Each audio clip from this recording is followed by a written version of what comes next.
Longevity, starting by creating my own liquor goo. Hey! Look who's back for more adventures. We love having you here to continue this story that keeps us all awake. Important note, all of this is pure fiction. So don't try any techniques you hear here in real life, your neighbor might call the cops. This amazing novel and all its rights belong to the original author. We're just the ones giving it voice and drama. Are you enjoying the show? Prove it by subscribing to our YouTube channel and leaving that like that motivates us so much. And if you want VIP access to exclusive content, our Patreon is waiting with things you won't find anywhere else. Chapter 201 Long Gang's Treacherous Scheme. Several hours later, Yan's clone broke through the cave's array, easily loading all the treasures inside. He then found Long Zhuan with a bulging storage bag. Long Zhuan was overjoyed and quickly snatched a bag away. You succeeded so quickly, he eagerly opened the bag, peering inside. Seeing the 3 cultivation manuals and the soul-nourishing wood inside, his eyes narrowed, and his smile widened. Well done. Go back now and transplant that soul-nourishing wood to my herb garden. Remember to protect it with an array. Don't let those little devils ruin it. Long Zhuan tossed the storage bag back to Yan's clone. The goo-covered hut was obviously forbidden here, but it could be used outside. Otherwise, Long Jin wouldn't have teleported them here. However, to use the goo-covered hut outside, he needed to find a way to distract the Long clan's overseers. Long Zhuan's eyes darted around, and he had an idea. Outside, 3 spirit sea stage overseers from the Long clan sat around a table laden with a sumptuous feast: roast chicken, roast duck, whole roast lamb, and fine wine, everything imaginable.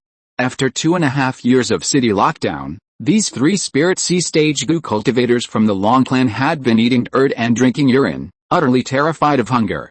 So, since Blackstone City reopened, they'd been indulging in gluttony, engaging in a revenge-driven consumption spree, eating and drinking the best food every day, as if trying to make up for all the suffering they'd endured over the past few years. Boss, something's not right. Lately, not only have we not found a single piece of Zhengjin essence, but the production of Zhengjin has also dropped drastically, Long Zhan said, taking a big bite of a chicken leg. Long Gang, the leader, frowned slightly, saying uncertainly, mining Zhengjin is inherently a matter of luck. Fluctuations in yield within a few % are normal. That's not right, Long Zhenhuan said, taking a sip of wine and looking towards the Bai family's direction.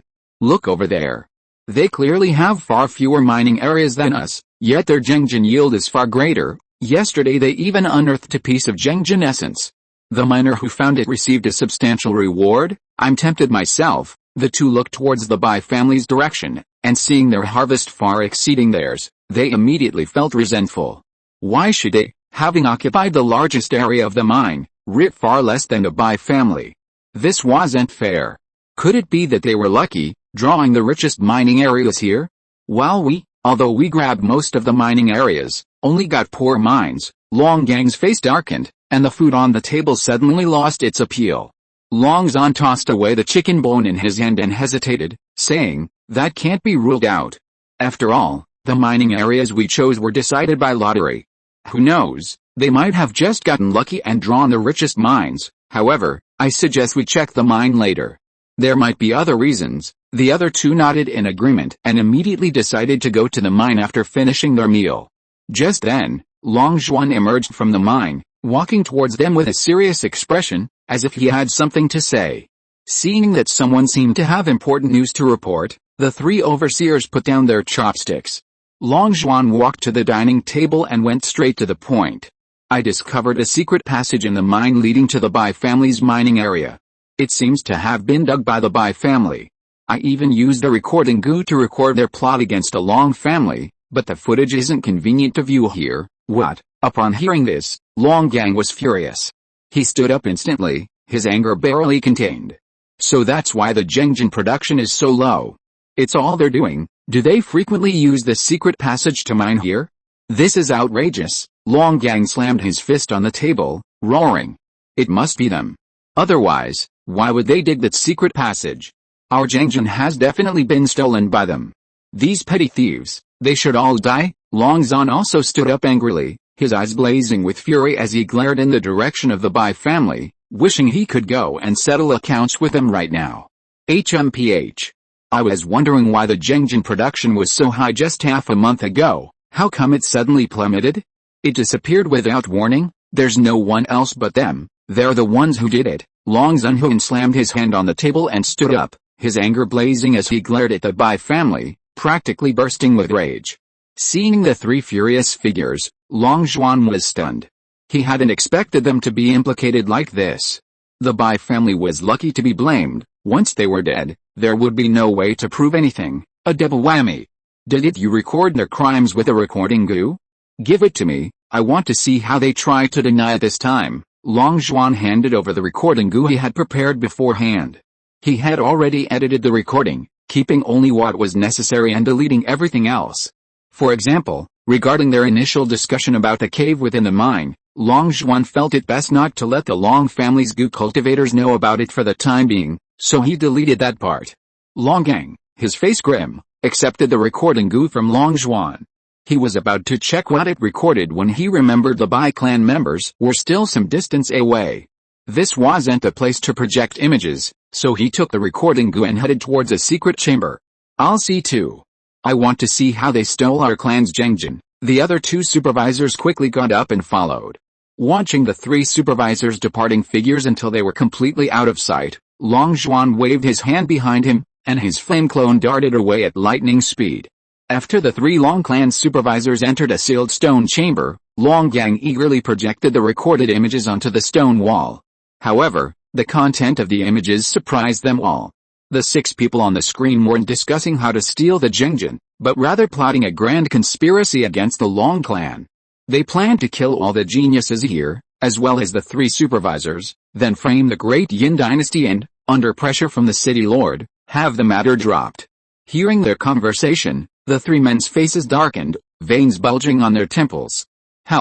What a scheme. A truly brilliant scheme. Long Gang clenched his fists, laughing in fury. So ruthless. The Bai clan is so ambitious and treacherous.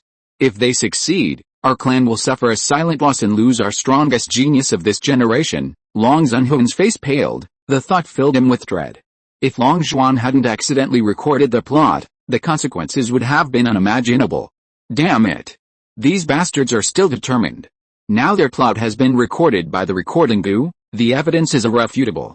We'll go find the city lord and see how they deny it. Long Zun, hot-tempered, initially wanted to rush out and settle accounts, but remembering there were 6 of them, he immediately backed down, deciding to go to the city lord for justice.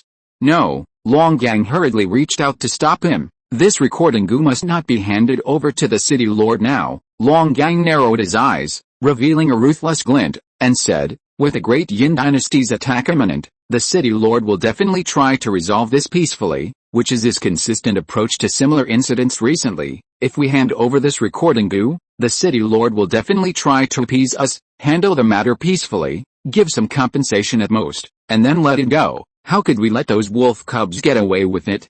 I won't be able to quell my hatred without giving them a good beating, so this recording goo must not be handed over. Long Gang looked at the recording goo in his hand, revealing a sinister smile, and said with a wicked grin, don't you guys think this is a legitimate opportunity to kill and plunder? This is a once-in-a-lifetime chance. We don't need to do anything, just wait for them to take the bait. When they come to attack, we can completely defend ourselves and kill them, taking the opportunity to seize their treasures, as well as the large amount of Zhengold and Zhengold essence they dug up. I discovered that this recording goo has the ability to record images over long distances. It can secretly record the Bai clan's night raid on our side. Then we can take this recording goo to the city lord and say we acted in self-defense, but accidentally killed those people. Nobody will say anything. On the contrary, seeing the imminent attack from the Great Yin dynasty, the city lord will definitely try to appease us for the sake of the city's stability, preventing the Bai clan from attacking us. We don't need to do anything, we just need to watch the show. The city lord will suppress the matter for us. How? That's called giving them a taste of their own medicine. Hearing this, Long Zun and Long Zunhuan were both shocked, glancing at Long Gang with surprise. They thought, this Long Gang has thick eyebrows and big eyes, and looks honest and simple. I didn't expect him to be so ruthless. This move is too cruel. He actually plans to kill 6 Spirit Sea Stage Goo cultivators of the Bai clan in one go. Won't the Bai clan go crazy? This Long Gang's ruthlessness is comparable to that city lord's. Being targeted by such a person is a huge misfortune for the Bai clan. They've shot themselves in the foot. Losing 6 spirit C-stage goo cultivators will be excruciating for them. Longzhan and Longzhan exchanged a glance. Longzhan suddenly slapped his thigh excitedly, shouting, "Brilliant! This plan is brilliant! Absolutely brilliant, let's do it! We can't be soft-hearted when dealing with those wolf cubs. This time, we'll make them regret it." Longzhan's lips curled into a sinister smile. "You've thought this through thoroughly, even considering the city lord's mindset." "That's right, we can do this with complete confidence. Even if we wipe out all the Bai clan goo cultivators here, it's no problem.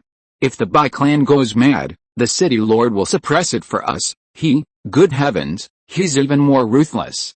With the city lord's backing, he actually harbored the idea of annihilating all the Bai clan goo cultivators here. He's utterly insane." Longang nodded and sneered, "Since you two have agreed, let's make the arrangements now. I'll arrange a secluded spot for this recording goo. Also, each of us 3 will contact 3 close friends. They need to be strong enough to fight. That'll make a total of 12 Spirit C-stage goo cultivators. Their opponents have 6 Spirit C-stage goo cultivators. We're 12 against 6, twice their number, enough to create a 2 against 1 situation. Plus, with the ambush set up beforehand, we're guaranteed to win this round. Trapped in this mind-protecting formation, none of them will be able to escape. Hell, they probably won't even realize, even if they work themselves to death, that we've developed a technology that can teleport living beings over long distances. Reinforcements can be deployed instantly. Even if they plan to attack us tonight, we'll have enough manpower to devour them. Hell, when they see so many people hiding inside, they'll be utterly astonished. I'm looking forward to their expressions. This time, I'll make sure they regret it." Longgang slammed his hand on the table excitedly, his eyes flashing with a fierce light, and killing intent instantly filled the entire room. Chapter 202 The Story of Master Wanjian. And so, Longzhan's far-sighted recording goo was confiscated. Seeing the 3 overseers return to the table, continuing their eating and drinking, seemingly unmoved by the information he had provided, Longzhan guessed they were probably trying to entrap him. He couldn't help but feel sorry for the 6 Spirit C-stage goo cultivators from the Bai clan. He wasn't afraid of the 3 overseers making a big fuss, but rather of their indifference. If they did, and exposed the matter, the 6 Spirit C-stage goo cultivators from the Bai clan could survive. If they showed no reaction, it meant they intended to kill the 6 Spirit C-stage goo cultivators from the Bai clan. In other words, the deaths of the 6 Bai clan goo cultivators were a foregone conclusion. Longzhan's eyes narrowed. If those 6 Spirit C-stage goo cultivators were dead, then infiltrating the Bai clan's territory to men would be risk-free. Once they were dead, he would immediately slip over and mine all the surface Zhengjin essence. Don't underestimate the Bai clan's smaller mining area. Their surface layer of Zheng metal essence far surpasses that of the Long clans. If they don't seize this opportunity to mine it all, it would be a huge waste. He estimates the Bai clan will make their move tonight, allowing him to sneak over and mine tomorrow. Don't ask how he accurately predicted tonight's move. It's obvious, he'd already stolen all the treasures from the cave. If they went to break the formation today and found a large hole, they'd be furious. Why wouldn't they act today? They'd assume the 3 Long clan overseers stole the treasures and they had to kill them and retrieve them immediately. Otherwise, the treasures would be transported back to the clan, so they couldn't possibly delay until tomorrow. Longzhan revealed a sinister smile and returned to his quarters to catch up on sleep. He wouldn't mind today, he'd conserve his energy. He no longer cared for ordinary Zheng metal, he only wanted Zheng metal essence.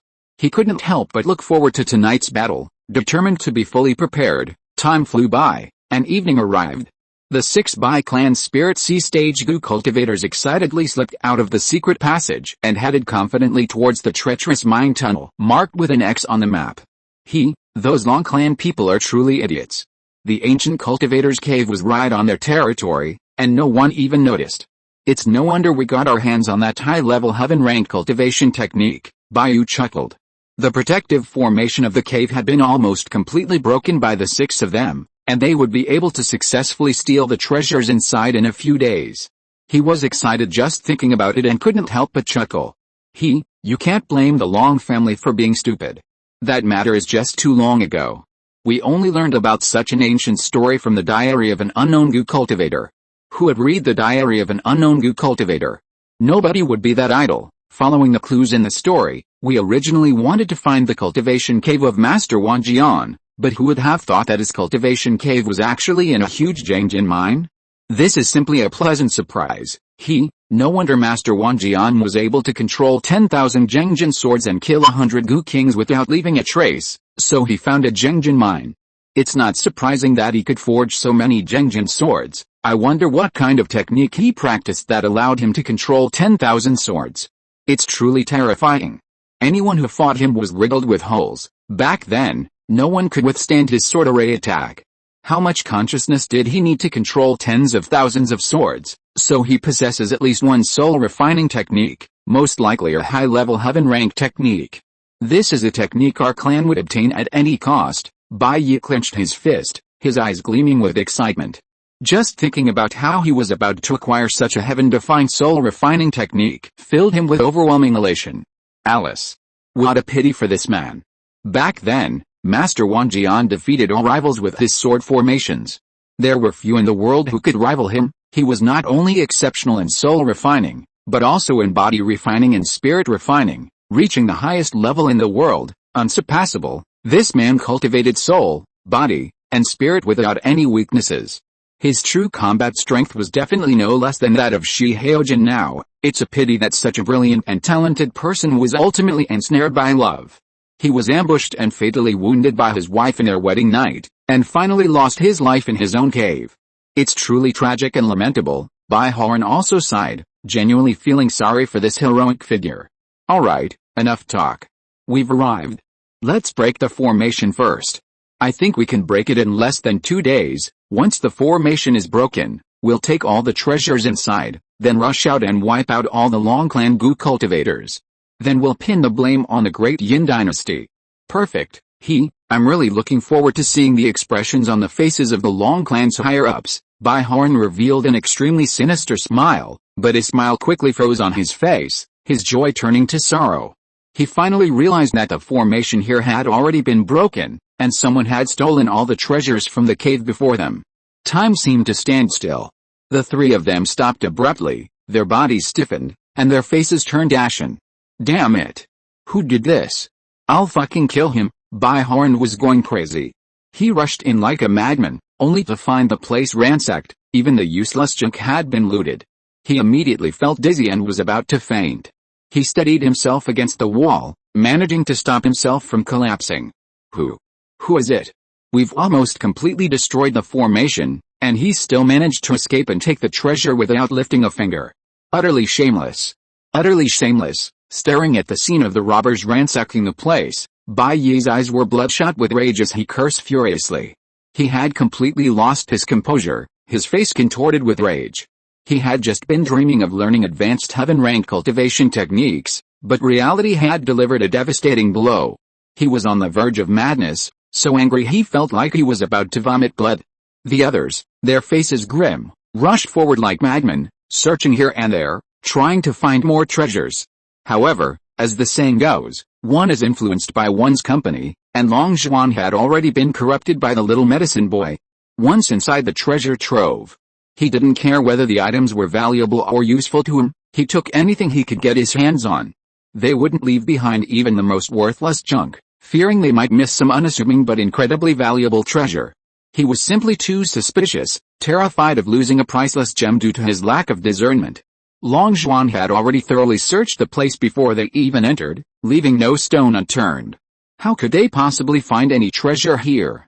Not a chance. Seeing that the newcomers hadn't left them even a scrap of food, they were furious, roaring and cursing wildly in the cave, spewing the most vile insults imaginable, practically ready to dig up their ancestral graves. Damn it, it must have been someone from the Long Clan. Besides us Bai Clan, there are only people from the Long Clan here. Since it wasn't us, it must have been someone surnamed Long. Bai Yu cursed through gritted teeth, his eyes red. That's right. There's no one else but them. I think the only ones with the ability to break the formation are those 3 Long Clan supervisors. As long as we go out now and skin them alive, we'll definitely find the treasures in the cave, Bai Hu shouted angrily, his eyes blazing with murderous intent. Hearing his suggestion, Bai Yi narrowed his eyes, a sharp killing intent flashing within them. He said ruthlessly, We've only been gone for a day. They could only break the remaining formations in a day, so they must have just obtained the treasure in the cave. It might even have been just moments ago. If we go out now and kill them all, we might still have time. The treasure must be on one of them. We must act now, otherwise, if we give them time to transport the treasure back to Blackstone City, we'll have no chance left. Don't worry, I've been keeping watch outside. No one from the Long Clan has entered recently. The Long Clan only has 3 Spirit Sea Stage Goo cultivators in the mine, 6 against 3. We can definitely wipe them out. Since we're already done, let's also kill all the Long Clan miners here, swallow all the gem gold they've mined, and then blame it all on the Great Yin Dynasty. The other 5 nodded in unison. Bai Horan, his eyes blazing with murderous intent, said, "That's right. We still have a chance. As long as we act quickly, we might be able to retrieve the treasure. There's no time to lose. Let's launch a night raid on the Long Clan's camp now, without delay." "Yes. I'll go organize my men now. I won't be satisfied until I've wiped them all out." Bai Yi clenched his fists and quickly ran towards the surface. Just as Long Zhuan had predicted, their attack on the Long Clan's camp would take place tonight. He had once again foreseen the Bai clan's actions. Little did the Bai clan know that a sinkhole awaited them. This was destined to be a sleepless night. Soon after, fierce battle cries echoed from the ground. Bai Yi led a group of Bai clan miners, each wielding a weapon, their faces contorted with rage, as they charged towards the Long Clan's camp.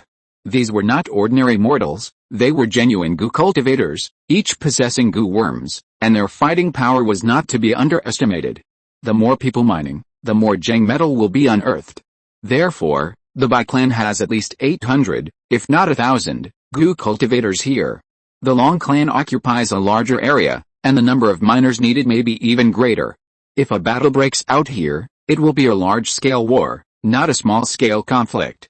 If chaos erupts here, things will get serious enough to shake the entire Blackstone City. If you are listening to this novel on a channel other than Fanfic World, it means it was downloaded and re-uploaded without effort. We warmly invite you to visit our channel, Fanfic World. There you will find the original version of this story and many other novels of various genres. We look forward to seeing you dive into a world of incredible novels. Chapter 203 Falling into the Trap. Kill them. Led by 6 Spirit Sea Stage Goo cultivators, a large swarm of Bai clan Goo cultivators surged into the Long Clan camp like a tidal wave, their eyes gleaming with ferocity and cruelty. The 6 Bai clan Spirit Sea Stage Goo cultivators, their eyes bloodshot, charged straight towards the residence of the 3 Long Clan overseers. Bai Yi took the lead, kicking open the door and rushing in without hesitation, clearly harboring the greatest hatred for the Long Clan. The other Bai clan Spirit Sea Stage Goo cultivators were not far behind, smashing the windows with sinister grins and nimbly leaping inside. However, the moment they burst into the house, their bodies froze, their expressions hardening, completely dumbfounded.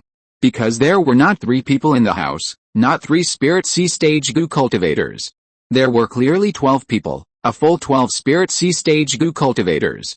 These 12 Spirit Sea Stage Long Clan Goo cultivators were now grinning maliciously at them, leaving them utterly bewildered. Damn it!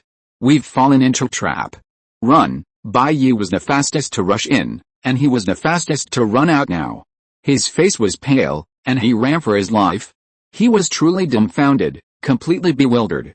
He couldn't understand how so many people could be hiding in that small house. How did they get in? When did they get in? Their appearance was simply bizarre. He was going crazy. He probably never imagined that such a goo worm existed in this world, capable of teleporting living people over long distances. Not good. Run! The other 5 Bai clan Spirit Sea Stage Goo cultivators were almost scared to death. Gone was their previous ferocity, now they practically had 4 legs, running for their lives. However, they had already entered the territory of the Long Clan's camp. Such an important Chengjin mine would definitely be protected by an array. If the mine protection array were activated now, everyone from the Bai clan would be trapped inside. Where could they possibly run? HMPH. Since you're already here, then stay here. Long Gang revealed a mocking smile and quickly chased after them. The others inside also grinned and chased after them, looking extremely excited, like cats seeing mice, their faces full of mockery. At this moment, chaos reigned outside. The Long Clan had clearly made preparations for this night. Countless Gu cultivators from the Bai clan stormed into the Long clan's camp. But what greeted them was not heads to be harvested at will, but one after another armored tomb raiders. These tomb raiders were clearly not cobbled together from the miners, but rather the main force that the Long clan had heavily invested in. Because the insect armor worn by these tomb raiders was all in sets, they could form a powerful protective array that could kill people. These tomb raiders had clearly been training for a long time, and had a very high level of tacit understanding. The Bai clan Gu cultivators' charge was like hitting a brick wall. The killing array on the backs of the tomb raiders suddenly activated, and the Bai clan Gu cultivators who rushed and died in droves, leaving a field of corpses in moments. Large numbers of tomb raiders pressed forward, crushing countless Bai clan Gu cultivators beneath their feet. The sheer force of their movement was terrifying, shaking the earth. The Bai clan Gu cultivators were routed in a single exchange. The scene was a one-sided massacre. Soon, the ground was a river of blood, countless corpses lay on the ground, and those not yet completely dead screamed in agony before being trampled to death by the tomb raiders advancing from behind. To make matters worse, the Long clan camp's protective mine array had already activated, a solid barrier trapping everyone inside. The Bai clan Gu cultivators had nowhere to run, becoming sitting ducks. Despair filled their faces as they frantically bombarded the barrier in front of them. However, how could they easily break through the protective array of the mine? They were all wasting their energy. Seeing this, Bai Yi's eyes were bloodshot. These were over 800 Gu cultivators from the Bai clan, including many with astonishing talent in the marrow cleansing stage, not to mention the 6 of them, who were in the spirit sea stage. If all of them were to perish here today, the Bai clan would suffer a heavy loss. He, the one who initiated this mission, would become a sinner of the family. How could he face the clan elders again? He gave a bitter smile. Run? Where do you think you're going? All of you, stay here obediently. Because of the barrier blocking their path, the 6 of them were quickly caught up by the 12 Spirit Sea Stage Gu cultivators from the Long clan, and a melee among the Spirit Sea Stage Gu cultivators quickly broke out. However, the Bai clan had 6 against 12. How could they possibly win? This was a battle with no suspense, a one-sided crushing defeat. The Long clan alone had twice as many external Gu as the Bai clan, and the Bai clan's Gu worms could only be bitten to death one after another. Before the Long clan's Gu worms could wipe out the Bai clan's Gu worms, the Bai clan's Spirit Sea Stage Gu cultivators had already begun to suffer casualties.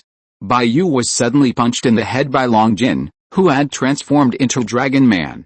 He couldn't even withstand a single move from this Dragon Man. His death also caused all his Gu worms to die instantly, making the Bai clan's Gu worm battlefield even more disadvantageous. Ha ha ha. That's exhilarating. As expected of the Dragon Blood Battle Gu, this power, this speed, this defense. I'm invincible now. Take another punch from me. Long Jin laughed wildly and found his next target, charging towards Bai Yi, the strongest in the crowd. Seeing a humanoid monster covered in bone spurs, with a tail and sharp claws charging towards him, Bai Yi was completely stunned. What kind of monster was this? How could its combat power be so terrifying? How many hidden secrets did the Long clan still have that he didn't know? But he didn't have time to think about it. This monster was already charging towards him like a cannonball, and he could only grit his teeth and fight back. The outcome of this battle is self-evident. It was a crushing defeat.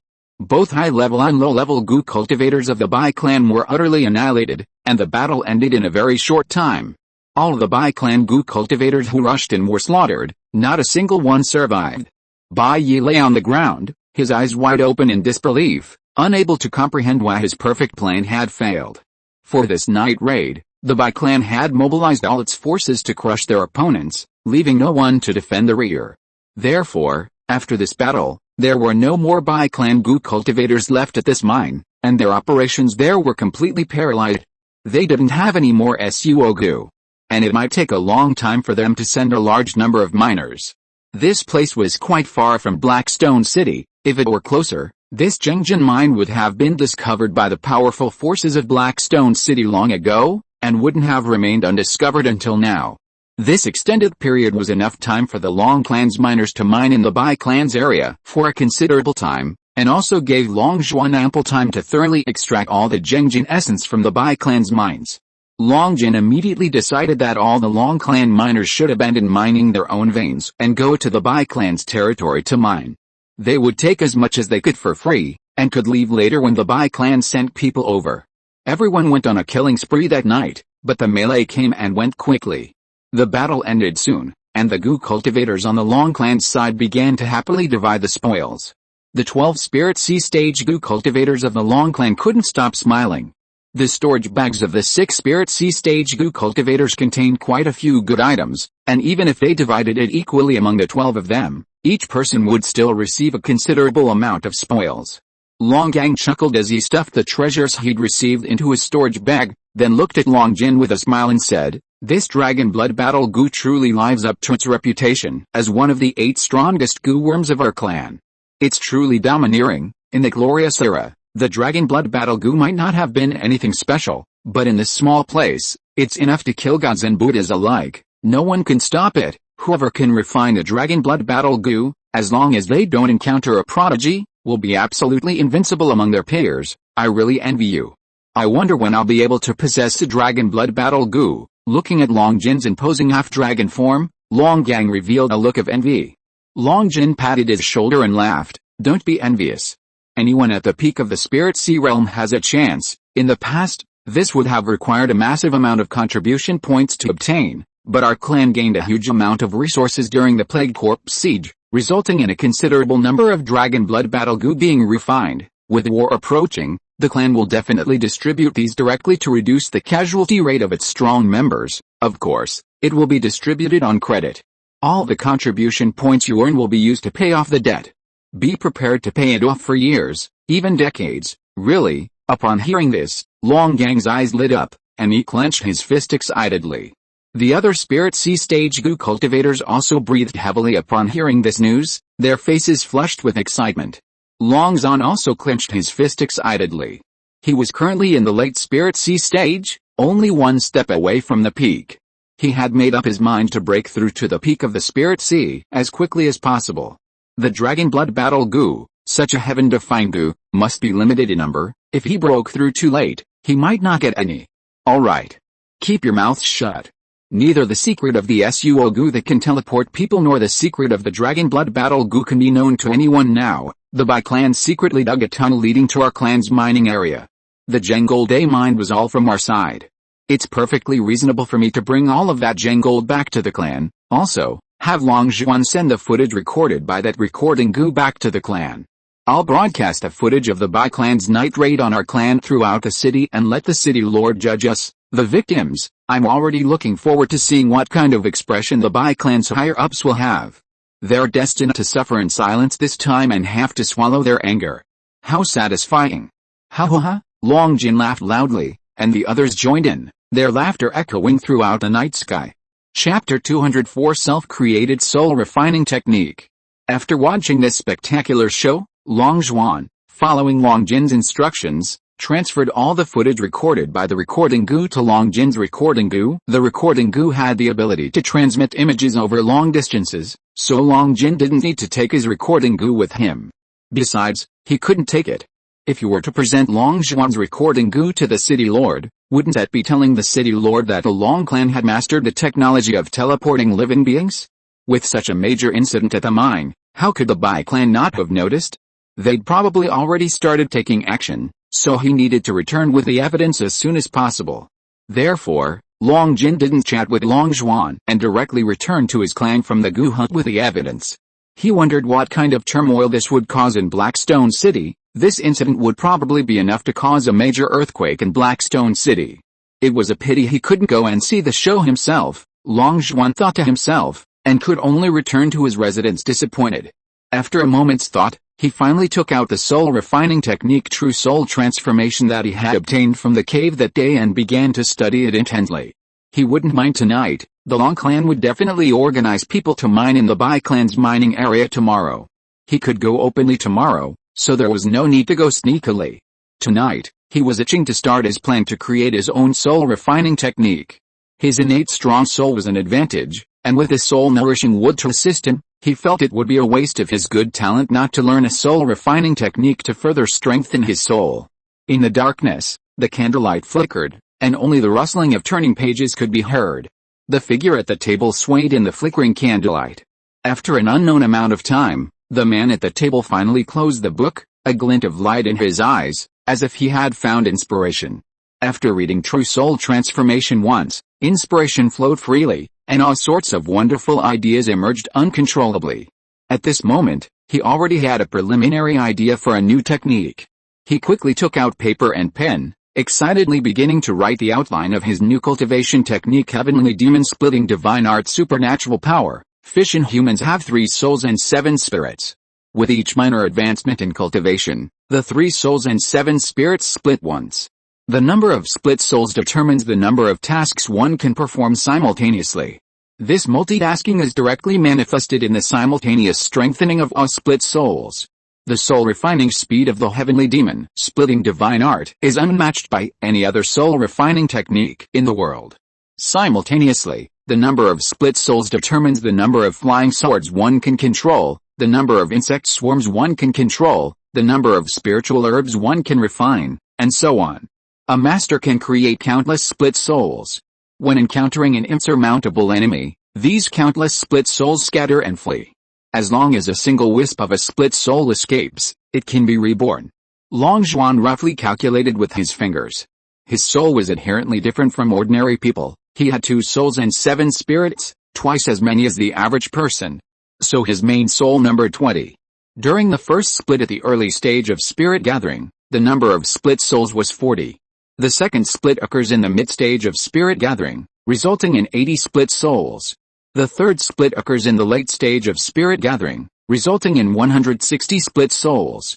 He is currently in the late stage of marrow cleansing, and according to this pattern, his current limit for splitting souls is only 1,280. Don't underestimate the power of a mere 1,000-odd split souls. His current cultivation level is far too low. The power of multiplication is terrifying. He discovered that once he cultivates to the level sufficient for immortality, the number of split souls in the billions would be unstoppable. Just reaching the 8th level, Gu Immortal, the number of split souls has already exceeded 10 billion. If it continues to split wildly. Long Zhuan's eyes widened, and he dropped his pen on the table in fright, not daring to think any further. He stiffly lowered his head, seeing the progress already appearing on the Gu formula. He couldn't help but feel a chill run down his spine. The heavenly Dao actually allows such a terrifying cultivation method to exist. Has it gone mad? Long Zhuan took a deep breath and couldn't help patting his frightened heart. The idea of splitting the soul had actually crossed his mind in his previous life. He had always hoped to achieve multitasking through soul splitting, allowing him to simultaneously refine massive amounts of spiritual herbs while refining pills, thus saving him a lot of time. However, he didn't know how to split his soul. The soul couldn't be split so easily. Splitting the soul was far too dangerous, practically a matter of life and death. A single misstep could turn him into an idiot. Otherwise, why would Master Wan Jian's true soul transformation be so dangerous? It was precisely because cultivating the true soul transformation also required splitting the soul that it was so perilous, necessitating the use of soul-nourishing wood for assistance. Otherwise, endless soul splitting would lead to certain death. Long Zhuan also found a method for splitting the soul in the true soul transformation, which is why he wanted to quickly realize his long-conceived idea. As for why he didn't directly cultivate the true soul transformation, it was simply because cultivating it to the peak of the Gu King realm only yielded 10,000 split souls, which was too weak. He disdained cultivating it. He wanted to cultivate something truly ruthless. Little did he know that his newly created technique was a bit too ruthless. Was it really okay to create so many separate souls? Could his body really contain them? Would creating such an exaggerated number of soul fragments be dangerous? Oh well, since it's a bit dangerous, he'd leave it to his flame clone to cultivate. A smile crept onto Long Zhuan's lips as he picked up the pen that had fallen onto the table and began writing the outline of the heavenly demon, splitting divine art on the paper again. This time, he was going to work on the accompanying soul techniques for the technique. In this world, abilities powered by spiritual energy are called spiritual techniques, abilities powered by physical energy are called physical techniques, abilities powered by mental energy are called illusion techniques, and abilities powered by soul energy are naturally soul techniques. Spiritual techniques are the most common in this world, followed by physical techniques. Illusion techniques are far less common than physical techniques, and soul techniques are almost non-existent. Long Zhuan had never seen a single soul technique so far, demonstrating their extreme rarity. Even with a true soul transformation being so powerful, it only had 3 accompanying soul techniques. The first soul technique utilizes the powerful soul's ability to attack the souls of others. This is an extremely rare soul attack that can easily shatter an opponent's soul, making it extremely difficult to defend against. It's called the annihilation finger. The second soul technique uses powerful soul force to transmit sound over long distances. It's an auxiliary ability, aptly named 1,000-mile sound transmission. The third soul technique is somewhat evil. It uses the opponent's suffering as a price to search their soul, revealing all the goo formulas within it. The Long Clan's method of preventing the goo formulas from being leaked by placing restrictions on the soul is completely useless against this powerful soul-searching technique. Long Zhuan could only think of 2 soul techniques in a short time. The first is to control countless split souls, quickly possessing those surrounding him and manipulating them to attack his teammates, even causing them to self-destruct in a crowd. This method is absolutely heaven-defying. Once mastered, it's completely immune to sieges of sheer numbers. Long Zhuan was excited and quickly came up with a name for this soul technique, Heavenly Demon Devouring God Technique. He wrote the name on a piece of paper. This second soul technique was something he had long envisioned, the ability he desperately needed, but he hadn't had the means to realize it before. Now, with the soul refining technique, he decided to put his imagination to the test. He quickly wrote down the name of the second matching soul technique on a piece of paper, Soul Library. As the name suggests, the soul library is about reading in a world filled with books. However, the flow of time here is different from outside. 10 days of reading here might only take 1 day outside. Of course, this involves the power of time, requiring the ability to manipulate time, which Long Zhuan couldn't do.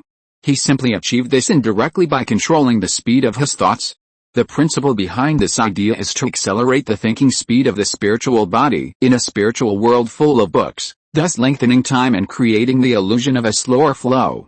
A book that would take 10 days to read outside might only take 1 day here. Of course, to realize this idea, one must have powerful soul force, otherwise, daring to play with such a thing would inevitably lead to the collapse of the soul. The Heavenly Demon Splitting Divine Art, through its method of simultaneously increasing soul power through soul splitting, offers an incredibly terrifying boost to acquired soul power, more than enough to support his imaginative idea. It's a perfectly complementary soul technique. Anyone else who dared to cultivate the soul bookstore without mastering the Heavenly Demon Splitting Divine Art would surely suffer a soul collapse. Long Zhuan's desire to develop this idea wasn't primarily about reading, that was secondary. His real motivation was to research goo formulas within the soul bookstore. Researching goo formulas was far too time-consuming. As the goo formulas he researched became increasingly lengthy, the time consumed also increased. Developing an ability to shorten the research time was imperative and couldn't be delayed any longer. Otherwise, if you were to research goo formulas requiring tens of millions of materials in the future, would he really have to grind for decades? In the soul world, everything was illusory, saving paper and pen. With a thought, a character could be directly conjured on illusory paper, greatly increasing the speed of goo formula research.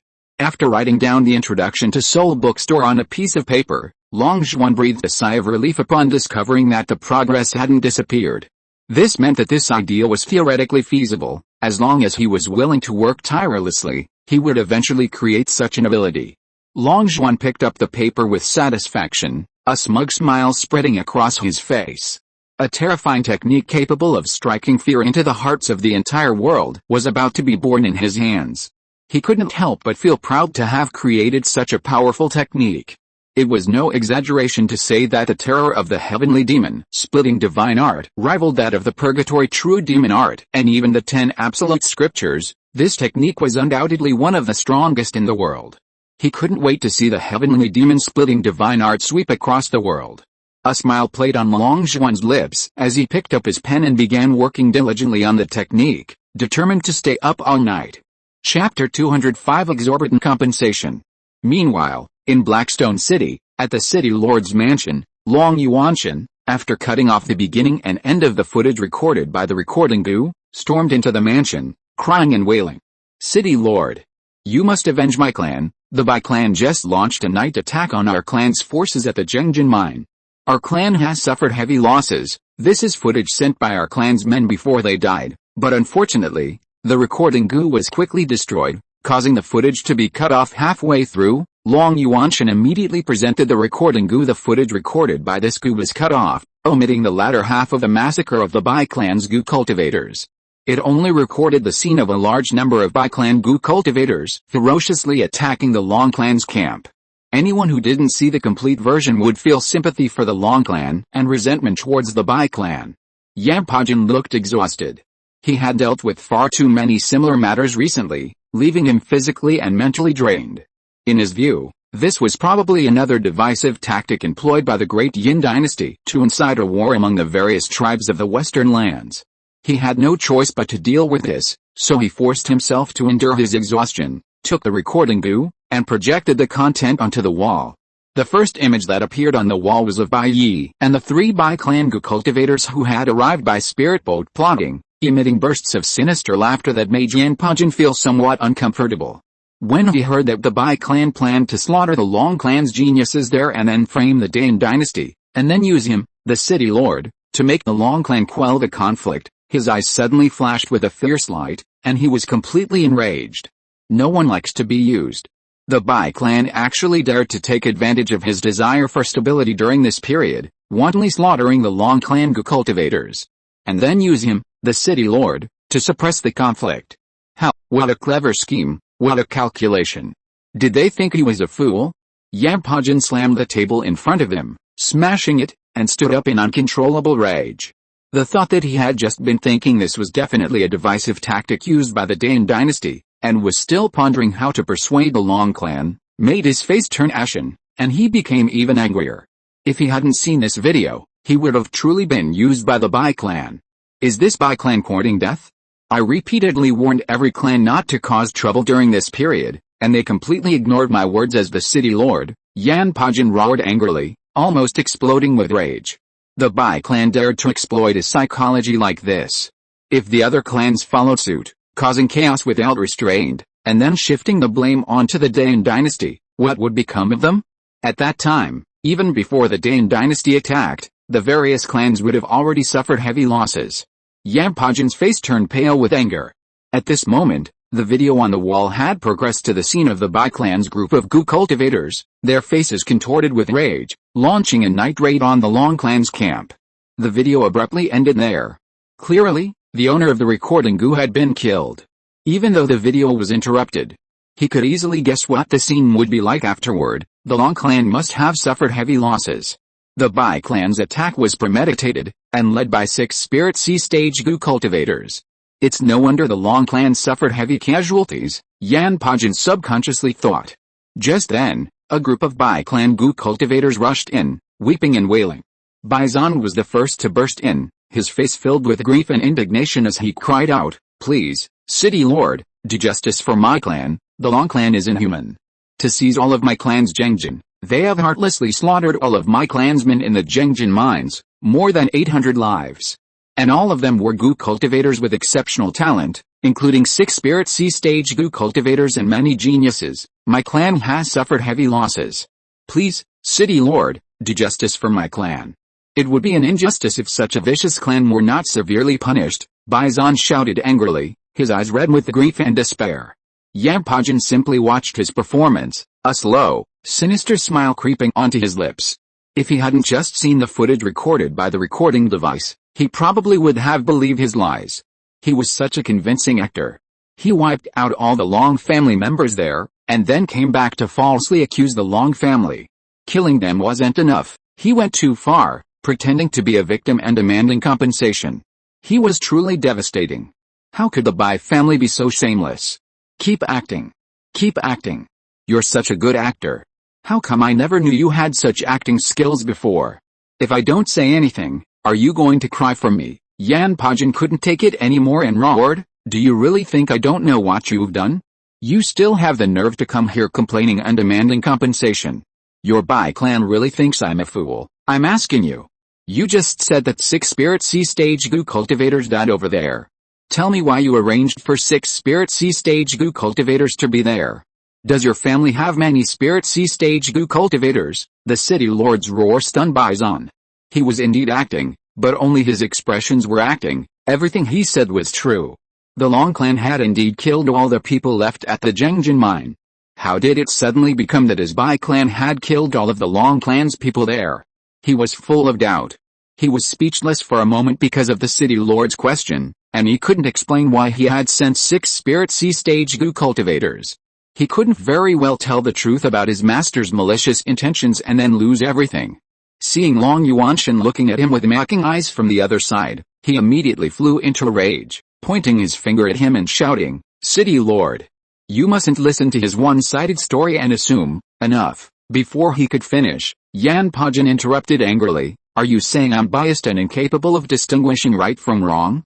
Do you really think I'm a fool? Your Bai clan launched a night raid on the Long clan's miners at the Jengjin mine, causing heavy casualties for the Long clan. Now the evidence is conclusive. Your Bai clan must immediately cede that mithril mine to the Long clan as compensation. This matter ends here. This is the verdict of this city lord." What? Upon hearing this, Baizan was shocked and completely lost his composure.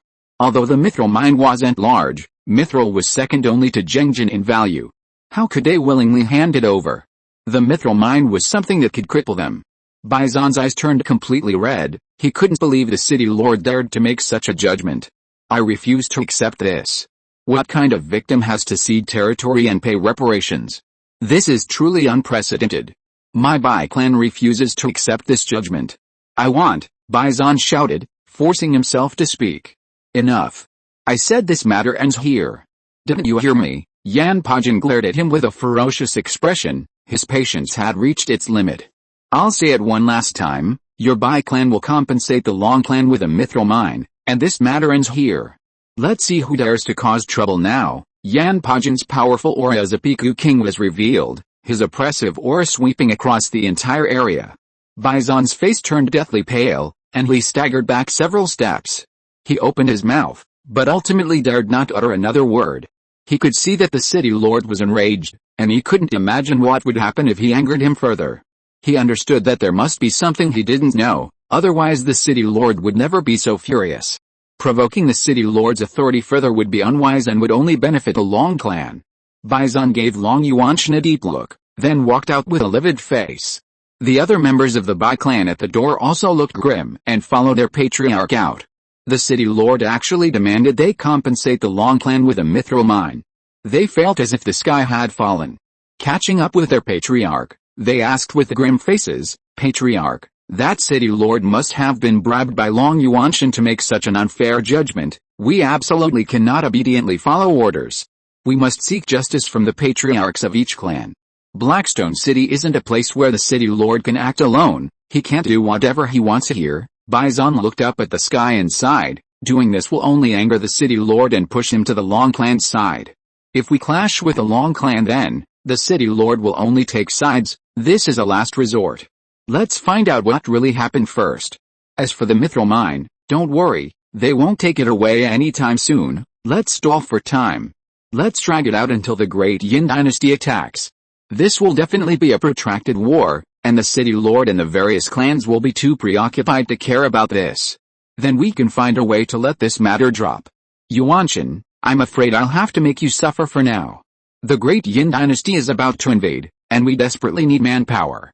It's impossible to make the Bai family pay with their lives. We can only compensate you with some resources. I wonder if the value of a mithril mine can compensate for the lives of those super geniuses. I'm afraid it's a bit too little." After the Bai family members walked away, Baizan looked at Long Yuanshan with difficulty. Indeed, because Long Yuanshan had edited the footage, Yan Pajin subconsciously thought those geniuses were dead, which is why he imposed such a heavy punishment on the Bai family. It's understandable that he misunderstood. With such edited footage, anyone would probably subconsciously think those super geniuses were dead. No one would believe they could have survived such a seemingly hopeless situation.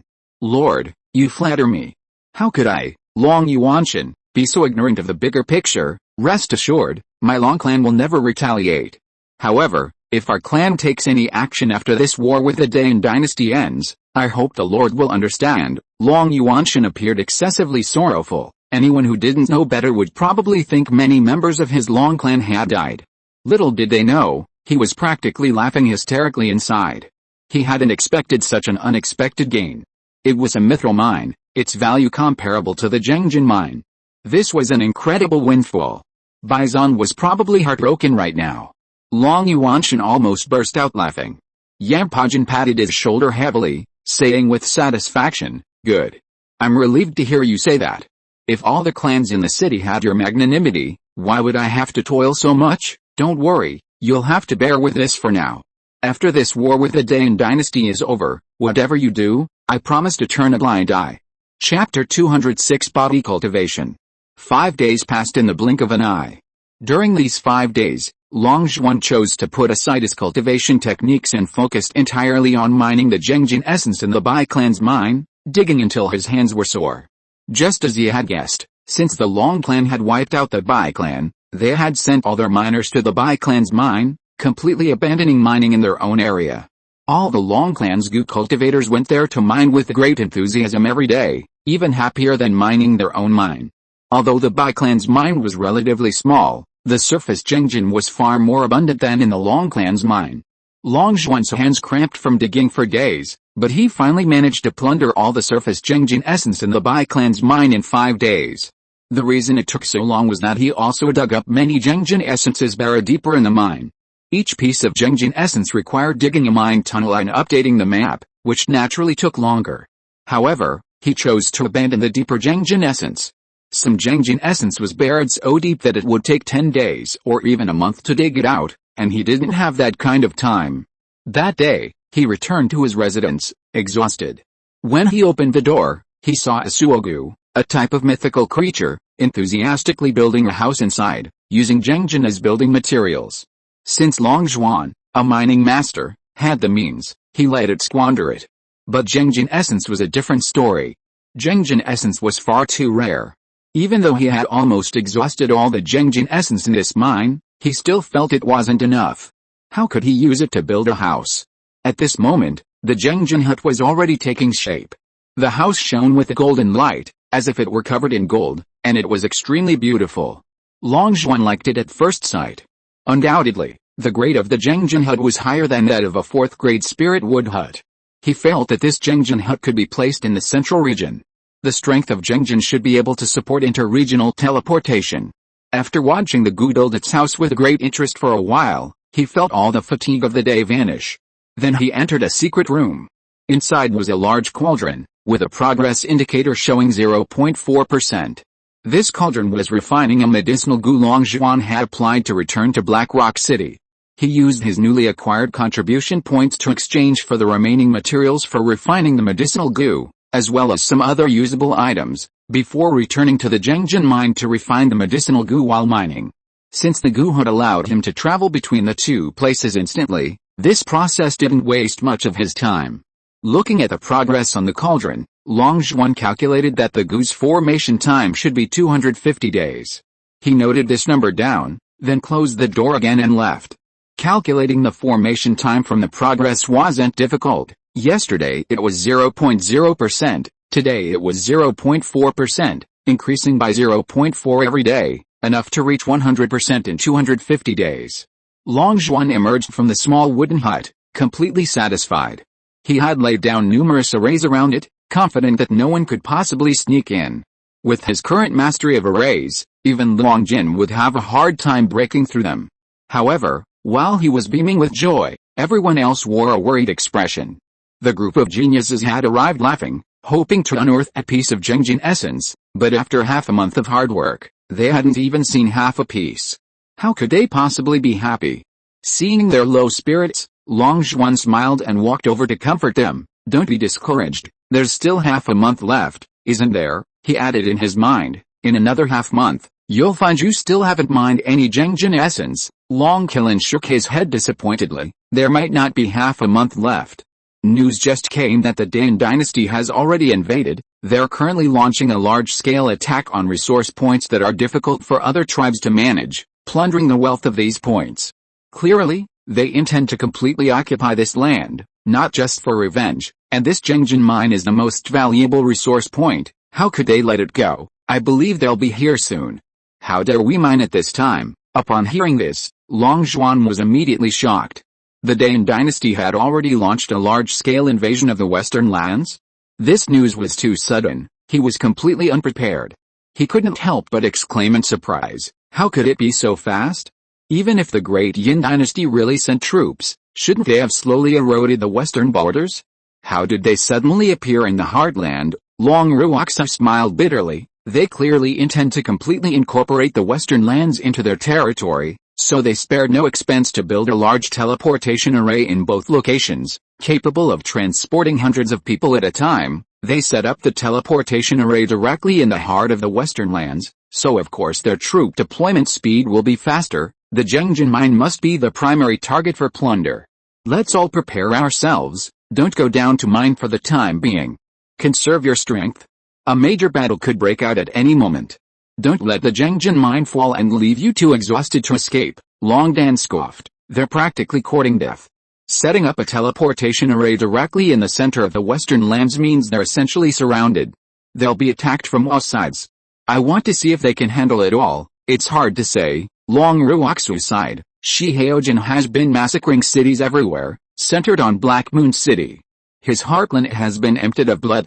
How much strength does he have left to encircle the people of the great Yin dynasty? We can only wait for reinforcements from the major powers on the western border, but reinforcements take time. If I'm not mistaken, the great Yin dynasty definitely intends to take Blackstone City as quickly as possible while the western reinforcements are still waiting. Once Blackstone City falls, the great Yin dynasty can defend its strategic location and switch from offense to defense. If the forces in Blackstone City are completely wiped out, the various powers in the western border will be leaderless and scattered, unable to stop the great Yin dynasty's expansion. Blackstone City is probably already surrounded.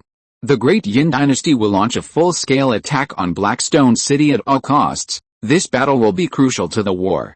If the great Yin dynasty can quickly take Blackstone City before reinforcements arrive, the western border will most likely be completely occupied by the great Yin dynasty. If Black Rock City can hold out until reinforcements arrive, the great Yin dynasty will be surrounded and put on the defensive. Therefore, the survival of many forces in the western lands depends entirely on this battle. Long Ruoxu looked worriedly in the direction of Black Rock City.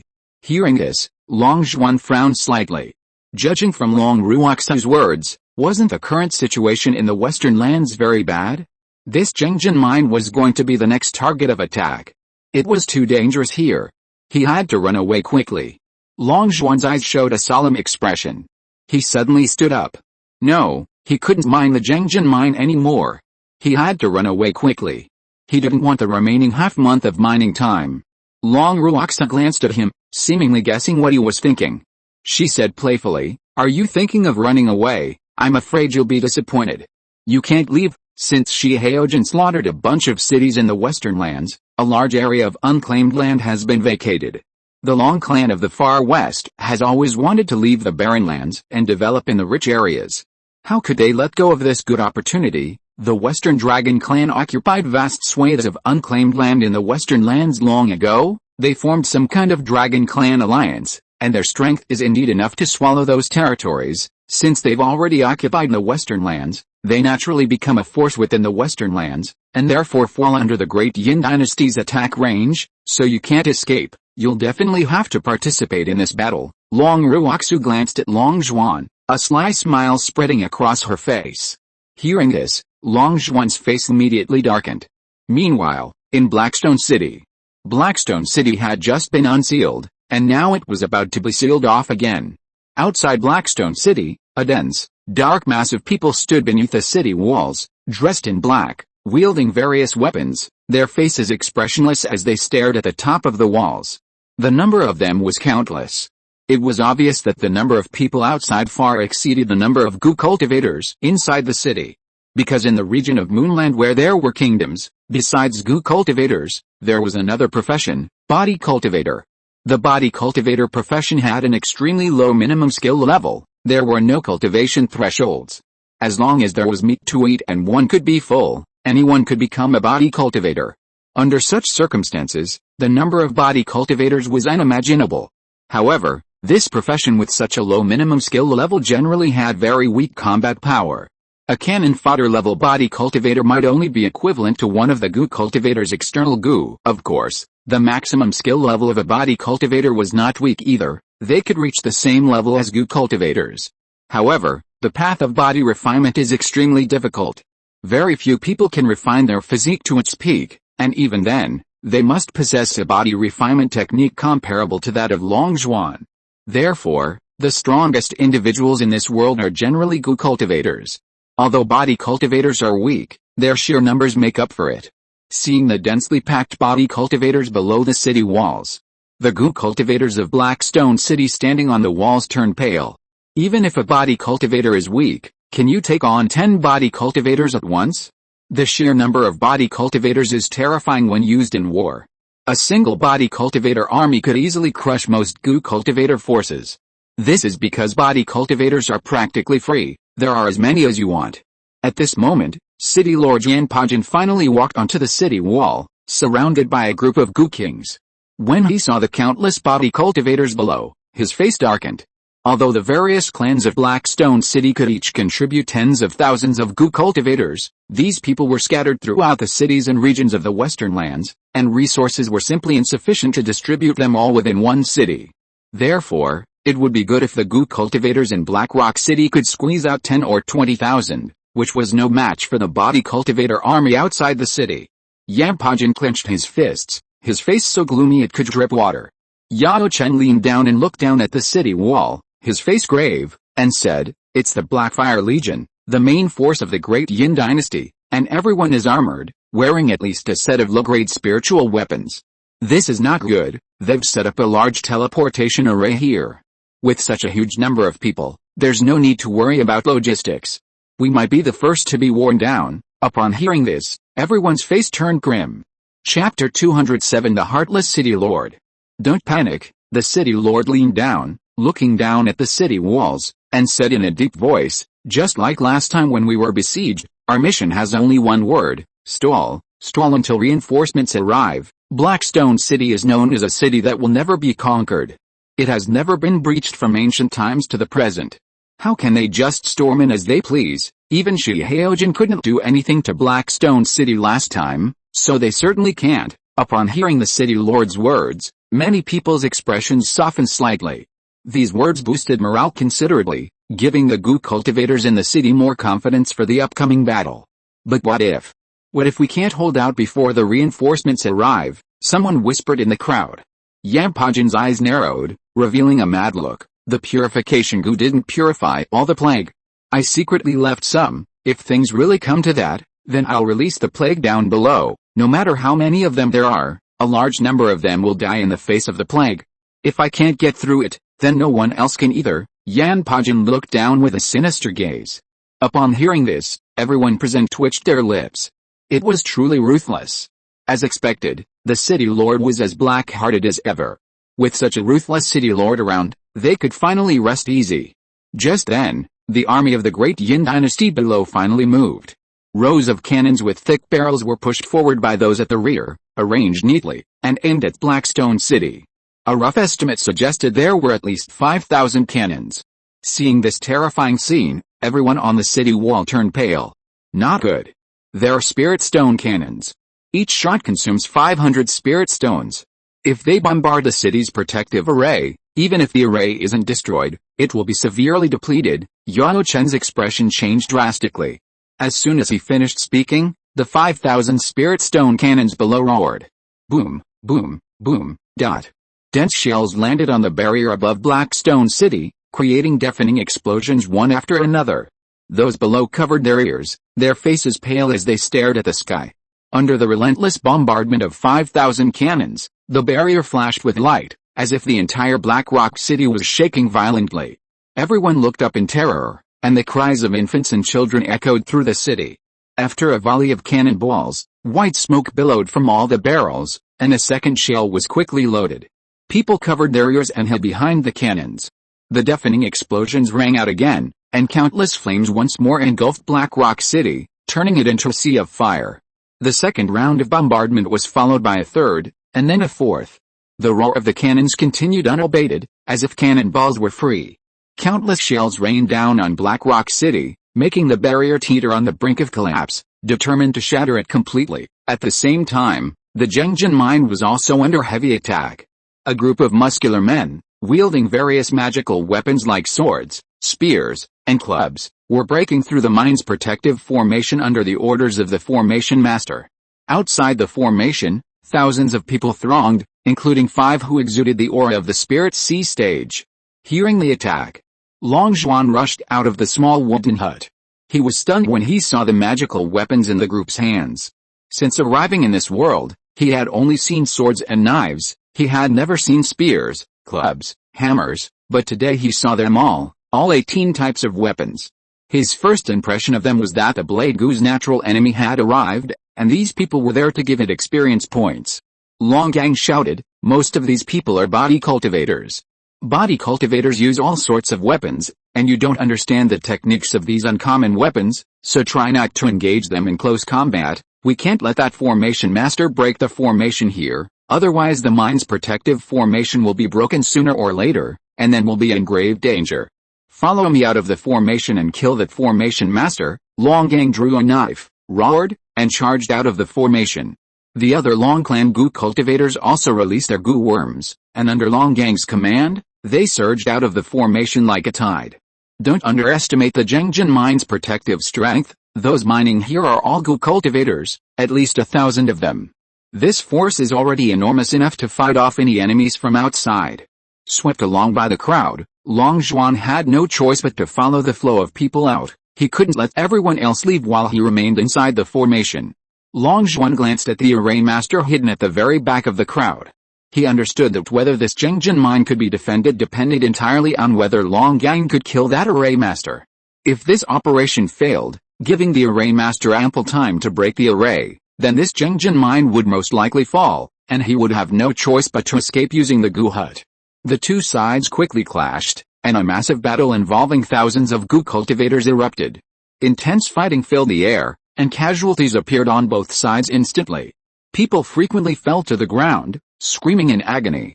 Although the enemy outnumbered the Long Clan's Gu cultivators several times over, Long Zhuan quickly realized that body cultivators were generally much weaker than Gu cultivators. A Gu cultivator could often kill a body cultivator with just one powerful Gu worm. Furthermore, the Long Clan had the home field advantage. If they were outnumbered or suffered fatal injuries, they could easily retreat into the array behind them to save their lives.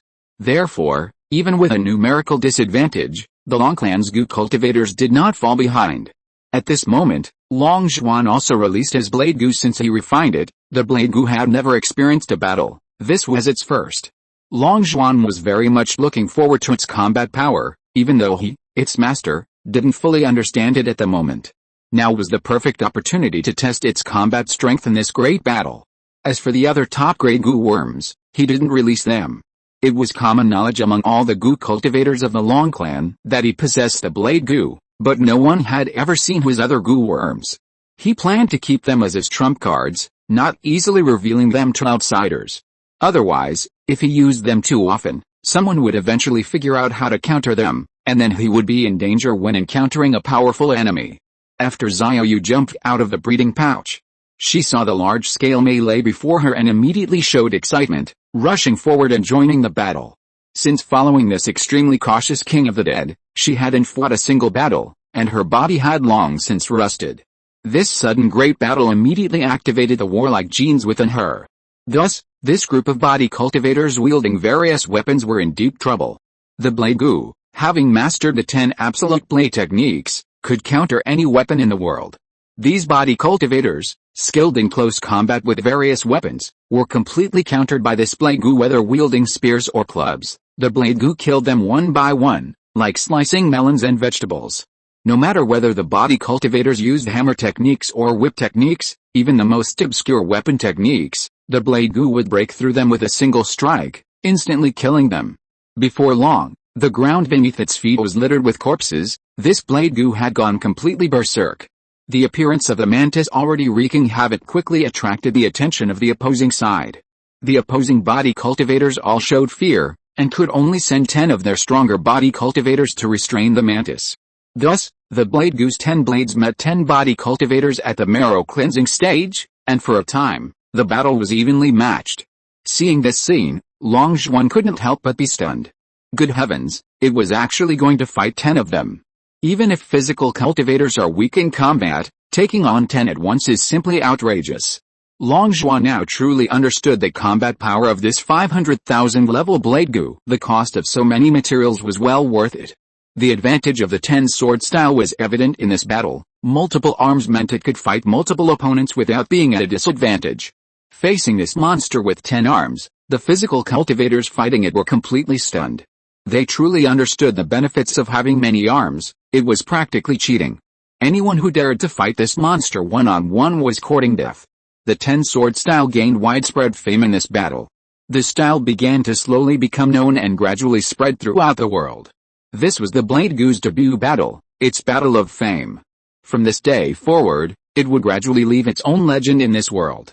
The appearance of the 10-sword style also excited some sword masters. A man wielding a famous sword smiled, looking at this mantis wielding the 10-sword style with great interest, his fighting spirit growing stronger. 10-sword style? Interesting. Interesting. I, a sword master, have traveled far and wide for so many years, defeating no one in the sword world, and have seen countless sword masters. This is the first time I've seen a 10-sword style, and it's even become a complete system. It's truly interesting. All of you step back, let me have a go at this 10-sword style. Seeing that someone was willing to take on this tough nut, the 10-body cultivators immediately breathed a sigh of relief and retreated without hesitation. Fighting this monster, they felt they were full of openings, and this mantis could easily find those openings and kill them with a single strike. If it weren't for the 10 against 1, and their teammates coming to their rescue, they wouldn't have lasted this long. If they continued fighting, they would definitely die. This was the feeling in all of their hearts. So when they heard that someone was willing to take on this hot potato, the 10 people hurriedly retreated. They ran a long way, only to find that their backs were soaked with sweat. Seeing that all their opponents had run far away, the sword Gu rushed towards the man wielding the famous sword closest to it. Haha. Well done, the man's fighting spirit soared, and he charged forward with his famous sword. Clang, the sound of blades clashing rang out. A man and a Gu passed each other, and a head flew high into the air before slowly crashing to the ground. Immediately afterward, the headless corpse also fell heavily to the ground with a thud. Despite the chaos at the scene, there was an eerie silence. Chapter 208 The Somber Dragon Pill. Seeing this, Longzhuan's lips twitched uncontrollably. This person had just made a grand entrance, exuding domineering aura, wielding a famous sword, radiating an air of supreme power. He had assumed this person was a master, with incredible swordsmanship. He had genuinely worried for Dao Gu, thinking Dao Gu might be in danger against this person. And this was it? He was instantly killed with a single strike. Ridiculous. However, little did he know that someone wielding a famous sword, yet not having their treasure stolen, was no ordinary person. Dao Gu had just tested the power of the 10 absolute sword techniques unleashed in full force. No normal person could withstand such an attack. This swordsman's death was truly unjust. At this moment, the 10 people who had just fled turned around and saw this scene, their faces immediately turning dark. They thought he was a great master, but this was it? Are you kidding me? Why show off if you don't have the skills? Now they were in big trouble. What do we do? He's dead in an instant, and that mantis is now unchecked. How should I know what to do? Whoever wants to fight that monster can go ahead. I'm not fighting it. That 10-sword style monster is beyond human capabilities. Run. That thing is coming. After dealing with this opponent, Dao Gu continued its charge into the crowd. With each swift stroke, more corpses fell to the ground. No matter what weapon the group of cultivators used, they were all annihilated by its 10 absolute sword technique. Not a single physical cultivator could withstand a single blow. With no one to restrain it, Dao Gu charged into the crowd as if it were nothing, killing its way in and out 7 times. The massive group of physical cultivators had already suffered a small-scale rout because of a single mantis. Having witnessed Dao Gu's combat power firsthand, Longzhuan nodded in satisfaction. Through this battle, he could conclude that Xiao Yutian was a perfect counter to physical cultivators wielding various weapons. Basically, anyone who came near would die. It was completely countered. Perhaps only supernatural abilities that were not physical attacks could harm it. In a battlefield teeming with physical cultivators, Xiao was an invincible war god, practically unbeatable. Meanwhile, in the battlefield of Spirit Sea Stage Gu cultivators, after the other 2 overseers each held off 2 Spirit Sea Stage Gu cultivators, Longgang charged straight towards the elderly array master at the very back of the crowd. Seeing the person rushing towards him, The elderly array master revealed a disdainful expression, calmly taking 4 array flags from his storage bag and planting them in the ground. Soon, 4 barriers rose, firmly protecting him within. Having done all this, he looked at the newcomer with a mocking smile, but when he suddenly saw a humanoid monster with bone spurs and a tail appear before him, his expression froze, completely stunned. "What is this thing?" His words had barely left his lips when the monster's claws shattered the barriers he had erected. The claws continued their momentum, smashing his head in one blow. He had been careless, momentarily stunned, and hadn't had time to dodge. Moreover, the monster had used a barrier to control him. Where could he possibly dodge? After defeating the formation master in one move, Longang was somewhat stunned. It was resolved so easily? The ease with which the mission was accomplished was almost unbelievable. He couldn't help but marvel at the power of the dragon blood battle goo. Although the barrier set up by the array plate was weak, it wasn't something that could be easily destroyed by someone of the same level. He was certain that without this dragon blood battle goo, he wouldn't have been able to break through the barrier and kill the formation master hiding inside, even if he worked himself to death. They would have only been able to flee back into the array in a sorry state, and the Zhengjin mine would most likely have been lost because the formation master had broken the array. It could be said that the victory in this battle depended entirely on this dragon blood battle goo. He couldn't help but feel even more fond of this dragon blood battle goo. However, this dragon blood battle goo was obtained on credit during the war. Thinking about the contribution points required to exchange for a single dragon blood battle goo, he felt a pang of pain. He would probably have to work for the next 10 years to pay off the debt. But this time, protecting this Zhengjin mine was definitely a great achievement, enough to clear a large portion of his debt. Longang was invigorated. With a wave of his hand, he shouted, "The array master is dead. Everyone retreat back into the array." His mission this time was to kill the array master, not to wipe out all the invaders outside. To injure the enemy 1,000 while losing 800 of your own would be extremely costly. Even if he could achieve this, it would result in heavy casualties among the Long clan's Gu cultivators. They were currently isolated, and every manpower they used was one less available, while the enemy was unpredictable in the coming waves. Therefore, he decided to preserve his forces and defend the mine to the death. Even if morale was high, he would not prolong the conflict. Because of the array master's death, the morale of the Dane dynasty's body cultivators and Gu cultivators was low. Furthermore, the battlefield below the Spirit Sea stage had already suffered a small-scale rout caused by the mantis, so the 4 Spirit Sea stage Gu cultivators had no choice but to order a retreat, and both sides tacitly withdrew. Long Zhuan also hurriedly picked up the famous sword and storage bag from the ground, not even having time to admire them, and quickly ran back into the array. He was overjoyed. Having attended the Blackstone City auction, he knew firsthand how valuable a famous sword was. Unexpectedly, this battle yielded such a reward. No wonder everyone loves killing and looting. A large battlefield is indeed a perfect place for open and above-board killing and plundering. The Long clan Gu cultivators, now back in their formation, cheered. Many had reaped considerable gains in this battle. They then inspected their spoils, taking out anything they didn't need and setting up stalls on the ground. A small-scale treasure exchange was thus formed, the stalls bustling with activity, filled with the sounds of haggling.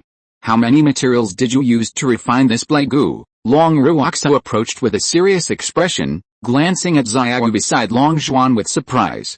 She had traded this 10-armed mantis from her, completely dismissing it at the time, but today it was so powerful, even far surpassing her blade goo. She felt like she'd been slapped in the face at lightning speed, wondering if she had been ignorant.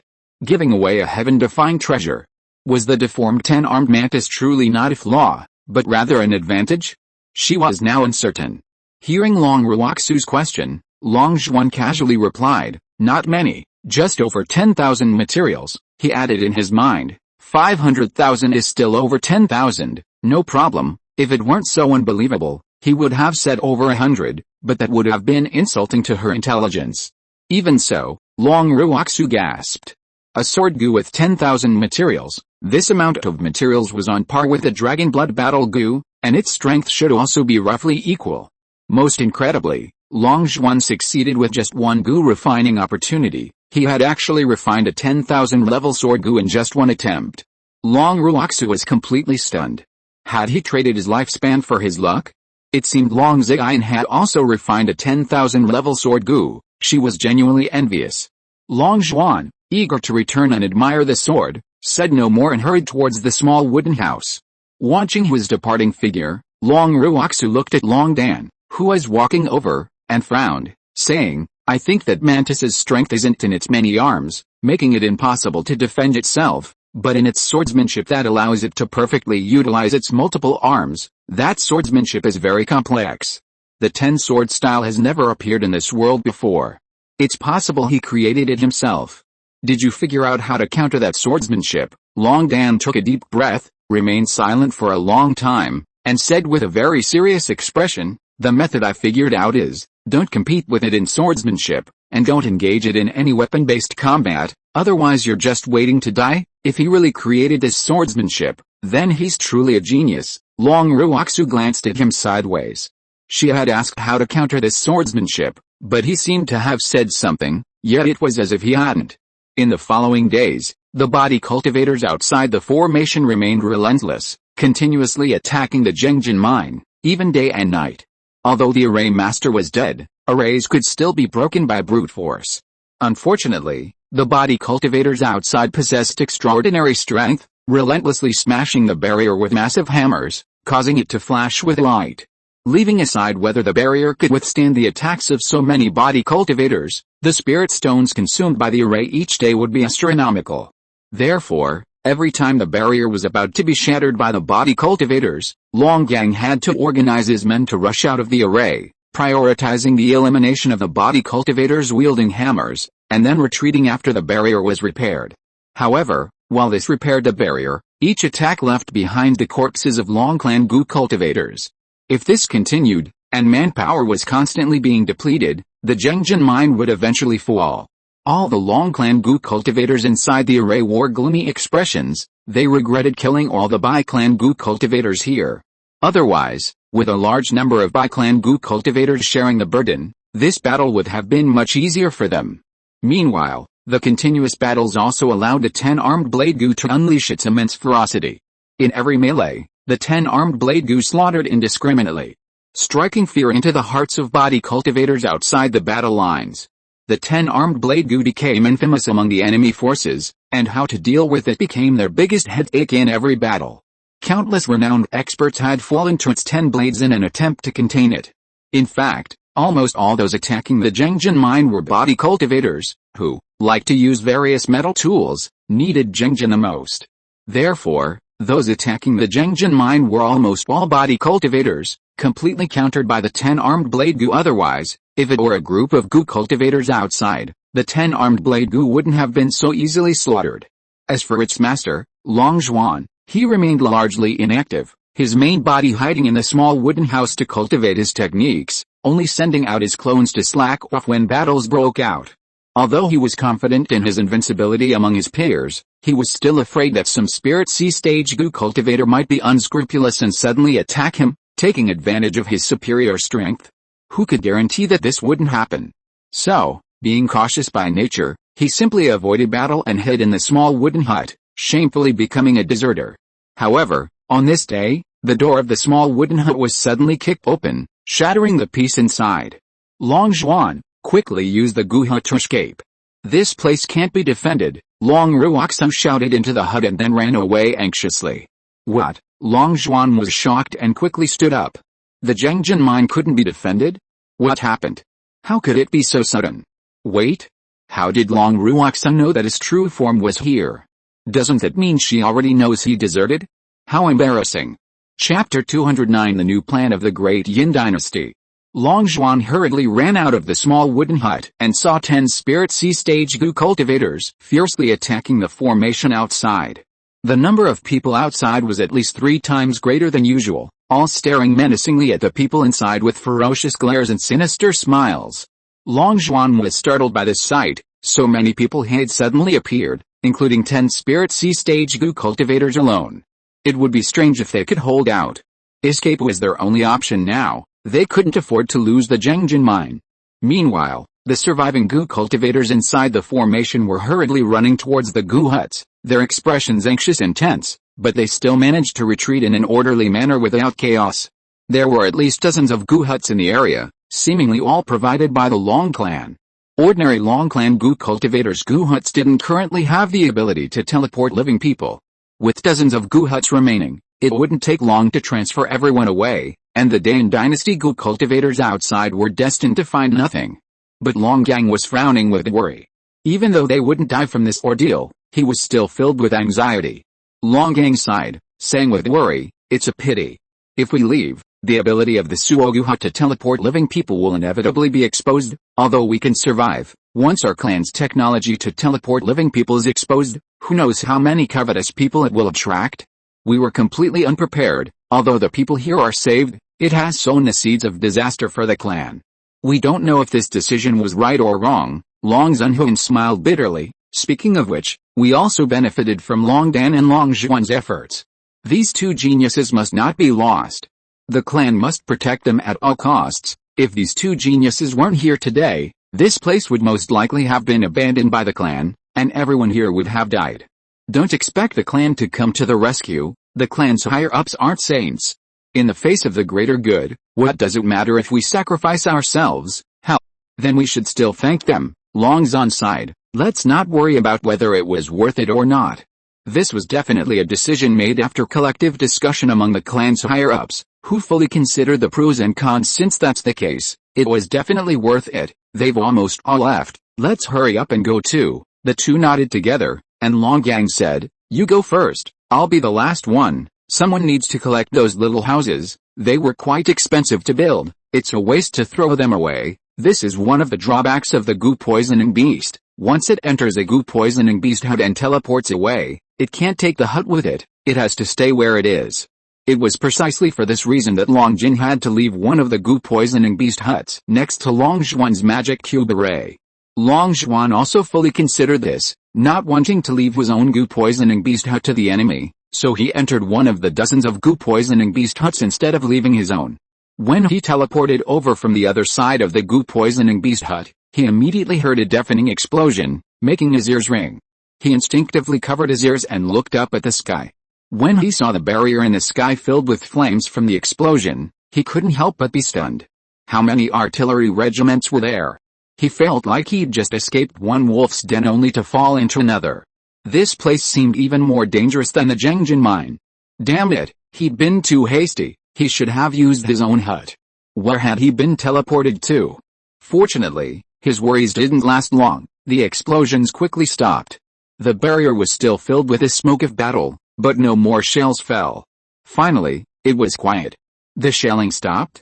What happened? Did they run out of shells? Long Jin murmured in surprise.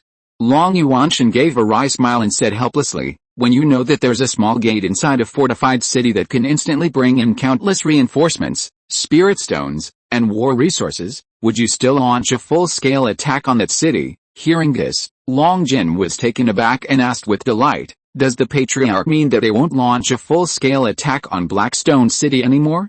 They might even retreat directly." Long Yuanshan looked towards the direction outside the city. There was clearly a considerable disturbance in the Dane dynasty's camp. The Gu Xiu there were discussing something loudly and were very agitated. Long Yuanshan's bitter smile deepened. He sighed. Blackstone City can now teleport a large number of reinforcements at any time, even directly sending in hundreds of Gu Kings. Under these circumstances, there's no way they can take Blackstone City. If that's the case, why are they still launching a full-scale attack on Blackstone City? Retreat is their only option. If they're not stupid, they'll retreat today. Continuing to waste time here is pointless. Of course, by retreat, I don't mean they're withdrawing from the western lands, but rather that they won't be targeting Blackstone City anymore. The appearance of the Suogu has disrupted their plans. They have to devise a new battle plan. Their original plan to annihilate Blackstone City in a flash is definitely ruined. We should think about how to deal with the various families in the city now. Hiding this ability during wartime might cause resentment among some, Long Yuanshan said with a wry smile. There's nothing to say. Just tell them that the technology to teleport living people was only developed in the last few days. They can't do anything about it, Long Jin said nonchalantly. Just as Long Yuanshan had predicted, after the shelling stopped, the Dain dynasty army outside quickly retreated, leaving the entire city bewildered. Hearing this news, Long Zhuan was relieved. With the main force of the Dain dynasty gone, Blackstone City had become the safest place in the western lands. so he didn't plan to wander off anywhere else. Under the Long Clan's arrangement, he found a house to stay in and continued practicing his soul-refining technique. As for the upcoming battle, he definitely didn't intend to participate. He would delegate all combat missions to his clones. He would stay safely here, shamefully becoming a deserter once again. At this moment, not far from Blackstone City, a huge teleportation array stood out conspicuously. It was a tall, silver gate with flowing silver light, emitting a dazzling glow. In the center of the gate was a black light curtain. Although there was no one behind the light curtain, people kept running out from it. The area around the teleportation array was already overcrowded. General Yang, what should we do? The Long Clan actually has a technology even cheaper than teleportation arrays, and can set up teleportation arrays in every city and place. You should understand what such technology means in war. Once Black Rock City has a teleportation gate to the outside world, then Black Rock City is definitely not going to be taken. Even if we send 4 times more troops, it will be useless. An old Goo King at a peak looked at a burly silver-armored man, his face full of worry. What can we do now? The Blitzkrieg plan is definitely off. The silver-armored man glanced at him and said gravely, there's no other way, we have to change our battle plan. Our great Yin dynasty's advantage lies in its superior military strength. We have far more fighting power than the Western lands. Therefore, we must leverage our numerical advantage. My suggestion is to break up our army into smaller units, disperse them, and sweep through the surrounding cities and major resource points. As long as we open enough battlefields simultaneously, their numerous teleportation portals will be useless. If each city is preoccupied with its own problems, who will be there to provide support? Before attacking each city, we should first try to persuade them to surrender. If they refuse, then we can massacre all the forces within the city. What we need to do is eliminate the Western lands' fighting force to the greatest extent possible and plunder their resources to the greatest extent possible. Let's leave the tough nut of Black Rock City for last. By then, all the forces in the Western lands will have been wiped out. No matter how many teleportation portals they have, they won't receive any reinforcements. I'll see who can help them then. The silver-armored man's lips curled up, and a wise light shone in his eyes. But the old man's face still showed worry. He sighed. However, doing so would turn a blitzkrieg into a protracted war. The Western lands are so vast, the march alone would take a long time. This battle would then be very long, and His Majesty's lifespan is limited. I'm afraid he won't last much longer. The living wood is most likely in the hands of one of the 10 tribes of the Western lands. If we don't eliminate them first, His Majesty might not be able to hold out until the end of this battle. The silver-armored man glanced at him indifferently and said expressionlessly, Wang Jianjin, do you mean to continue the assault on Blackstone City? Do you have a good plan to destroy Blackstone City? If you do, I will fully support you. If not, and you are just continuing to attack with lives, forgive my bluntness, but the army of the Great Yin Dynasty will be dragged to its death here. Once the Great Yin Dynasty suffers heavy losses here, wouldn't the Huanyu Empire take the opportunity to invade our country? At that time, the Great Yin Dynasty will be in grave danger. Now I am handing the choice to you. Do as you say, but you will bear all the consequences. This Supervisor Wang fell silent. How could he possibly make such a decision? After pondering for a long time, he sighed heavily, then suddenly exclaimed in exasperation, damn it, how did the Long Clan suddenly develop such a heaven-defying goo worm? How? Long-distance teleportation of living people, perfectly replacing teleportation arrays. It's truly outrageous. We invested a fortune to build this large teleportation array, and they solved it with just one goo worm? Isn't that ridiculous? The most ridiculous thing is that it's alive and can be carried around, far surpassing fixed teleportation arrays. Doesn't that mean they can teleport away instantly if they encounter danger? Then no Long Clan goo cultivator can ever be killed. That's too unfair. The silver-armored man shook his head solemnly. It's not that exaggerated. After all, it's not even a high-grade goo worm. It's not that invincible. According to reports from those over there, teleporting living people isn't instantaneous.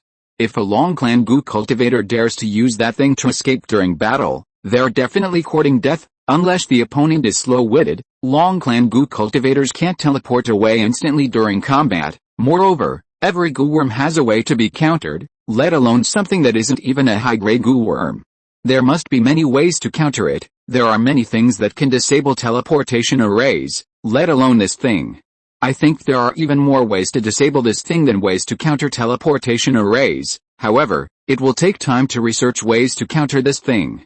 Right now, we need to slaughter more cultivators from the Dragon Clan and research ways to counter this thing. As long as we can disable the teleportation gate in Black Rock City, then we can still launch a strong attack on Black Rock City, and we can also find the living wood before His Majesty dies. But before that, we absolutely cannot just stay here and waste time. We must eliminate as much of the living forces in the Western lands as possible and plunder as much of the resources as possible to sustain the war through war. This is a plan that must be carried out whether it's a blitzkrieg or a protracted war. The silver-armored man's tiger-like eyes widened slightly as he looked towards Black Rock City, his fierce glint revealed. If you are listening to this novel on a channel other than Fanfic World, it means it was downloaded and re-uploaded without effort. We warmly invite you to visit our channel, Fanfic World. There you will find the original version of this story and many other novels of various genres. We look forward to seeing you dive into a world of incredible novels. Chapter 210 The Formation of the Medicine Goo.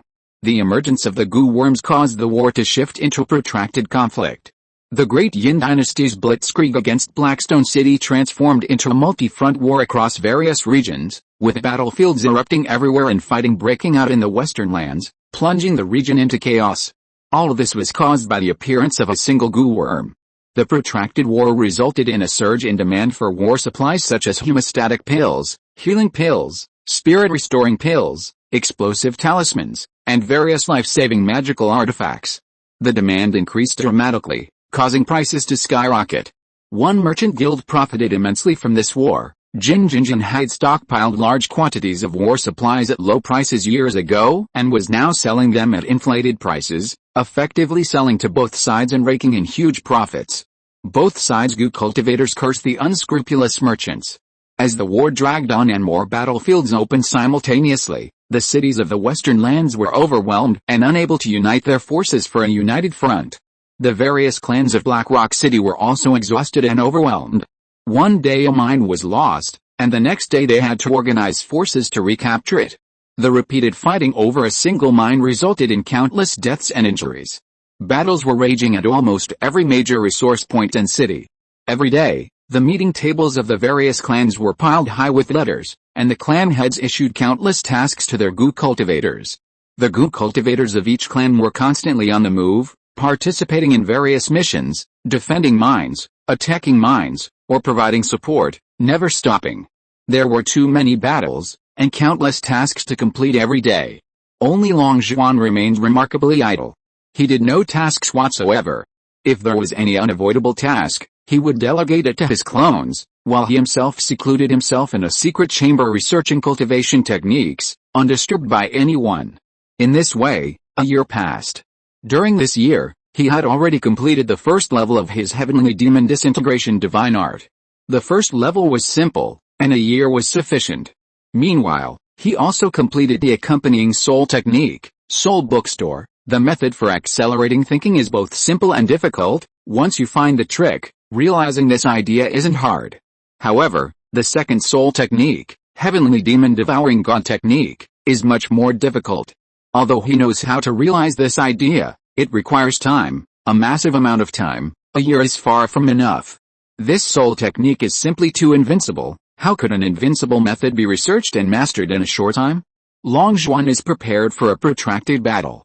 However, he has already completed the core part of the Heavenly Demon Splitting Divine Art, enough to complete the cultivation of the Spirit Gathering stage.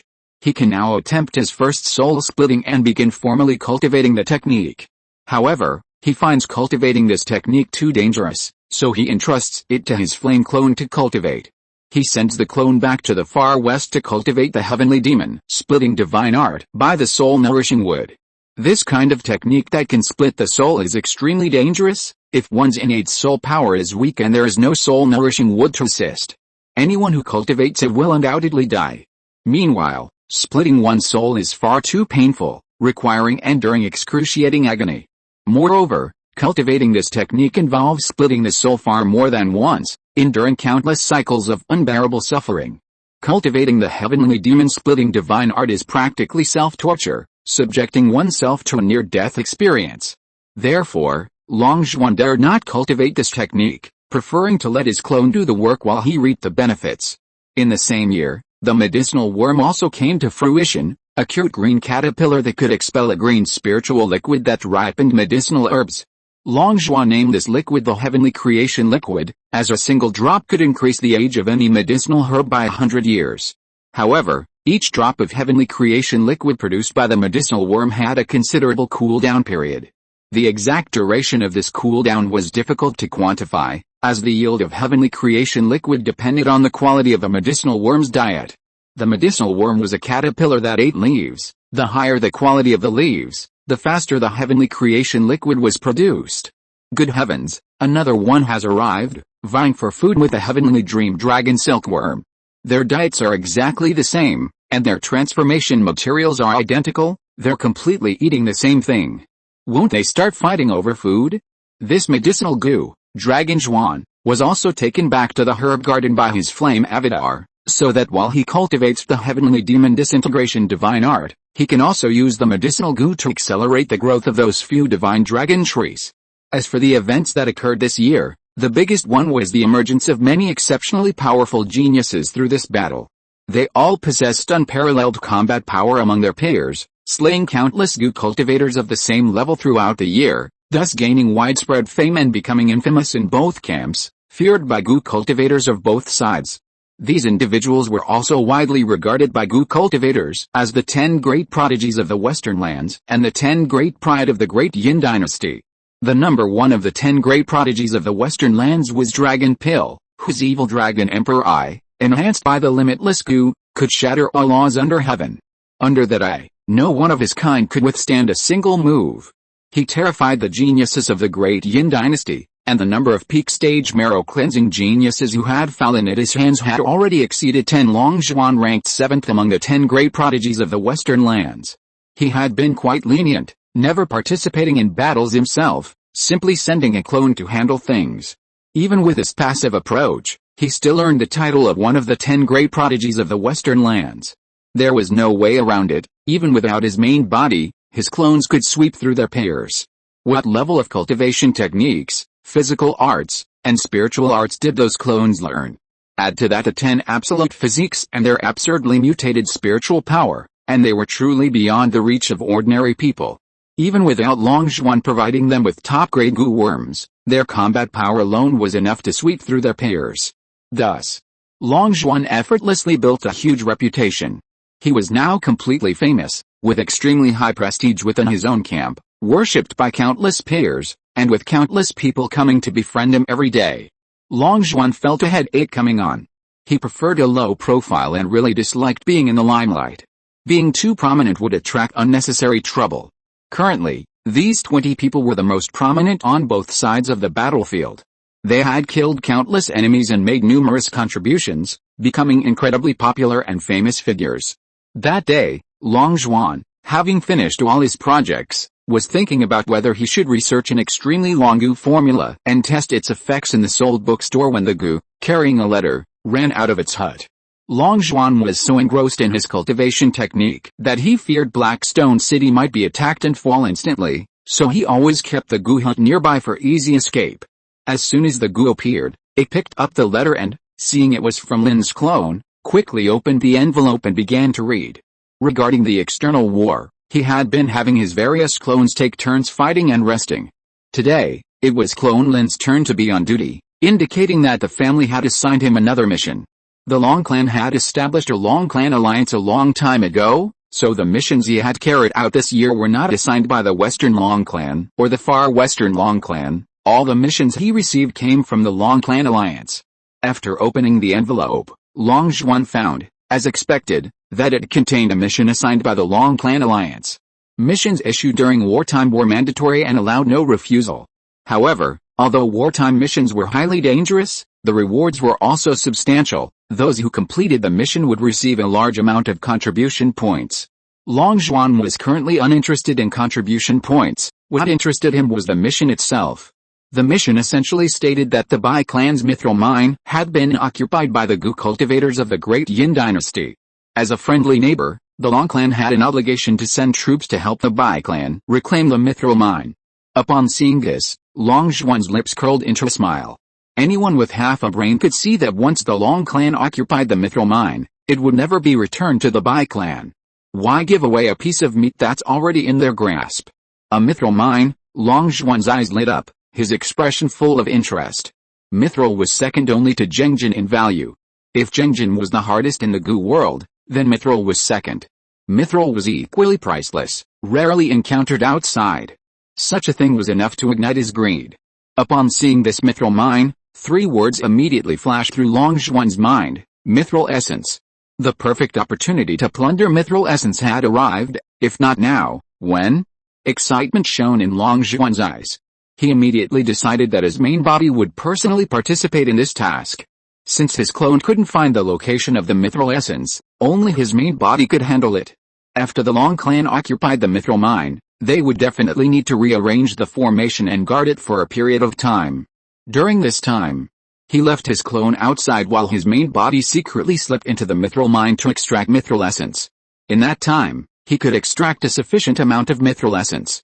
Long Zhuan packed his things and immediately pushed open the door and went out. After a year, he had finally stepped out of this small house again. It hadn't been easy. Late at night, following the instructions in the letter, Long Zhuan arrived at a huge underground chamber within the Long clan's residence. This mission was, after all, clandestine, and it was best not to let the other families know. Keeping a low profile was preferable. As soon as Long Zhuan entered, the Long clan's Gu cultivators inside all looked at him, many with admiring gazes. His status as one of the 10 great prodigies of the Western lands had indeed garnered him quite a few admirers. Long Zhuan nodded in acknowledgement and went inside. He glanced around the room and found that there were quite a few people, at least 800 if not 1,000, making the huge underground chamber feel somewhat crowded. Long Zhuan was slightly alarmed. With such a large force deployed, it seemed the Long clan was determined to acquire this mithril mine. Their massive manpower indicated they intended to seize the mine and hold it firmly, clearly not planning to return it to the Bai clan. The Long clan had mobilized nearly 1,000 Gu cultivators, including 100 at the marrow cleansing stage and 4 at the spirit sea stage, led by Long Jin. The Long clan was clearly going all out this time, determined to take the mithril mine at all costs. Upon seeing Long Zhuan enter, Long Jin immediately turned to him and said, "Long Zhuan, among the Gu cultivators of the Dain dynasty stationed at the mithril mine is a man named Yi Xiu. He is one of the top 10 prodigies of Dain, ranked 5th. This man is entrusted to you. You are only allowed to win this battle. The Dain dynasty's body cultivators are plentiful, so they have more men stationed at the mithril mine than we do, but our clan is currently fighting on multiple fronts, and the number of men we can muster is already our limit. Only by quickly eliminating him, demoralizing them, and boosting our own morale, can we possibly capture the mithril mine in one fell swoop. Understand?" Chapter 211 Innate Spiritual Treasures. What could Long Zhuan say? He could only nod. He was inwardly groaning. He'd intended to continue coasting, but instead, he'd been assigned the most troublesome opponent and given a mandatory order, no choice but to fight. It's worth noting that in large-scale wars, the Gu realm has an unspoken rule: those of higher cultivation levels cannot attack those of lower levels unless in self-defense or with a legitimate reason. In other words, neither the Gu king nor a spirit sea stage Gu cultivator could lower themselves to slaughter the other's genius. However, the gap between the marrow cleansing stage and the spirit gathering stage isn't insurmountable, so this restriction doesn't apply. This is an unwritten rule since ancient times, and no one dares to break it, otherwise, they'll open Pandora's box, and the rule breaker will inevitably suffer the consequences. How could the Gu king possibly fail to kill a genius? Once this precedent is set, no genius from any race will survive. The result will be mutual destruction, as the extinction of a generation of geniuses might lead to their decline into a small, insignificant clan. No one could bear such consequences, so every war in the Gu realm was a battle of generals against generals, kings against kings, and cannon fodder against cannon fodder. Those who broke the rules did exist, but their end was always tragic. Not only were geniuses wiped out, but all their clansmen, including blood-related mortals, were indiscriminately slaughtered by the Gu king, leaving only a lone commander.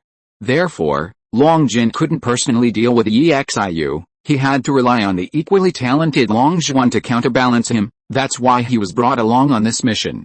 However, Long Zhuan truly didn't want to show his face unless absolutely necessary. Although the Gu King was bound by the rules to not attack geniuses of various races, rule-breaking had always existed, though it was rare. The Gu King had even secretly assassinated geniuses without anyone knowing, and because it was done cleanly, no one knew. These things were all possible, and Long Zhuan, always cautious, couldn't afford not to guard against such situations. Therefore, he always sent his clones to remain in the shadows during battles, never daring to show his face too much. But this time, he clearly had no choice but to step forward. He had been specifically targeted. Afterwards, Long Jin briefly explained the mission plan to everyone, emphasizing how to break the protective array of the mithril mine. He then took out the Gu huts and announced their departure. By this time, the method of how the Gu evolved to possess the ability to teleport living beings had already been disseminated throughout the clan.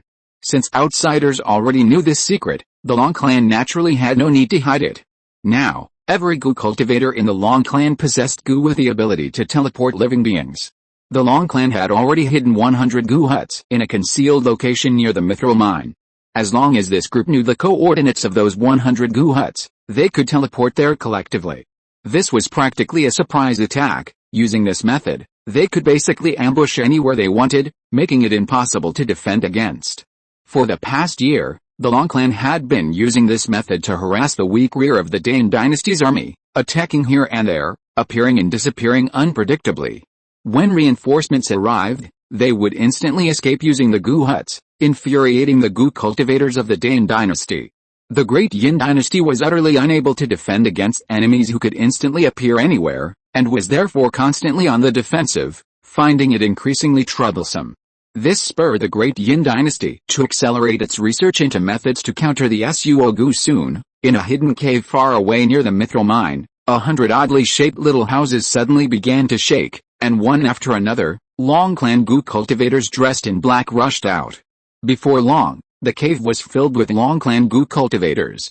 This massive number of Gu cultivators appeared instantly beside the mithril mine, completely unnoticed by the Great Yin dynasty Gu cultivators stationed there. Who wouldn't be troubled by such an elusive group of opponents? The Great Yin dynasty had suffered countless losses at the hands of the Long clan, and until a method to counter the Suo Gu was developed, this tactic was practically unsolvable. At this moment, all the Long clan Gu cultivators in the cave were solemn, none daring to utter a sound.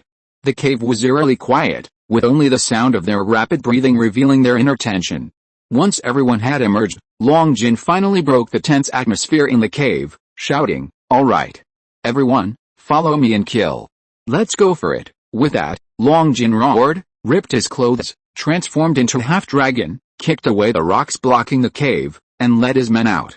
The Long clan Gu cultivators inside the cave were instantly filled with high morale, howling as they rushed out and charged towards the nearby mithril mine. "Follow me and kill, charge, dot." With each roar, the protective array around the mine crumbled almost instantly, and a large number of Long clan Gu cultivators surged into the mithril mine like a tidal wave, killing anyone they saw. This mithril mine had previously been fiercely defended by the Bai clan, but after a year of hardship and countless casualties, it was finally captured by the Gu cultivators of the Great Yin dynasty a few days ago. Due to the extremely short time available, they had no time to set up a strong formation. With Long Jin, a master of formations, present, the formation was utterly vulnerable. Under Long Jin's guidance, a massive number of Long clan Gu cultivators launched a fierce attack on the formation's weak points, and the mine-protecting formation was breached almost instantly. The formation was broken so quickly, and the Long clan Gu cultivators appeared so suddenly, that the Dan dynasty Gu cultivators inside the formation couldn't react in time and were completely unprepared. Many were still asleep when they were torn to pieces by the Long clan Gu cultivators, who rushed in, dying a truly humiliating death. In just an instant, the manpower station here suffered heavy losses. "You're courting death," a furious shout quickly echoed through the camp, followed by the powerful aura of Spirit Sea Stage Gu cultivators. Deep within the camp, one Spirit Sea Stage Gu cultivator after another appeared. They didn't even have time to put on their clothes properly, grabbing the insect-breeding bags and storage bags on the table and rushing out. Without further ado, the Spirit Sea Stage Gu cultivators of the Long clan and the Great Yin dynasty quickly clashed. The chaotic battle between the Spirit Sea Stage Gu cultivators was immense. Both sides fought with deadly force from the outset, using their full strength. The residual force of the battle caused many houses to collapse. The lower-level goo cultivators in the surrounding area turned pale and quickly retreated to a safe distance. At the edge of the Spirit Sea Stage Goo Cultivators battlefield was the Marrow Cleansing Stage Goo Cultivators battlefield, where a group of Marrow Cleansing Stage Goo Cultivators fought fiercely, entangled in a chaotic melee, some fighting 2 against 1, others 3 against 1. Further away was the massive battlefield of the Spirit Gathering Stage Goo Cultivators. This group was the largest, and their fighting was the most chaotic and disorganized, like chickens pecking at each other. The Spirit Gathering Stage Goo Cultivators battlefield surrounded the Spirit Sea and Marrow Cleansing Stage Goo Cultivators battlefields, with shouts of battle coming from all directions. For a time, the two sides were locked in a fierce and evenly matched battle, the situation reaching a stalemate. Despite the Dragon Clan's advantage in the surprise attack, inflicting a heavy loss on the Dain dynasty, causing them to suffer significant casualties even before the battle began, the Dain dynasty's sheer number of body cultivators was overwhelming. Furthermore, the Dain dynasty planned to use a large number of body cultivators for mining. Therefore, if the miners intended for Mithril were included, the Dain dynasty had over 2,000 people at this mine. It was only because body cultivators were weak that the Dragon Clan dared to launch a direct attack on this mine, even if they had 800 lives. Damn it! Which bastards dare to disturb my sweet dreams? I think you're tired of living. Just then, a fat man with bloodshot eyes stormed out of her house, glaring angrily at the goo cultivators fighting beside his house. Die, you all! He took out a green bead from his storage ring, from which a cloud of poisonous mist immediately emerged. The mist was extremely potent, instantly killing anyone who touched it, collapsing dead in the blink of an eye, without even a chance to scream in agony. In an instant, hordes of Long Clan goo cultivators died. However, the poisonous mist was an area of effect attack, and since the Long Clan goo cultivators were entangled with the people of the Great Yin Dynasty, many of the Great Yin Dynasty people were also accidentally killed. Die?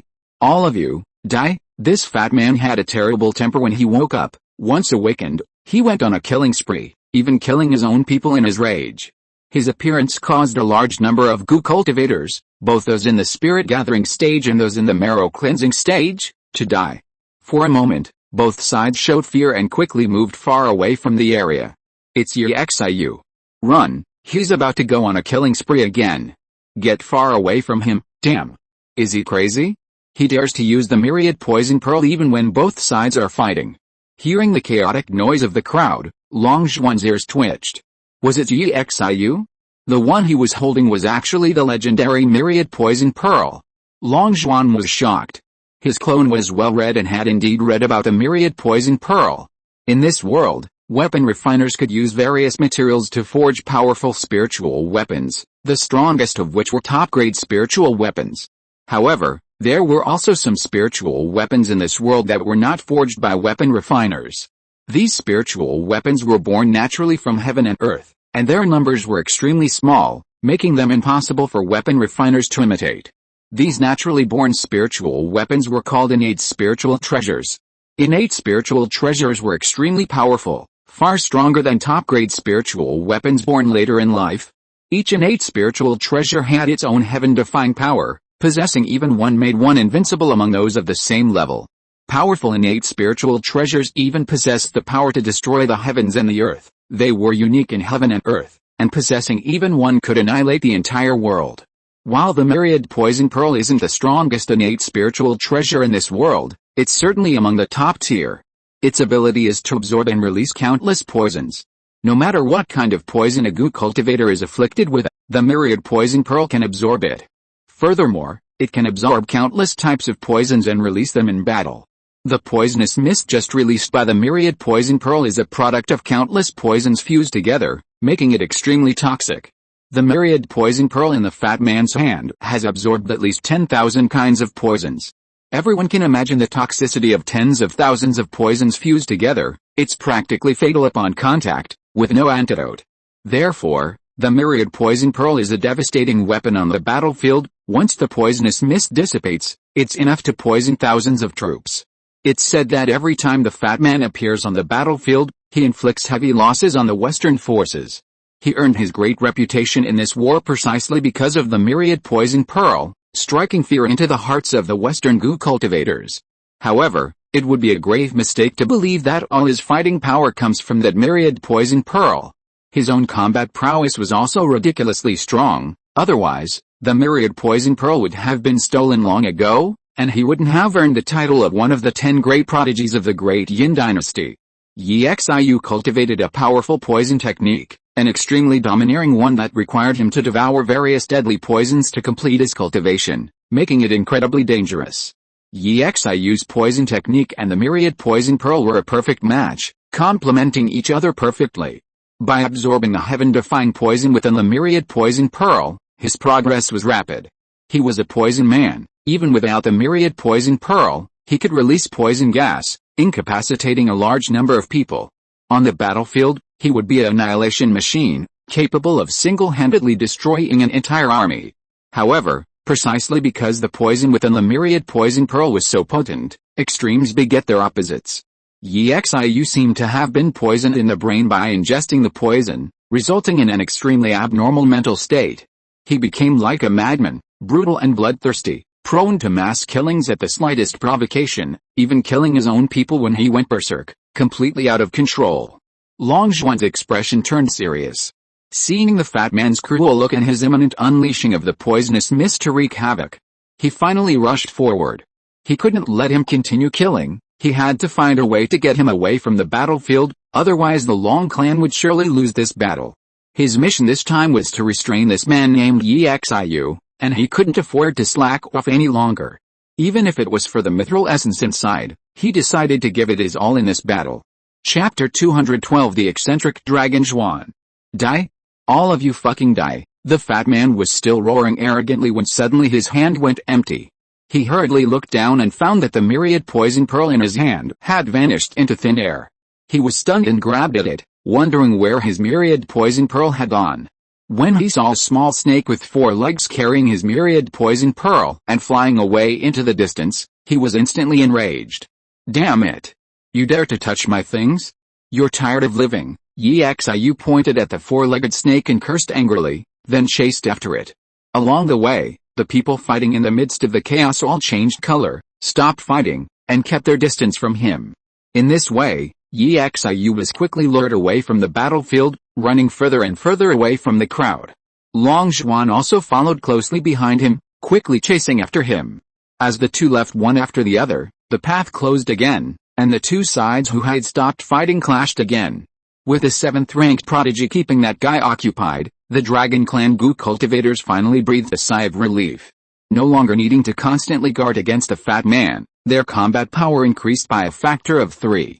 Despite Yi Xiu's near ball-like size, his speed was surprisingly fast, nearly catching the Dragon Gu several times.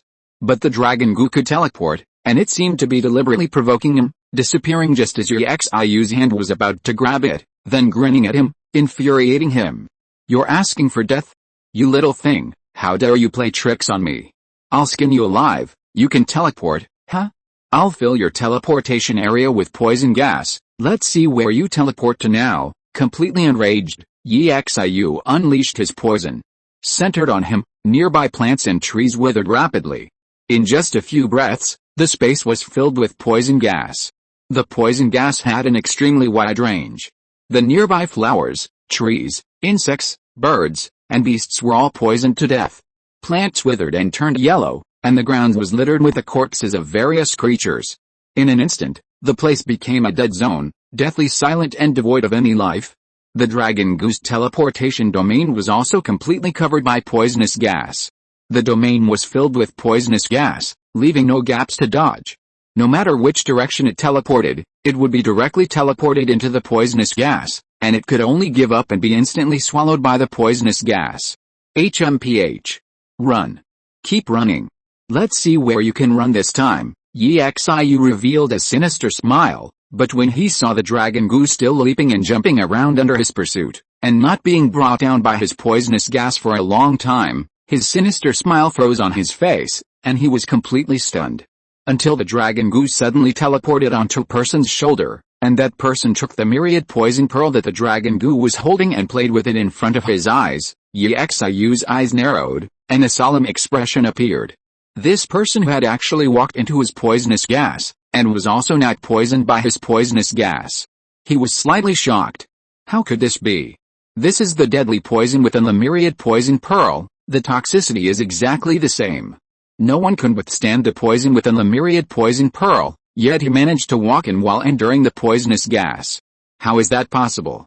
Seeing that both he and the four-legged lizard's bodies were emitting bluish smoke from the corrosive poison, with a faint black sheen flowing across their skin, he had a vague guess in his mind. You're a freak. Wearing a transparent silkworm robe yourself is one thing, but you even dressed your goo worms in silkworm robes. You're a fucking weirdo. Xiu's lips twitched involuntarily. Custom-made silkworm robes for one's goo worms was simply unheard of, a wonder of the ages. This person was truly a freak, as if he had some serious illness. Long Zhuan was stunned, not expecting that this person, who clearly didn't seem very bright, could see through his poison-proofing methods at a glance. That's right, he dressed his dragon goo in soul armor, and not just the dragon goo. Aside from the fact that the earth god was too bulky and a waste of fabric, he dressed all his goo worms in soul armor, one set for each of them. It was utterly insane, and anyone who saw it would be dumbfounded. The soul armor naturally had the ability to resist poison, and without obstructing vision, breathing, or hearing, it provided comprehensive protection, leaving no weak points anywhere on his body. Not only was his soul armor poison resistant, but his water bear goo was also extremely adept at resisting poison. He now had 2 layers of defense, inside and out, making it truly difficult for Xiu to poison him. You lured me here because you were afraid my poison would kill all the Dragon Clan goo cultivators, right? If I released this poison, very few on the battlefield would survive, but let me tell you, I'm strongest only when no one's around, because then I can recklessly use my trump cards that I can't reveal in front of others. You're courting death by leading me to this deserted place. You're being incredibly clever. Instead of worrying about others' safety, you should worry about yourself first, Xiu sneered, directly taking out 3 top-grade goo worms, a snake, a centipede, and a mantis, from his insect breeding bag. They were completely immune to the poison and quickly charged towards Long Zhuan. So these are the trump cards you can't reveal in front of everyone? Just 3 top-grade goo worms. Long Zhuan's lips curled into a smile. Xiu was only at his strongest when no one was around because he couldn't reveal his trump cards. Wasn't he the same? He too couldn't conveniently use his pile of top-grade goo worms in front of so many people on the battlefield. Similarly, he was only at his strongest when no one was around. He had never revealed these top-grade goo worms, Little White, Water Bear Goo, Eye of Heavenly Secrets, and Heavenly Dream Dragon Silkworm, to anyone. He had been hiding his true abilities year after year, never participating in any clan competitions or activities, and always delegating tasks to his clones. His top-grade goo worms had long since become rusty. Taking advantage of the absence of others, it wouldn't hurt to release them and give them a workout. Raising goo for 1,000 days is for using them for 1 day, he thought. I can't let them eat and drink for free forever, especially Little White, who is cunning, lazy, and greedy. It should be made to do some work. A smile played on Long Zhuan's lips as he pulled Little White and a knife goo from his breeding bag, throwing them, along with the dragon goo on his shoulder, at the 3 attacking top-grade goo worms. The 6 top-grade goo worms instantly clashed. The dragon goo fought the centipede, Little White battled the snake, and the mantis faced off against another mantis. For a time, the 6 top-grade goo worms were locked in a fierce and evenly matched battle. Long Zhuan was shocked, not expecting his opponent's top-grade goo worms to be so powerful, not even being instantly killed by his own. He finally understood why Xiu hadn't revealed these 3 top-grade goo worms in front of everyone. They were simply too strong. However, he quickly understood. Every time Xiu went to the battlefield, he killed hordes of people, looted countless storage bags until his hands were numb, and accumulated mountains of resources. How could he not refine several heaven-defying goo worms? It would be strange if his goo worms weren't strong. Seeing that his opponent's goo worms were actually contending with his 3 top-grade goo worms, and that his own 3 goo worms were even starting to lose ground, Xiu was also stunned. After seeing that all of his goo worms were immune to his poison gas, Xiu's lips twitched uncontrollably.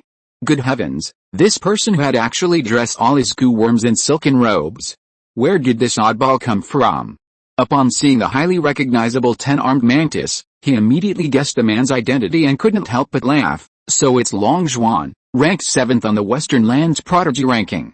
A pleasure to meet you, I didn't expect you to have more than just a 10-armed sword Gu. Your ranking is too low. However, my ranking shouldn't be limited to 5th. As a Gu cultivator, the focus of power shouldn't be on the Gu themselves. Against me, the strength of your Gu is useless.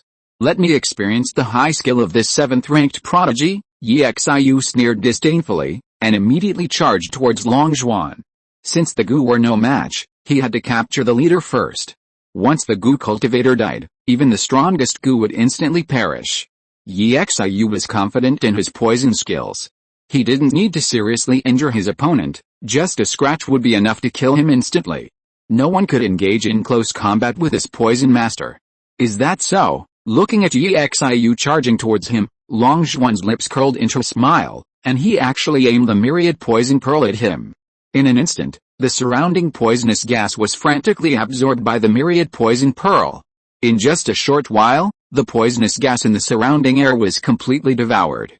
It's important to know that the myriad poison pearl's ability is to absorb all poisons, and Yi Xiu's entire body is poisonous, including his mutated poisonous spiritual power, so naturally, he would be absorbed by the myriad poison pearl. Although the myriad poison pearl can assist Yi Xiu in cultivating poisonous arts, it is also his natural enemy. If the myriad poison pearl falls into the wrong hands, it can directly cripple him. And Long Zhuan, amplified by the Eye of Heavenly Secrets, quickly broke the restrictions Yi Xiu had placed within the myriad poison pearl, easily gaining control of it. Now, Yi Xiu's fate is sealed. Under the myriad poison pearl's frenzied absorption, Yi Xiu let out a chilling scream as his potent poison and poisonous spiritual power were frantically absorbed. Countless green dots and black energy surged from Yi Xiu's body and then flowed into the myriad poison pearl. All the Gu worms he had refined were poisonous insects perfectly suited to him, their bodies brimming with venom. Now, they too were caught in the absorption range of the myriad poison pearl. The 3 top-grade Gu worms let out a miserable cry, their potent venom quickly drained by the myriad poison pearl. Under the interference of the myriad poison pearl, these 3 top-grade Gu worms were all killed by Long Zhuan's Gu worms. Yi Xiu, as a Gu cultivator in the marrow cleansing stage, could only possess so much poisonous spiritual power. In just a few breaths, the black aura on his body vanished, and he was completely drained by the myriad poison pearl, becoming a cripple. He knelt on the ground, seemingly devoid of all strength, his face filled with terror and despair. You can actually control my myriad poison pearl. How is this possible? How did you do it? Yi Xiu cried out in despair. Long Zhuan was too lazy to waste words with him. Now that he knew his secret, there was no way he could be kept alive any longer. At this moment, he was completely crippled, his body devoid of Gu worms, utterly powerless to resist. His head was easily severed by the blade. Gu Long Zhuan put away his storage bag and carried Yi Xiu's head towards the battlefield. The battle had gone unexpectedly smoothly. He hadn't anticipated gaining control of the myriad poison pearl, which alone could easily kill this man. Otherwise, dealing with Yi Xiu would have been much more difficult. Yi Xiu's terrifying poison skills were truly something to be wary of. Chapter 213 Cement City Wall. Yi Xiu is dead. Surrender now. Back on the battlefield, Long Zhuan roared, tossing Yi Xiu's head high into the air. He then manipulated the myriad poison pearl, unleashing poisonous gas to slaughter the surrounding Gu cultivators of the Great Yin Dynasty. The myriad poison pearl, without a countermeasure, was truly unstoppable. Any Gu cultivator or body cultivator touched by its poisonous mist would die. However, the Gu cultivators of the Great Yin Dynasty were mixed with those of the Long clan, and he had many concerns. His killing speed was ultimately far slower than Yi Xiu's. But this was enough to have a deterrent effect. Seeing Yi Xiu's head flying high, the Gu cultivators of the Great Yin Dynasty all paled, their faces showing disbelief. They hadn't expected Yi Xiu, one of the 10 greatest geniuses of Great Yin, to be killed so quickly. With Yi Xiu dead, the 7th-ranked prodigy of the Western lands, wielding the myriad poison pearl, would be unchecked, putting them at a disadvantage in this battle. Yi Xiu's fall quickly demoralized the Great Yin Dynasty. Conversely, the Long clan's morale soared. Haha. This monster died so easily. I overestimated him. Our Long clan's prodigy is strong enough to easily kill Yi Xiu, one of the 10 great prodigies. The prodigies of the Great Yin Dynasty are no match for him. Well done. As expected of our clan's strongest genius. The geniuses of the great Yin dynasty are utterly vulnerable. Cheers erupted from the crowd, their morale soaring and their fighting power increasing dramatically. Seeing this, the Spirit Sea stage Gu cultivator from the great Yin dynasty's face darkened. Yi Xiu had died so quickly, his death was truly fatal. With him dead, the one of the 10 great prodigies on the other side was completely unchecked. Plus, with a myriad poison pearl in hand, he could kill one of their marrow-cleansing stage Gu cultivators in just a few breaths. How many of their marrow-cleansing stage Gu cultivators can withstand such a killing spree? It would be strange if they didn't lose eventually. He understood that this battle was lost, and the reason for the defeat was the death of one person. In the Gu cultivator battlefield, the death of a key figure was enough to decide the outcome of a war. A peak Spirit Sea Gu cultivator, leading the Dane dynasty, glanced at Long Zhuan with murderous intent, barely suppressing the urge to rush over and kill him. He understood that as long as this man was dead, the battle could still be fought. But he dared not break the rules and start a bullying spree. Otherwise, if the opposing Gu king were to act, none of his 10 prodigies would survive. He took a deep breath, suddenly focusing his energy in his dantian, and shouted loudly to the entire arena, "We can't fight anymore. Preserve our strength. We retreat. Give them the mithril mine." As his voice fell, the Dane dynasty Gu cultivators breathed a sigh of relief and ran away, none of them lingering, afraid of being left behind if they were too slow. Don't run. Let's continue our battle for another 300 rounds. Long Jin, who had already undergone half-dragon transformation, grinned slyly, entangled him, and chuckled. He couldn't help but show a smug look on his face after winning this battle. He was the leader of this mission, and winning this battle would grant him a massive amount of contribution points.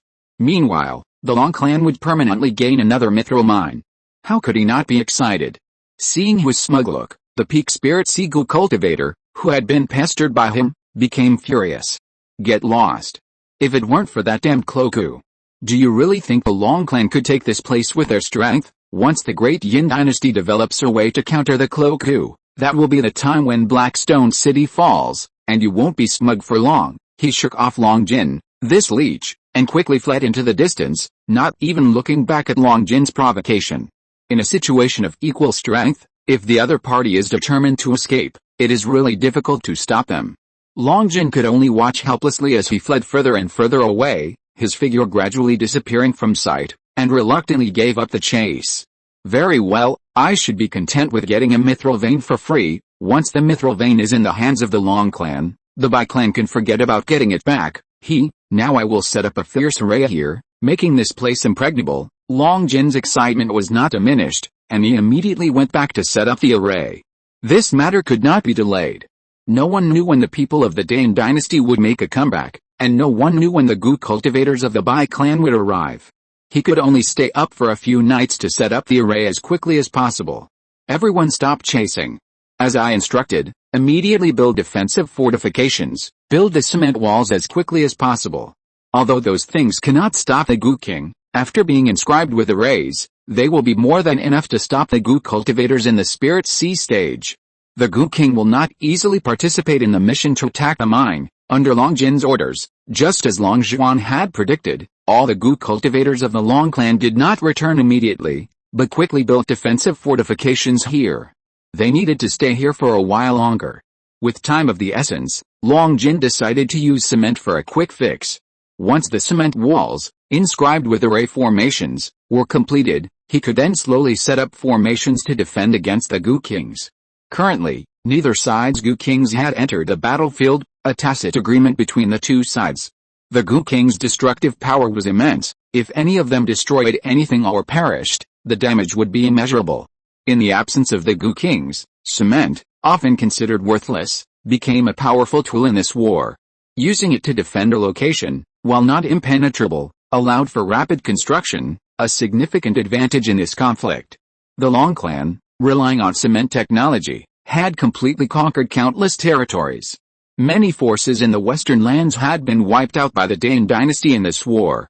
The Dane dynasty seized these forces' resource points, which the Long clan then conquered. While this war would inflict heavy losses on the Long clan, it was also an opportunity for their rise. The battle was a resounding victory, and all the Long clan Gu cultivators were overjoyed, enthusiastically throwing themselves into building defensive fortifications. Laughter filled the air, The family had captured a mithril mine, a cause for celebration for everyone. Long Zhuan, as the greatest contributor to the victory, naturally became the center of attention. He was surrounded by constant compliments and praise. The surrounding Long clan Gu cultivators practically exaggerating his annihilation of Yixiu. Unsurprisingly, this momentous event would be embellished and publicized, becoming the biggest news in the Western lands, the talk of the town, and he was about to become famous.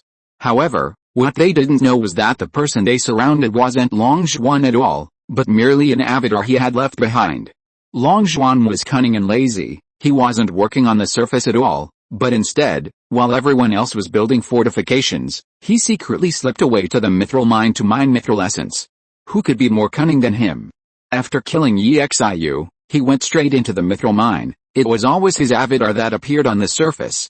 His bold decision to venture into the mithril mine at this time stemmed from his belief that the Great Yin dynasty's chances of a counterattack were slim. Firstly, once the concrete walls were erected, the area would be easy to defend and difficult to attack. Secondly, the Long clan possessed the unreasonable Suogu, meaning a large number of Long clan reinforcements could appear at any moment. How could they possibly fight? The Great Yin dynasty was thoroughly exasperated. They were completely helpless against the Long clan. Faced with these creatures that could teleport across the entire map, they were utterly powerless.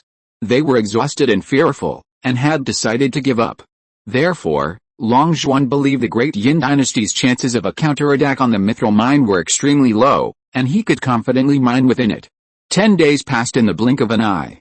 In just 10 days, the Long clan had fortified the area, with towering walls rising from the ground, resembling a colossal beast.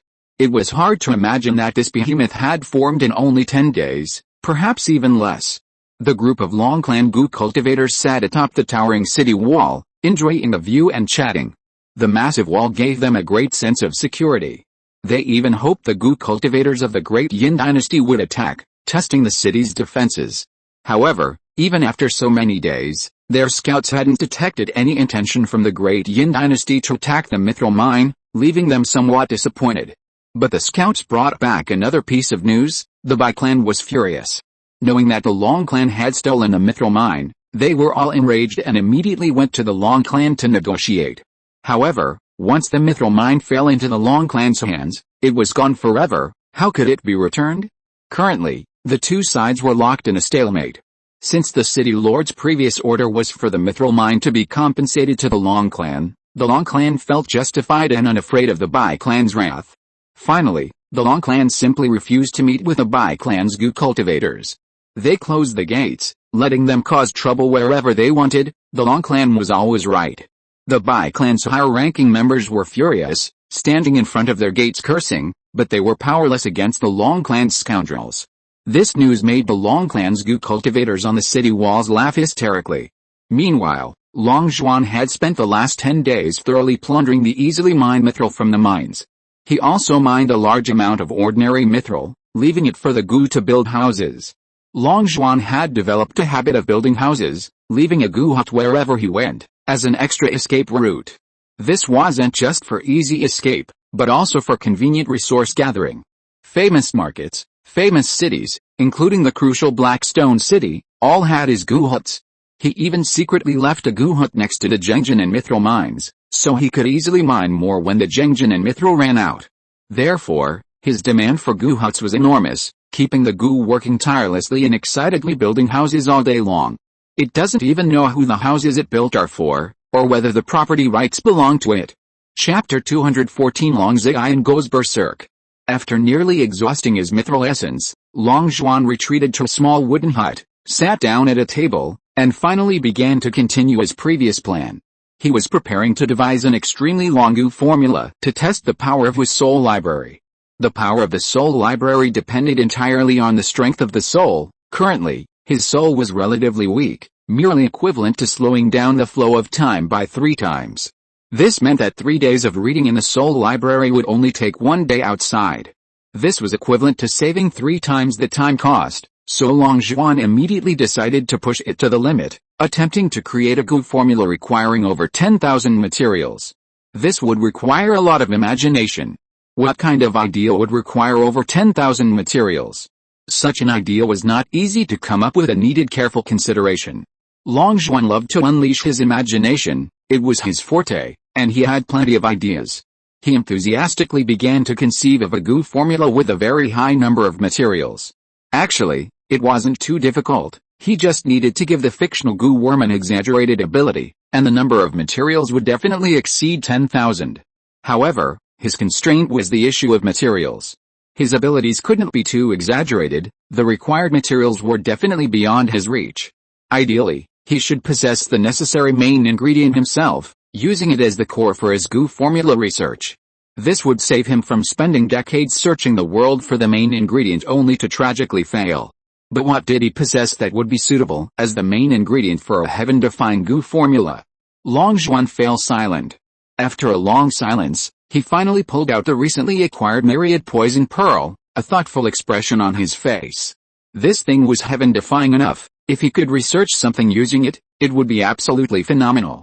However, the main ingredients for goo formulas were all spirit insects. Could he unleash his imagination and use inanimate objects instead? This was definitely a bold attempt. A glint of light flashed in Longzhuan's eyes. Once this bold idea surfaced, he couldn't resist trying it out. After all, his goo formula research didn't require any materials. What was the harm in trying? Failure wouldn't result in any loss, at most a tiny, insignificant waste of time. Without hesitation, Longzhuan took out paper and pen and quickly wrote, "Goo formula. Main ingredient, myriad poison pearl." As soon as the words were finished, a long progress bar appeared on the paper. Longzhuan's eyes lit up immediately. It worked. An inanimate object could actually become the main ingredient in a goo formula. He was utterly astonished. The innate spiritual treasures of this world could actually be used to refine goo, becoming the main ingredient in a goo formula. No one would believe such a thing if told otherwise. His breathing became slightly rapid. He already had an idea for the next goo worm. He was certain that the goo worm refined with the myriad poison pearl would be heaven-defying, even more terrifying than the myriad poison pearl itself. The myriad poison pearl easily killed a great yin demon. How powerful would the goo worm refined from it be? Longzhuan's heart filled with anticipation, and he couldn't wait to start assigning a topic to the goo formula, letting his imagination run wild. Assigning the topic to the goo formula wouldn't increase the progress, even writing 1,000,000 words wouldn't change the progress. However, if the content of your topic couldn't be achieved with the myriad poison pearl, then the progress would disappear. Therefore, Longzhuan could judge the feasibility of his idea based on the progress prompts. Since the main ingredient of this goo formula was the myriad poison pearl, the abilities of the goo worms refined from it would definitely be similar to or close to the abilities of the myriad poison pearl. He only needed to use his imagination in this direction. So, what abilities might a goo worm with the myriad poison pearl as its main ingredient possess? Longzhuan's mind raced, and he quickly put his brain to work. Soon, his eyes lit up, and he quickly came up with an idea. He continued writing on the paper, "Calamity poison goo formula main ingredient, myriad poison pearl description, a powerful goo species that feeds on various poisons. It can directly transform the poisons it consumes into domineering poisonous spiritual power. Each time it consumes a poison, its poisonous spiritual power will possess the characteristics of that poison. The more types of poisons it consumes, the stronger its poisonous spiritual power becomes.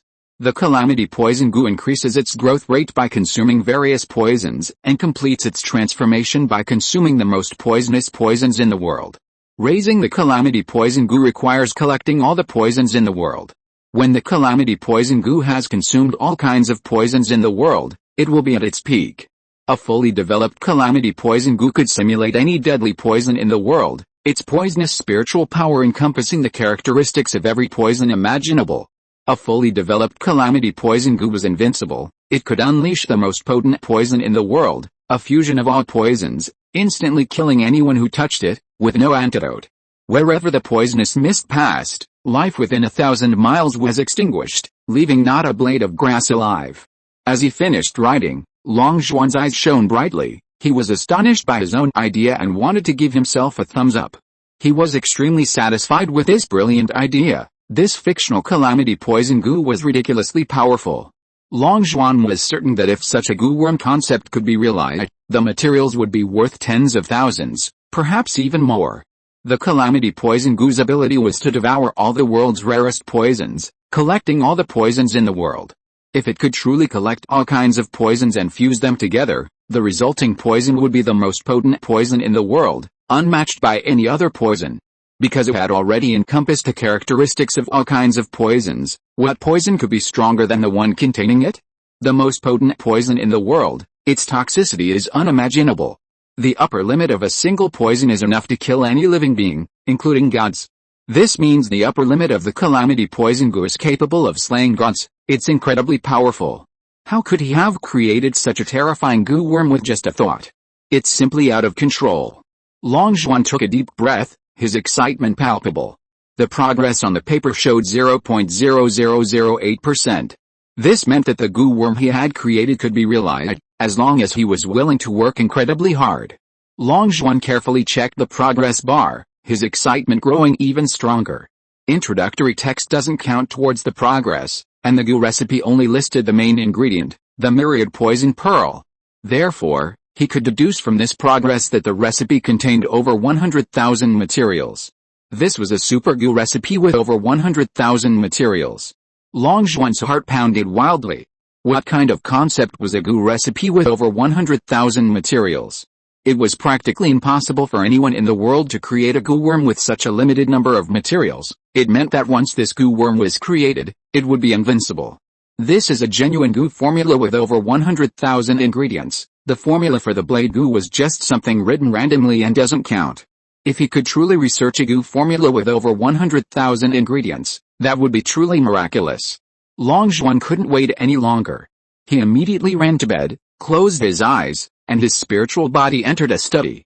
This study was huge, filled with bookshelves and piled high with all sorts of books. These were all books he had read. In other words, all the books he had ever read would materialize here in the form of books. This place stored all his knowledge and wealth. Even his physics and chemistry textbooks from his previous life could be found here, with clear handwriting. This ability was equivalent to having photographic memory. Once the soul books were formed, the knowledge he had almost forgotten instantly became clear, and he could memorize the words in the books without missing a single one, even reciting them backwards. This was an ability he had only discovered by accident. Using this ability, he could read 10 lines at a glance, store a massive amount of books in the soul study, and memorize them all backwards. Such an ability was simply terrifying. Which freak researched such an outrageous ability? Of course, if he wanted to read new books here, he would need to borrow the power of the original realm. This space would then expand, with many new bookshelves and books appearing. However, using such power would increase consumption, so he didn't need to use it for the time being. His purpose here wasn't to read books, but to grind for goo formulas. He wanted to see how long it would take to grind for over 100,000 goo formulas in the soul bookstore. Excitement gleamed in Long Zhuan's eyes, full of energy, and he immediately found the table in the center of the bookstore and sat down. Time flew by, and half a year passed in the blink of an eye. During these 6 months, as expected, Long Zhuan's killing of Yi Xiu spread, making him even more famous and causing his ranking to rise 2 places, becoming 5th on the Western Land Prodigy list. The first place was still Long Dan, while Long Ziyan wasn't included in the rankings. She had long since become a Spirit Sea Stage Goo cultivator, a senior, and her battlefield was entirely composed of Spirit Sea Stage Goo cultivators. She had comprehended countless sword intents, and the power generated by fusing all of them together was simply incredible. Her appearance on the battlefield was unstoppable, slaughtering any obstacle in her path. She utterly annihilated the Spirit Sea Stage Goo cultivators of the Great Yin Dynasty, leaving them utterly defeated and no one able to stop her. The number of Spirit Sea Stage Goo cultivators who had fallen at her hands had already exceeded 10. Faced with this killing star, the Spirit Sea Stage Goo cultivators of the Great Yin Dynasty were completely terrified, their very mention of her causing them to flee at the mere sight of her. Her fame was now greater than anyone else's, and with both beauty and strength, she was even more popular. This was truly monstrous. Long Zhuan hadn't expected that he had inadvertently created such a terrifying being, a truly disastrous situation. He knew that the immortal execution formation could assist Long Ziyan in comprehending sword intent, but he never imagined she could comprehend so much sword intent. Sword intent was not so easy to comprehend. His own clone had been running an everyday trying to comprehend saber intent, yet hadn't grasped anything. He was confident in his own high level of comprehension, But it seemed that comprehension alone was not enough to comprehend sword and saber intent. Even a prodigy like himself found it so difficult to comprehend sword intent, let alone others.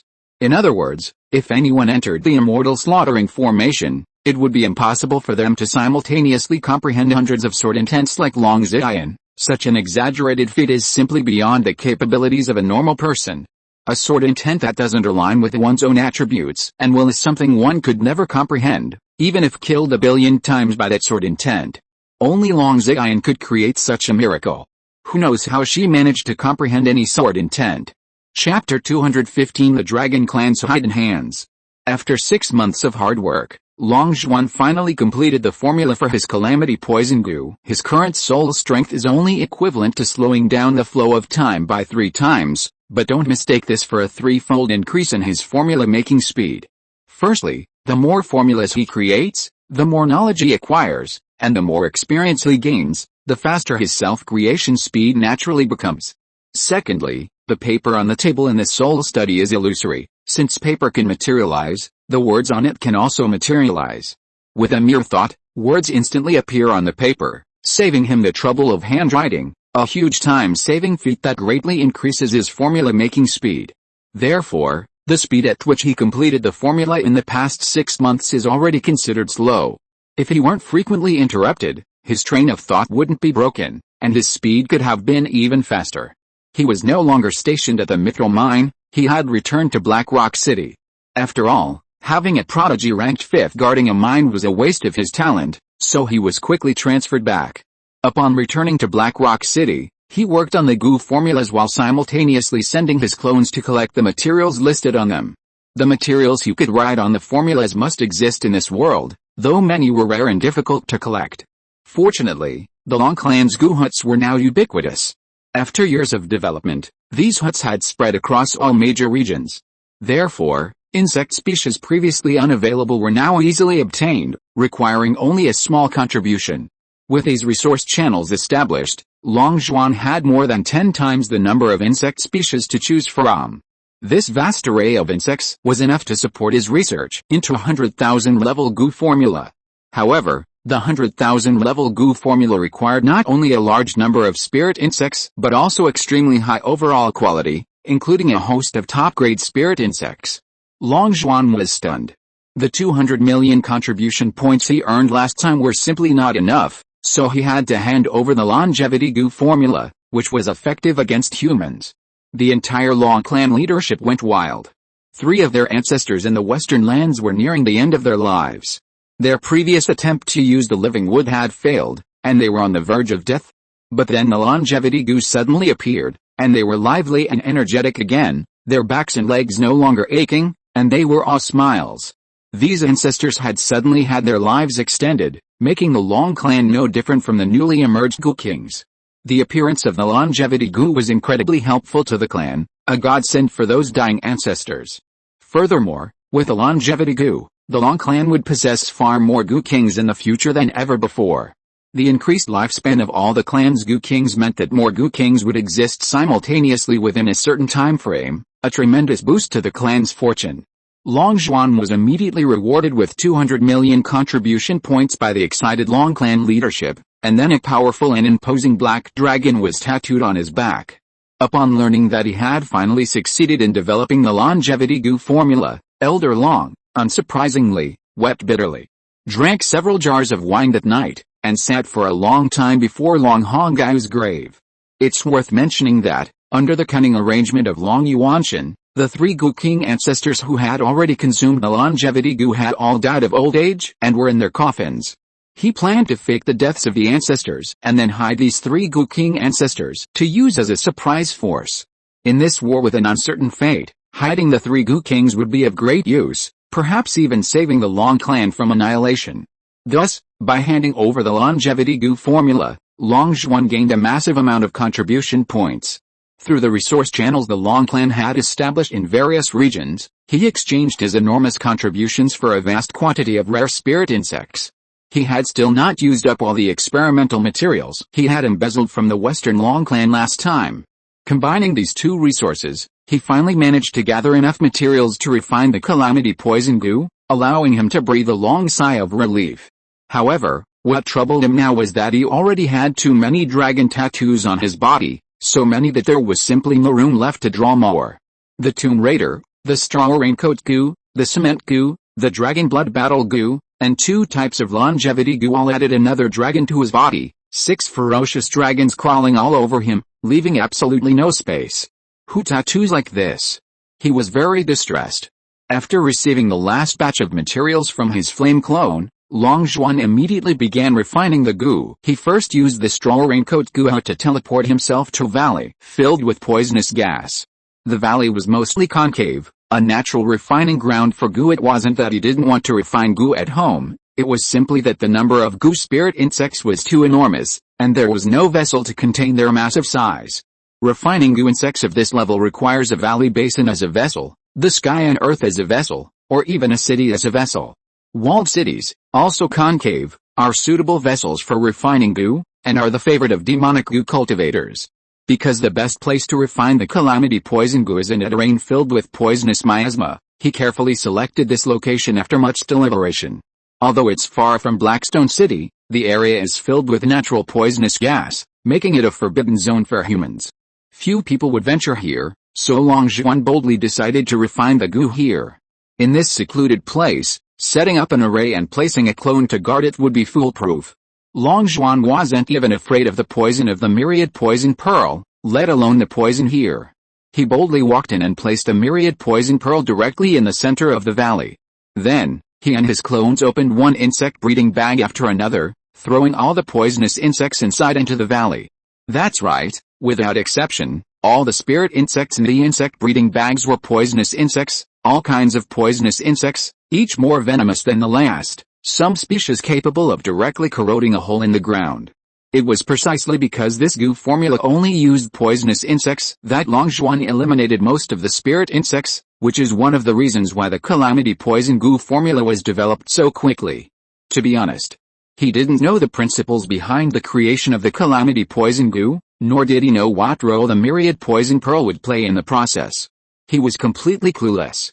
He had guessed the goo formula. How could he know the purpose of the myriad poison pearl in the goo refining process? He only needed to throw the myriad poison pearl into the goo refining area as instructed.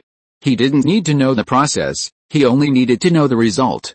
All he had to do was wait patiently. Following the same steps as before when refining the blade goo, he immobilized all the poisonous insects.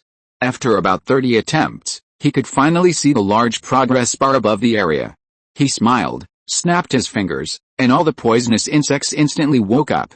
They then glared fiercely at the surrounding insects and immediately began to fight each other. The battle scene was incredibly exciting. One poisonous toad, covered in blue veins, was particularly ferocious, devouring them one by one.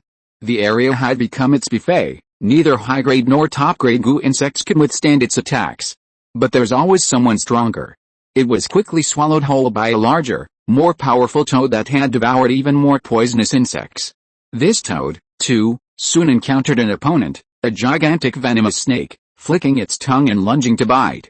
The scene was utter chaos. This was the art of goo cultivation. You eat me, I eat you, until only the strongest remains. This last one, having consumed so many poisonous insects, concentrates their toxicity within itself, transforming into an even more terrifying being, becoming the king of insects, also known as Goo. Long Zhuan watched with interest for a moment before finally turning and leaving. Judging by the progress, the calamity poison goo's maturation time would likely be quite long, at least a year. He dared not wait here any longer. This waiting time would probably be very long, so he planned to use this time to study the second level of the Heavenly Demon Disintegration Divine Art. The second level of the Heavenly Demon Disintegration Divine Art was far more difficult and complex than the first, requiring even more time. At the same time, the second accompanying soul technique of the Heavenly Demon Disintegration Divine Art was also a time killer, requiring a massive amount of time to study. However, with the soul bookstore acting as a time cheat, he believed he could master both the second level of the Heavenly Demon Disintegration Divine Art and the time-consuming Heavenly Demon Devouring God technique within 2 years. Time always flies when practicing cultivation techniques. With intense concentration, a year and a half passed quickly. Even after such a long time, the war was not over. The Western lands had become a meat grinder, with countless Gu cultivators dying in the battle, and all sides suffering heavy casualties and severely weakened. Before the war, the western lands had been ravaged by Shi Heojin, with too many low-level and high-level Gu cultivators killed or wounded, requiring a long time to recover. With the Great Yin dynasty attacking at this time, the various forces in the western lands naturally fell into a disadvantageous position. Therefore, in the early stages of the war, only the Long clan had an advantage. The western lands were at a clear disadvantage on the other battlefields. After all, the Great Yin dynasty had far too many body cultivators, and their number of Gu cultivators was no less than that of the western lands. How could the western lands possibly compete? In the end, it's unclear what method city lord Yan Pajin used, but he managed to draw forces from the far west, the Western Sea, and many other barren lands into the war. Through the Gu huts, the Gu cultivators from these distant forces could instantly appear on the western battlefield. With the support of numerous allies, the western side barely managed to reverse its decline and begin to contend with the Great Yin dynasty. However, even though the outside world was in chaos, Long Zhuan remained oblivious to everything else, focusing solely on cultivating his techniques. Whenever war broke out and his family assigned him tasks, he would delegate them all to his clones, while he himself would shirk his duties, avoid the battle, and secretly cultivate his techniques. However, his clones were quite capable, never failing in any mission and earning him a massive amount of contribution points. There were extremely dangerous missions, such as when his clone had to face Yu Zhao, ranked third on the Great Yin dynasty's prodigy ranking. After all, Long Zhuan hadn't given him any top-grade Gu worms, making that battle extremely difficult. He was constantly on the verge of death under the combined assault of Yu Zhao's various top-grade Gu worms. In the end, he could only flee in panic, with Yu Zhao giving chase after him with a wild laugh. But one shouldn't pursue a desperate enemy. After chasing for a while, he crashed into an ambush set up by the other 4 clones. Finally, Yu Zhao was outnumbered 5-1 and brutally beaten to death by the 5 clones.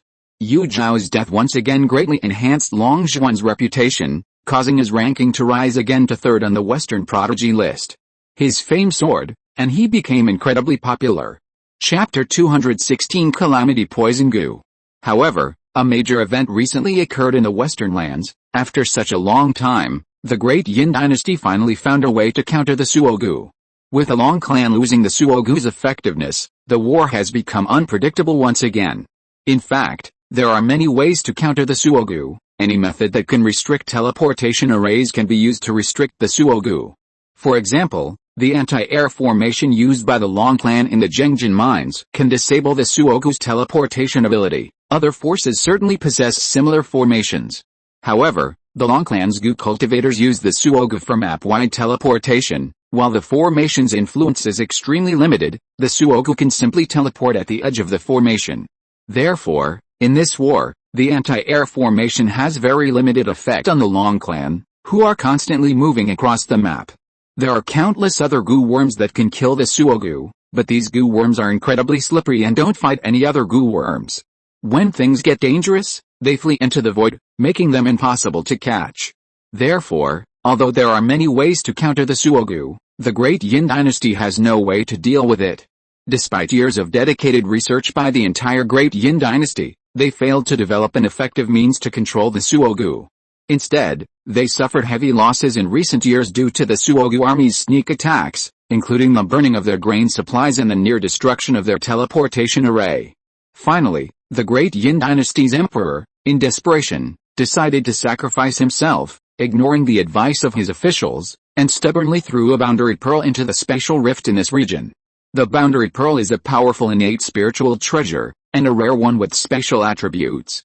If it explodes in the spatial rift, it will cause spatial turbulence, creating powerful spatial storms and currents, making the area extremely unstable and preventing spatial teleportation.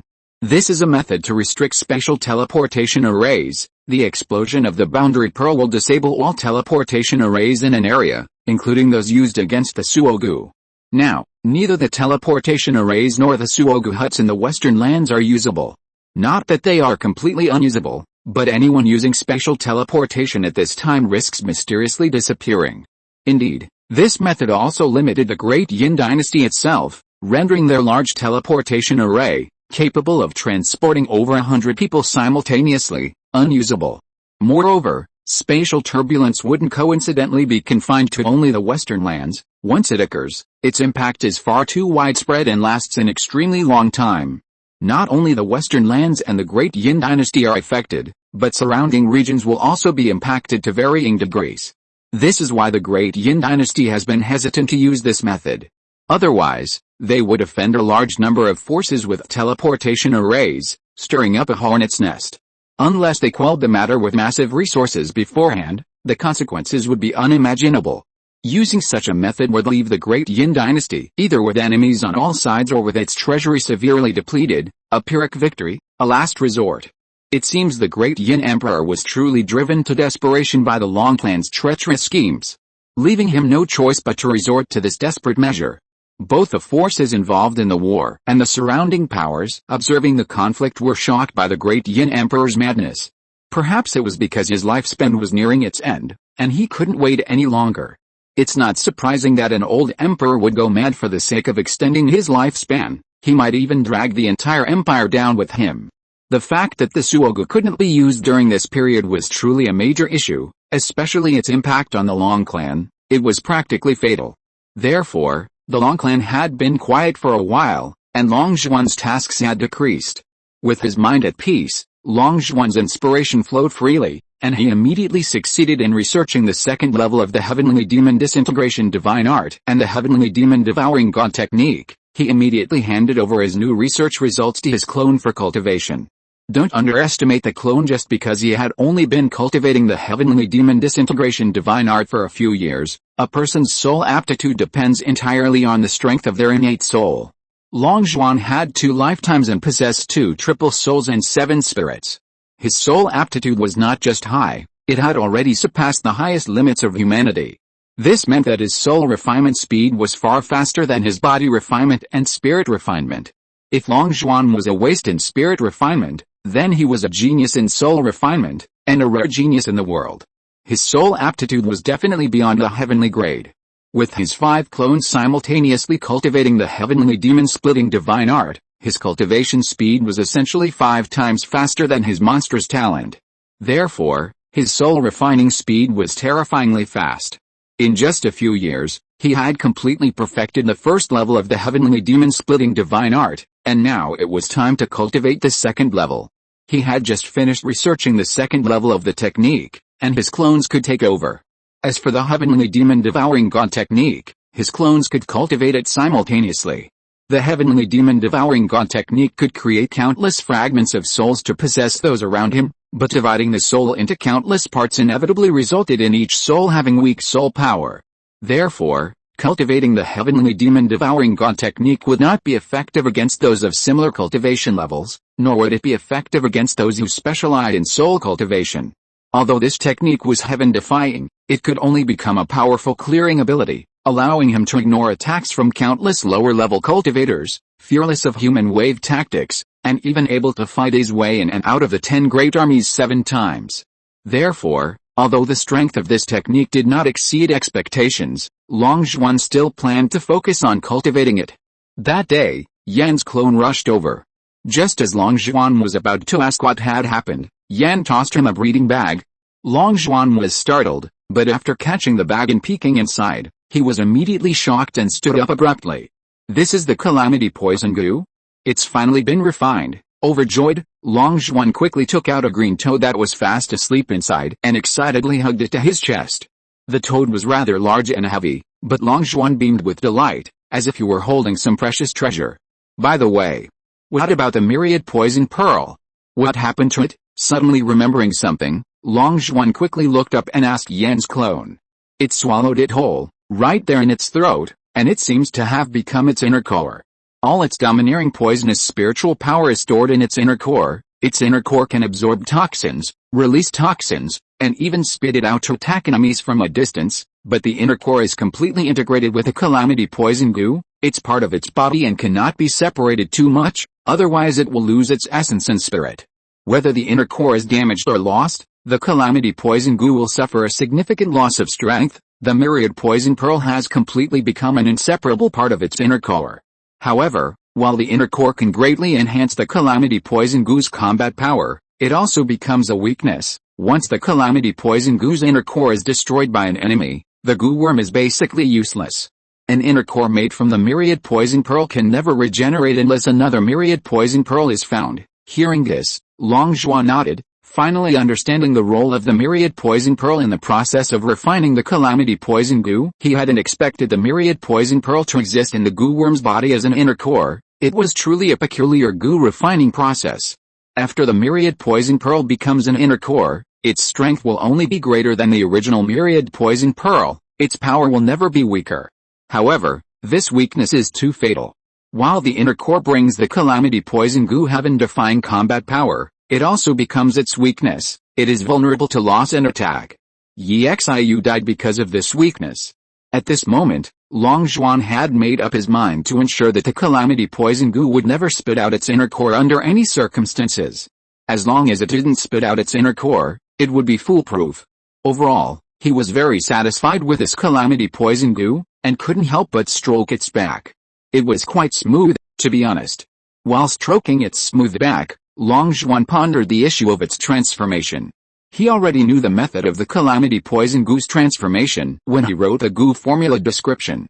The calamity poison goo increases its growth rate by consuming various poisons, and completes its transformation by consuming the most poisonous poison.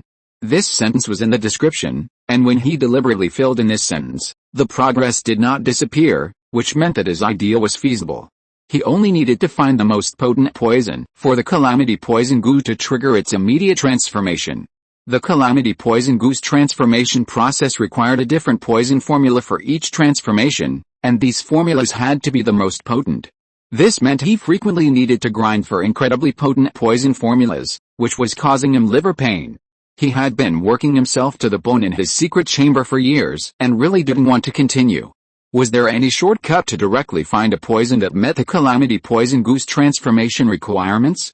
Longzhuan pondered for a long time, then a glint of light flashed in his eyes, and an idea came to him. He now had a plan. Incredibly potent poisons didn't exist in the Western lands, none of them met the calamity poison goo's transformation requirements. The advancement materials needed for such a powerful goo worm as the calamity poison goo were not easy to find, so his first thought was to create his own poison formula, but it couldn't take too long. Therefore, he came up with a lazy idea, an idea that allowed him to create a highly potent poison without wasting too much of his time. His idea was to use the magnifying power of the Eye of Heaven and the powerful soul force to extract metallic elements. In his previous life, polonium was 100 billion times more toxic than cyanide. Just 0.1 grams could kill 100 billion people.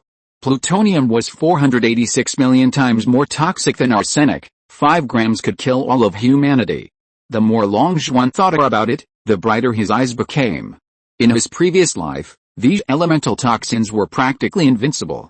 How could they compare to the strongest poisons in this world? Even if they couldn't compare, their toxicity was more than enough to induce a transformation in the calamity poison goo. How about letting the calamity poison goo devour these elemental toxins to complete its transformation? He didn't know if he had the ability to create these metallic elements, but it was definitely worth a try. He could find information about the manufacturing principles of polonium and plutonium online in his previous life, and he had even happened to look at it by chance. However, in this world, there was no technological means, and he didn't know if he could synthesize these two elements with the help of various goo insects. If it succeeds, its calamity poison goo will truly be invincible. Danger often comes from the unknown. The terrifying poisons of the past life are unknown to the people of this world, so how could they know the antidote? Once poisoned, the chances of survival are extremely slim. Longzhuan revealed a ruthless smile and immediately decided to research this elemental poison. The soul armor and water bear goo seem to be able to defend against those radioactive elements, so he doesn't need to consider the danger of conducting such experiments. He can simply have his clone do it. Polonium is more lethal than plutonium, and the transformation process will definitely be easier at first and more difficult later, so Longzhuan decided to study plutonium first. At this moment, he started acting recklessly again. He forgot about the time when he insisted on distilling the wine when refining the wine goo, which almost caused the wine goo to drink it to death. Too much of a good thing can be bad. If the wine goo, which is not afraid of wine, almost drank it to death, would the calamity poison goo, although not afraid of poison, truly be immune to poison? He went all out right from the start. Was he really not afraid of accidentally poisoning the calamity poison goo to death? Those elemental poisons were far beyond normal poisons. They were even beyond the realm of extreme toxicity. How could a normal creature easily withstand them? He truly regarded the calamity poison goo as an omnipotent god. If you are listening to this novel on a channel other than Fanfic World, it means it was downloaded and re-uploaded without effort. We warmly invite you to visit our channel, Fanfic World. There you will find the original version of this story and many other novels of various genres. We look forward to seeing you dive into a world of incredible novels. Chapter 217, Encountering an Acquaintance Again. A month later. What's going on? Wake up. Wake up. Wake up. How could this be? Long Zhuan lifted the calamity poison goo into the air and shook it back and forth. However, the calamity poison goo swayed in mid-air like a corpse, without making a sound. Long Zhuan was completely bewildered. He hadn't expected this. Since he had finally researched plutonium with the help of the Eye of Heaven and borrowed various special abilities goo insects, he had eagerly fed it to the calamity poison goo. Being cautious by nature, he had only given the calamity poison goo 1 gram. Who would have thought that it would immediately become like this after eating it, falling into deep coma, unresponsive no matter how much he called. Long Zhuan was frantic, pacing anxiously around the room with his hands behind his back, his face full of worry. The calamity poison goo was afraid of poison, and could even be poisoned into unconsciousness? Are you kidding me? Long Zhuan was completely numb. He put his finger under the calamity poison goo's nose and found it was still breathing, then breathed a sigh of relief. Thank goodness, it's still alive. Remembering that the wine goo had experienced a similar situation before but had survived, Long Zhuan's hope returned. He gently placed it into the worm-rearing pouch and let it rest peacefully. Damn it, what a mess. Long Zhuan couldn't think of a way to wake it up. All the antidotes in this world were ineffective against elemental poisons, so he could only leave the calamity poison goo in the worm-rearing pouch and observe. Whether it lived or died was entirely up to its own fate. He had done his best. A month later, Long Zhuan took out the calamity poison goo and saw it was still in a deep coma. His expression turned bitter. Finally, he pushed open the door and went outside. He was devastated and decided to go out for a walk to clear his head. Blackstone City, Market. With the continuous battles, some died, while others killed and plundered, becoming incredibly wealthy. Those who stole other storage bags always had to trade away what they didn't need, so in this world, war was always the busiest time for the street vendor economy. Every day, countless goo cultivators bring their battlefield spoils to the market. Some stall owners become incredibly wealthy, while others, unaware of the value of their finds, have their priceless treasures snatched away, becoming the laughingstock of the market. These stories spread like wildfire, attracting countless bargain hunters and making Blackstone City's market overflowing with people daily. Long Zhuan, having heard so many similar tales, also developed a desire to find bargains at the market and made frequent trips. Thanks to his cheat-like abilities, he always reaped considerable rewards, but he never flaunted his finds, so no rumors of him finding any treasures circulated in the city. When he arrived at the market, he was constantly met with glances of awe and apprehension. As one of the top 10 prodigies of the Western lands, and ranked among the top 3, his fame was now immense, making it difficult to avoid attention. In the past, people would often try to befriend him, but they always ended up being cold and indifferent. Long Zhuan deliberately adopted an arrogant and unapproachable demeanor, so now no one bothered to talk to him anymore. He didn't want to waste time on meaningless social interactions unless the person had value and could help him in the future. Otherwise, making friends with meaningless people was a pure waste of time. Long Zhuan wandered aimlessly through the various stalls. He had high standards, and there were very few treasures that caught his eye. Therefore, he quickly glanced at most of the stalls and continued walking forward without stopping. Most of the items on the stalls were various weapons used by body cultivators, completely useless to goo cultivators. Not only weapons, but most things used by body cultivators were useless to goo cultivators. Unfortunately, the Great Yin Dynasty clearly intended to use cheap body cultivators to weaken the goo cultivators of the Western lands during this war, so the vast majority of items on the market stalls were for body cultivators. Long Zhuan walked for half a day without finding a single treasure that caught his eye. Just as he was losing patience and preparing to return, his worm-rearing pouch suddenly stirred, and the rabbit inside began to frantically struggle again. Long Zhuan's eyes immediately lit up. Whenever all his clones were away from the herb garden, Long Xuan always brought the rabbit along. Otherwise, if left unattended, the rabbit would become unruly and capable of anything. He was even afraid that the rabbit would wreak havoc on his herb garden while he was away, pulling out all the rarest and most precious spiritual herbs to refine into pills, only to find the garden closed when he returned. This rabbit had become obsessed with alchemy, so he had to be cautious.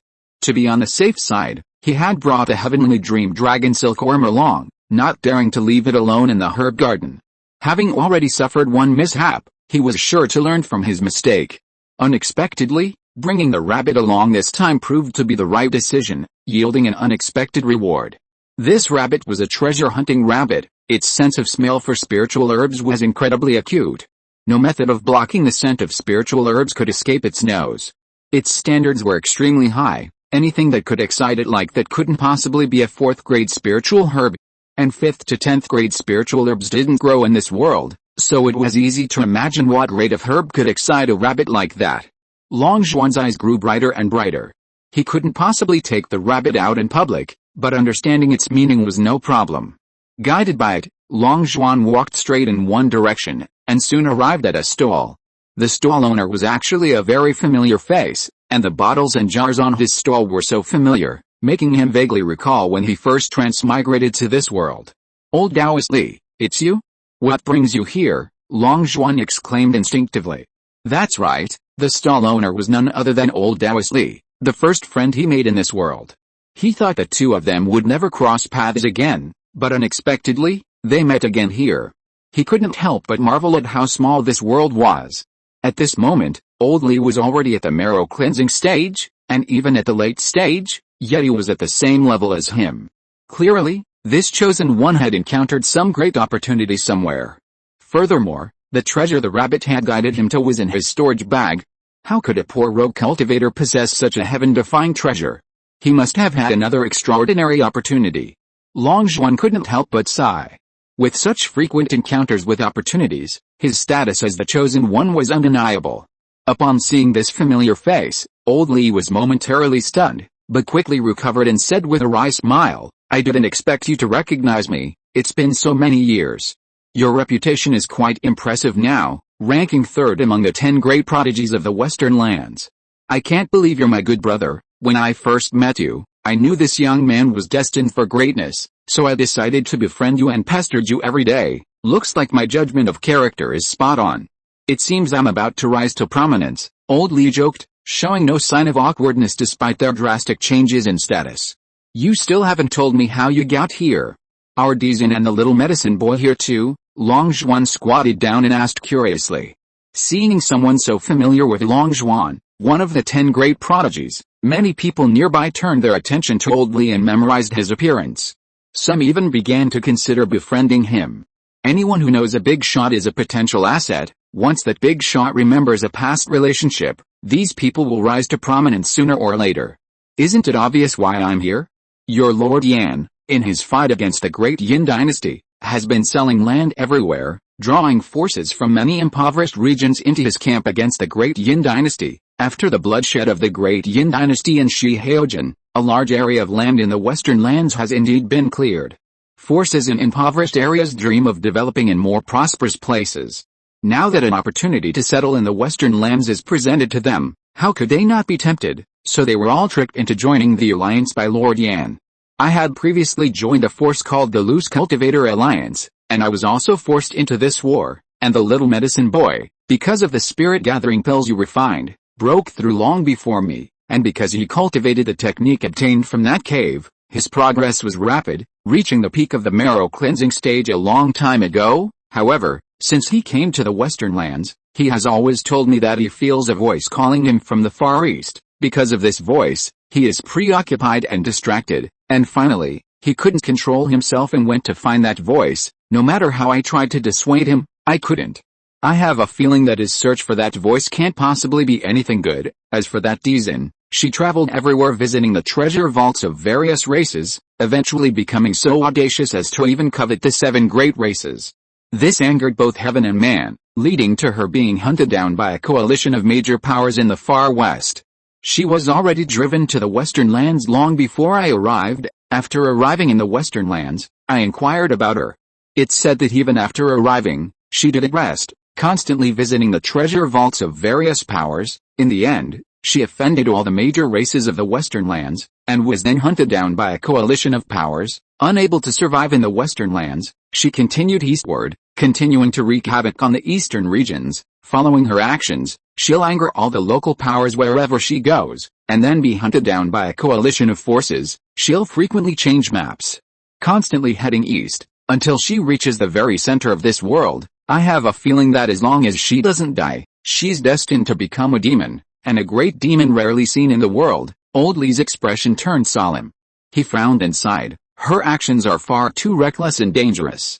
Knowing her as I do, she's not the kind of person who would risk her life for a treasure. There must be something on her mind that drives her to frantically increase her power at any cost, and with her mortal body, if she cultivated step by step, she'd never reach the marrow cleansing stage. Even if she worked herself to death, she can only resort to this method of stealing, using vast resources to force herself into cultivation genius. I don't know where she is now, but she's definitely not in the Western lands. Hearing this, Long Zhuan's lips twitched uncontrollably. He was genuinely curious. How did Dizin manage to survive being hunted by various forces every day? It was a miracle she had grown up. She was only at the marrow cleansing stage. How could someone at that stage offend every force in a region and still be alive? Well, she's definitely the girl of destiny. Only a protagonist could have such a tough life, and only the protagonist's halo could keep her alive until now. Chapter 218 Dragon Skinner. Alright, enough of that.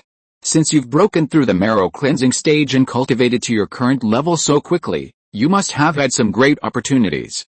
You must have found quite a few treasures, right? Hurry up and show them to me. I'll help you take a look. Seeing the rabbit thrashing around in the insect-rearing bag, Long Zhuan finally got straight to the point. I trust your character, kid. Come with me. Old Li got up to pack up his stall. Of course, he couldn't take out those treasures here. He had to find a secluded spot. Long Zhuan had the same idea. Finally, led by Old Li, they entered a Jin family tea house and sat down in a private room. Old Li casually ordered the cheapest tea and then placed 4 array flags in the room to isolate them from any outside detection. Only then did he solemnly take out one treasure after another from his storage bag. When the 3 seeds were taken out, the rabbit thrashed about in the larvae bag even more violently, almost kicking a hole in it. Long Zhuan immediately knew that what excited the rabbit was these 3 seeds. Unsurprisingly, these 3 seeds were probably the biggest gain from old Dao Li's fortuitous encounter. This is, Long Zhuan pretended to look at the 3 seeds casually. Actually, it wasn't quite pretending, he genuinely didn't know what those 3 seed-like things were. However, 2 of the seeds showed infinite progress in his eyes, and he immediately felt a surge of joy, knowing he had struck gold. These 3 seeds were undoubtedly extraordinary. No, 2 of the seeds were undoubtedly extraordinary, the remaining seed wasn't showing any progress, so it was probably already dead. Old Li smiled wryly. You don't even recognize them? To be honest, I don't know what kind of spiritual herb these 3 seeds came from. Even after searching through countless ancient books, I couldn't find any record of these 3 seeds, but the less I recognize something, the less I dare to sell it, for fear that some heaven-defying treasure will be snatched up by someone else. It's only because you're my trading partner that I'm not willing to cheat me, otherwise, I would never have brought out these 3 seeds. However, even if I don't recognize them, you can't expect to get a bargain from me. I will value these 3 seeds as the highest among all treasures. You can't exchange them for anything less than a heaven-defying treasure, and no matter what treasure you offer, I must keep one of these 3 seeds, so that I won't regret it later if I offer too low a price. Keeping one will prevent me from suffering too much loss. Hearing this, Long Zhuan secretly sighed that Old Li was indeed shrewd, offering such a high price for something he didn't recognize. The treasures he placed on the table were quite valuable. There were 5 top-grade spirit stones alone, each worth over 100 million low-grade spirit stones. He dared to price the 3 seeds above those 5 top-grade spirit stones, truly outrageous. Looking at the 5 top-grade spirit stones on the table, Long Zhuan secretly sighed in regret. These 5 top-grade spirit stones were missing the fire element, metal, wood, water, fire, earth, and 2 of the top-grade wood spirit stones were too heavy.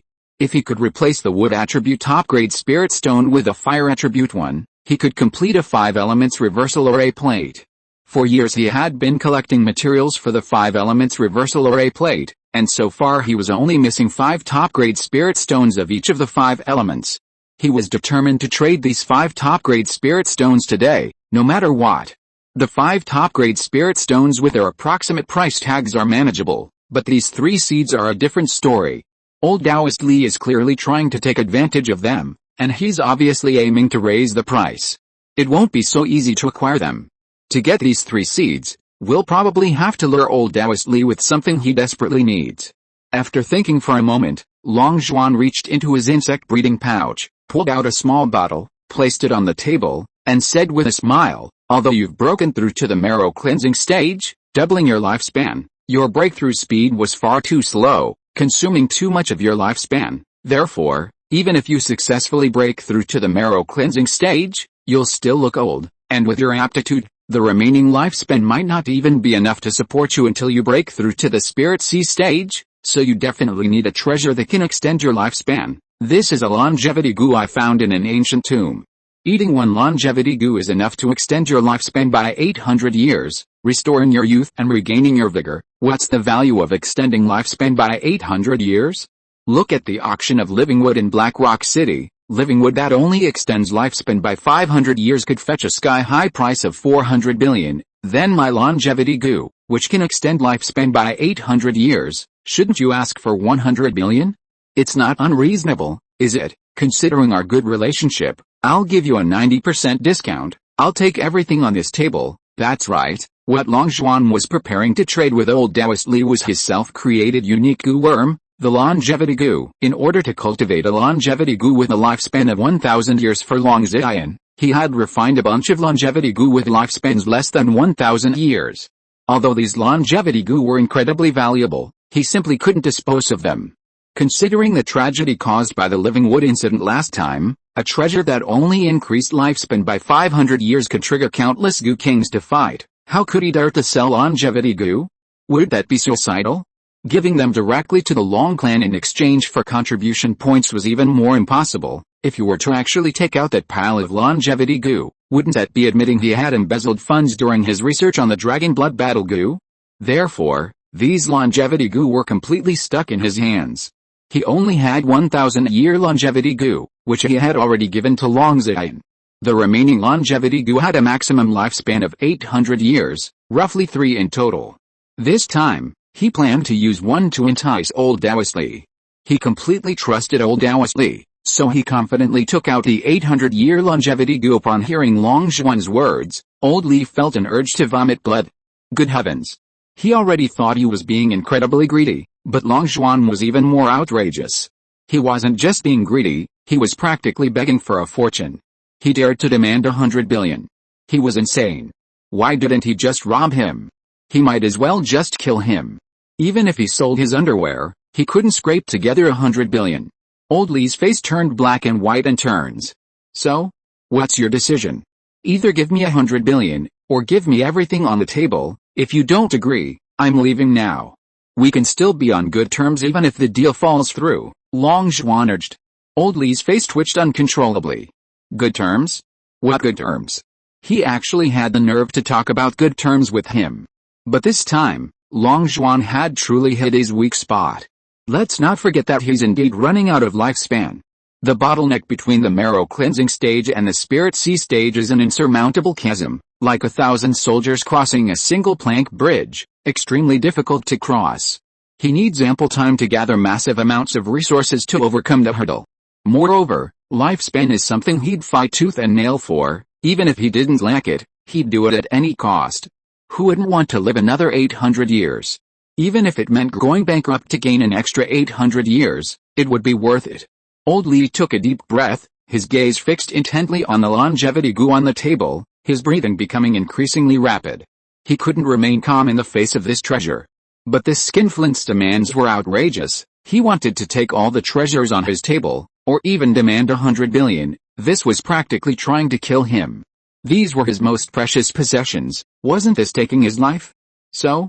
What's your decision? Since you don't agree, I'll be leaving, Long Zhuan urged again. As he spoke, he reached for the small bottle containing the longevity goo, intending to take it. Old Lee's expression changed drastically. He panicked and hurriedly raised his hand to block the bottle. No. No. I'll trade, okay. I'll trade. I'll trade. Take all that junk on the table. I don't want it. After saying this, Old Lee's heart bled. He felt all his treasures were about to leave him, and he was going to be back to square one.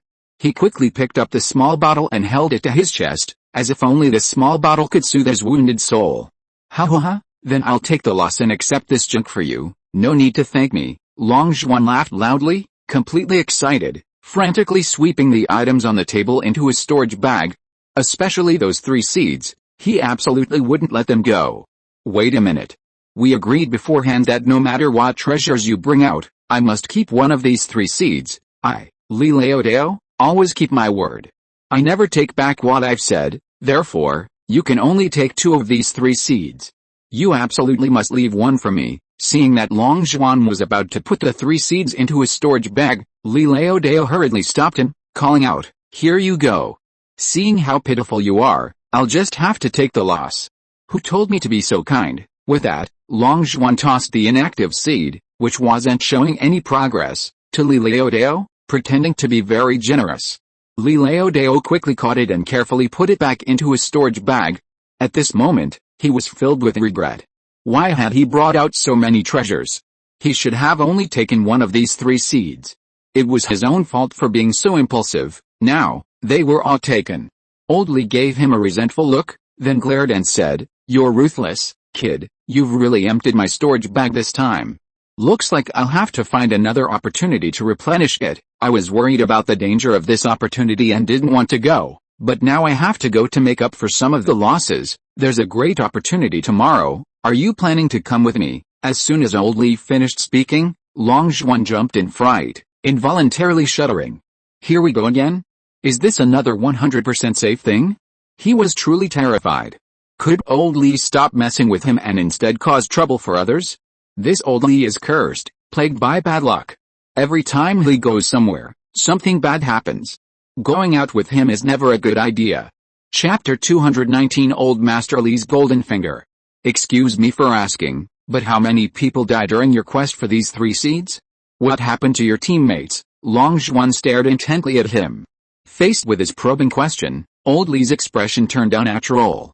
He finally managed a dry laugh. There was a small accident. It was supposed to be a sure thing, 100% safe, but an unexpected turn of events led to the deaths of everyone I teamed up with. Only I survived thanks to the immortality of the little strong goo. I then collected all my teammates' storage bags and all the opportunities they obtained in the cave, making a fortune with tears in my eyes. Hearing this, Long Zhuan's lips twitched uncontrollably, and his legs trembled.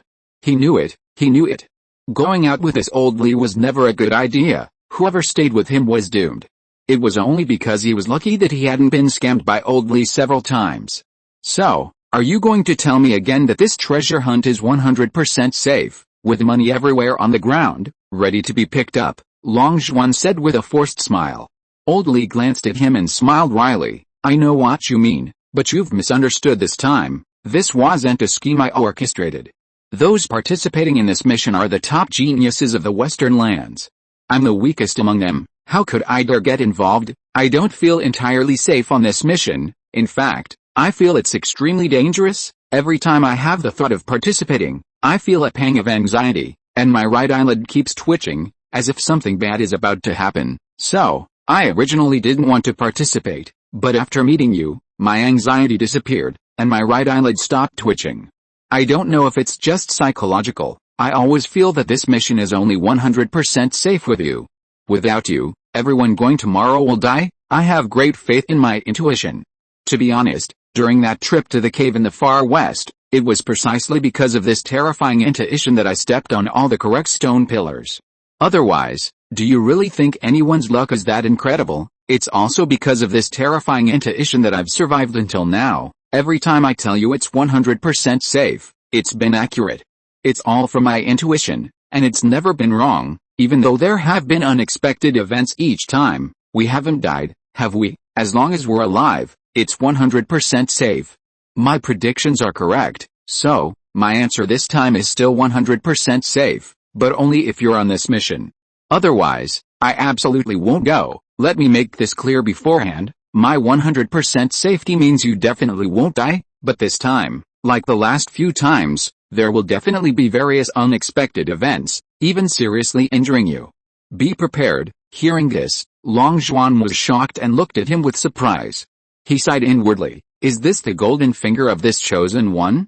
Precisely predicting death, precisely predicting opportunities. If this ability is used well, it's truly invincible.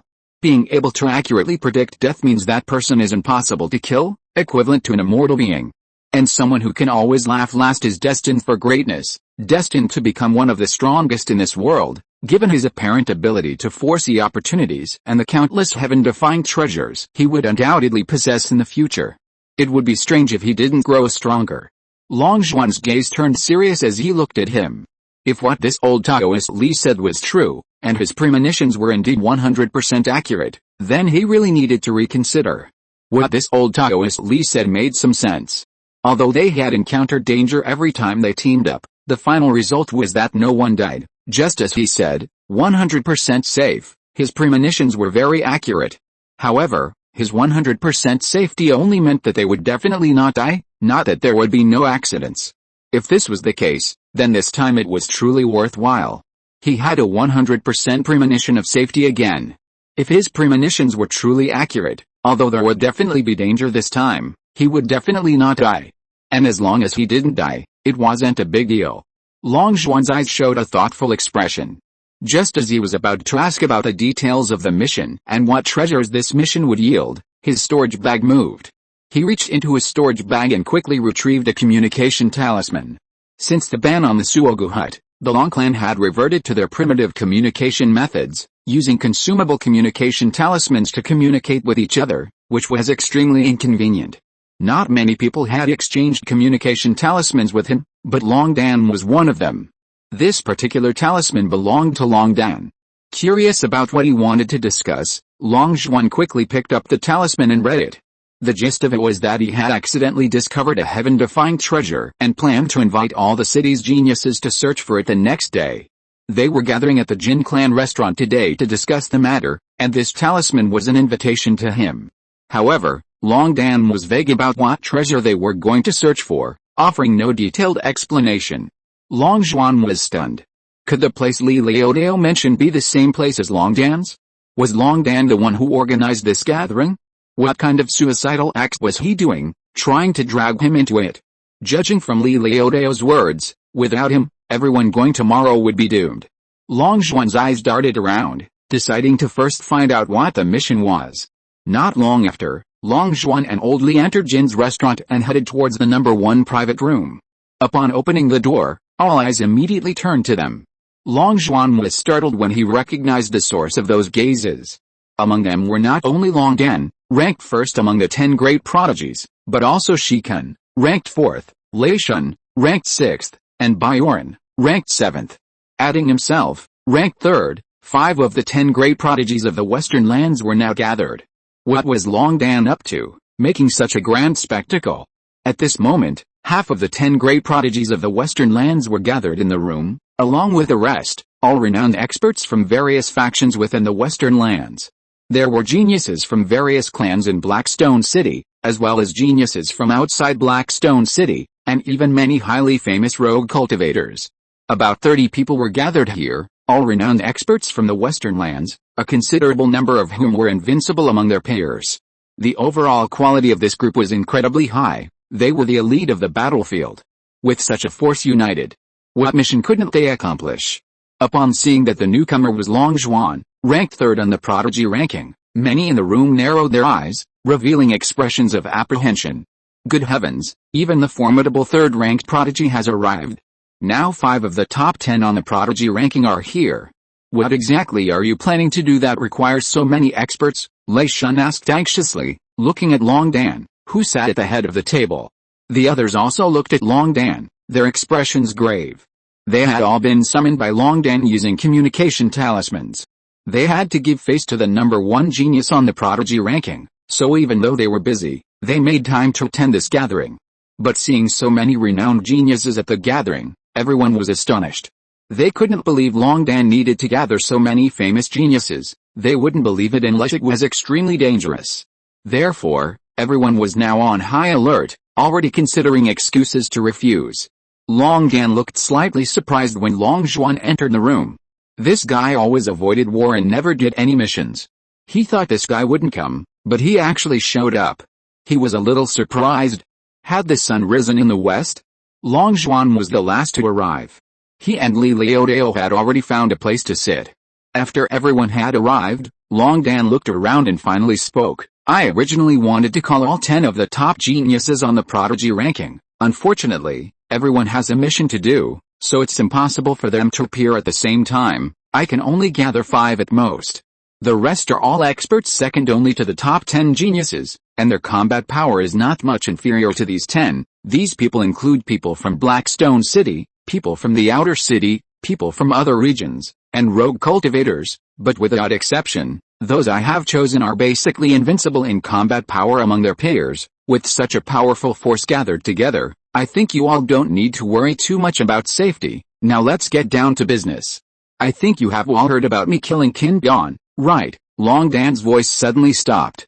Shi Kun's lips curled into a smile as he said, so what if you killed the number 1 genius on the Great Yin Prodigy ranking? Isn't it normal for you, the number 1 genius on the Prodigy ranking, to kill him? There's no need to brag about this. We're tired of hearing about it. Shi Kun's words were met with a burst of laughter from below. I'm not bringing this up to brag, of course.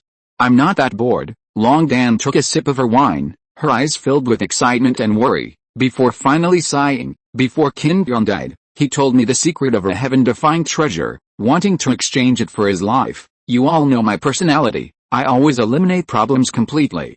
So after he revealed that secret, I didn't hesitate to break my vow and kill him. Before he died, he told me that in the Imperial Garden of the Black Wind Kingdom's capital, there was a divine tree with 36 fruits, but he didn't know the tree's name, and even after searching through all the encyclopedias, he couldn't find any record of it. At this moment, Baiorn suddenly interrupted, since you've gone to such lengths to summon so many geniuses, you must already know the origin of this divine tree.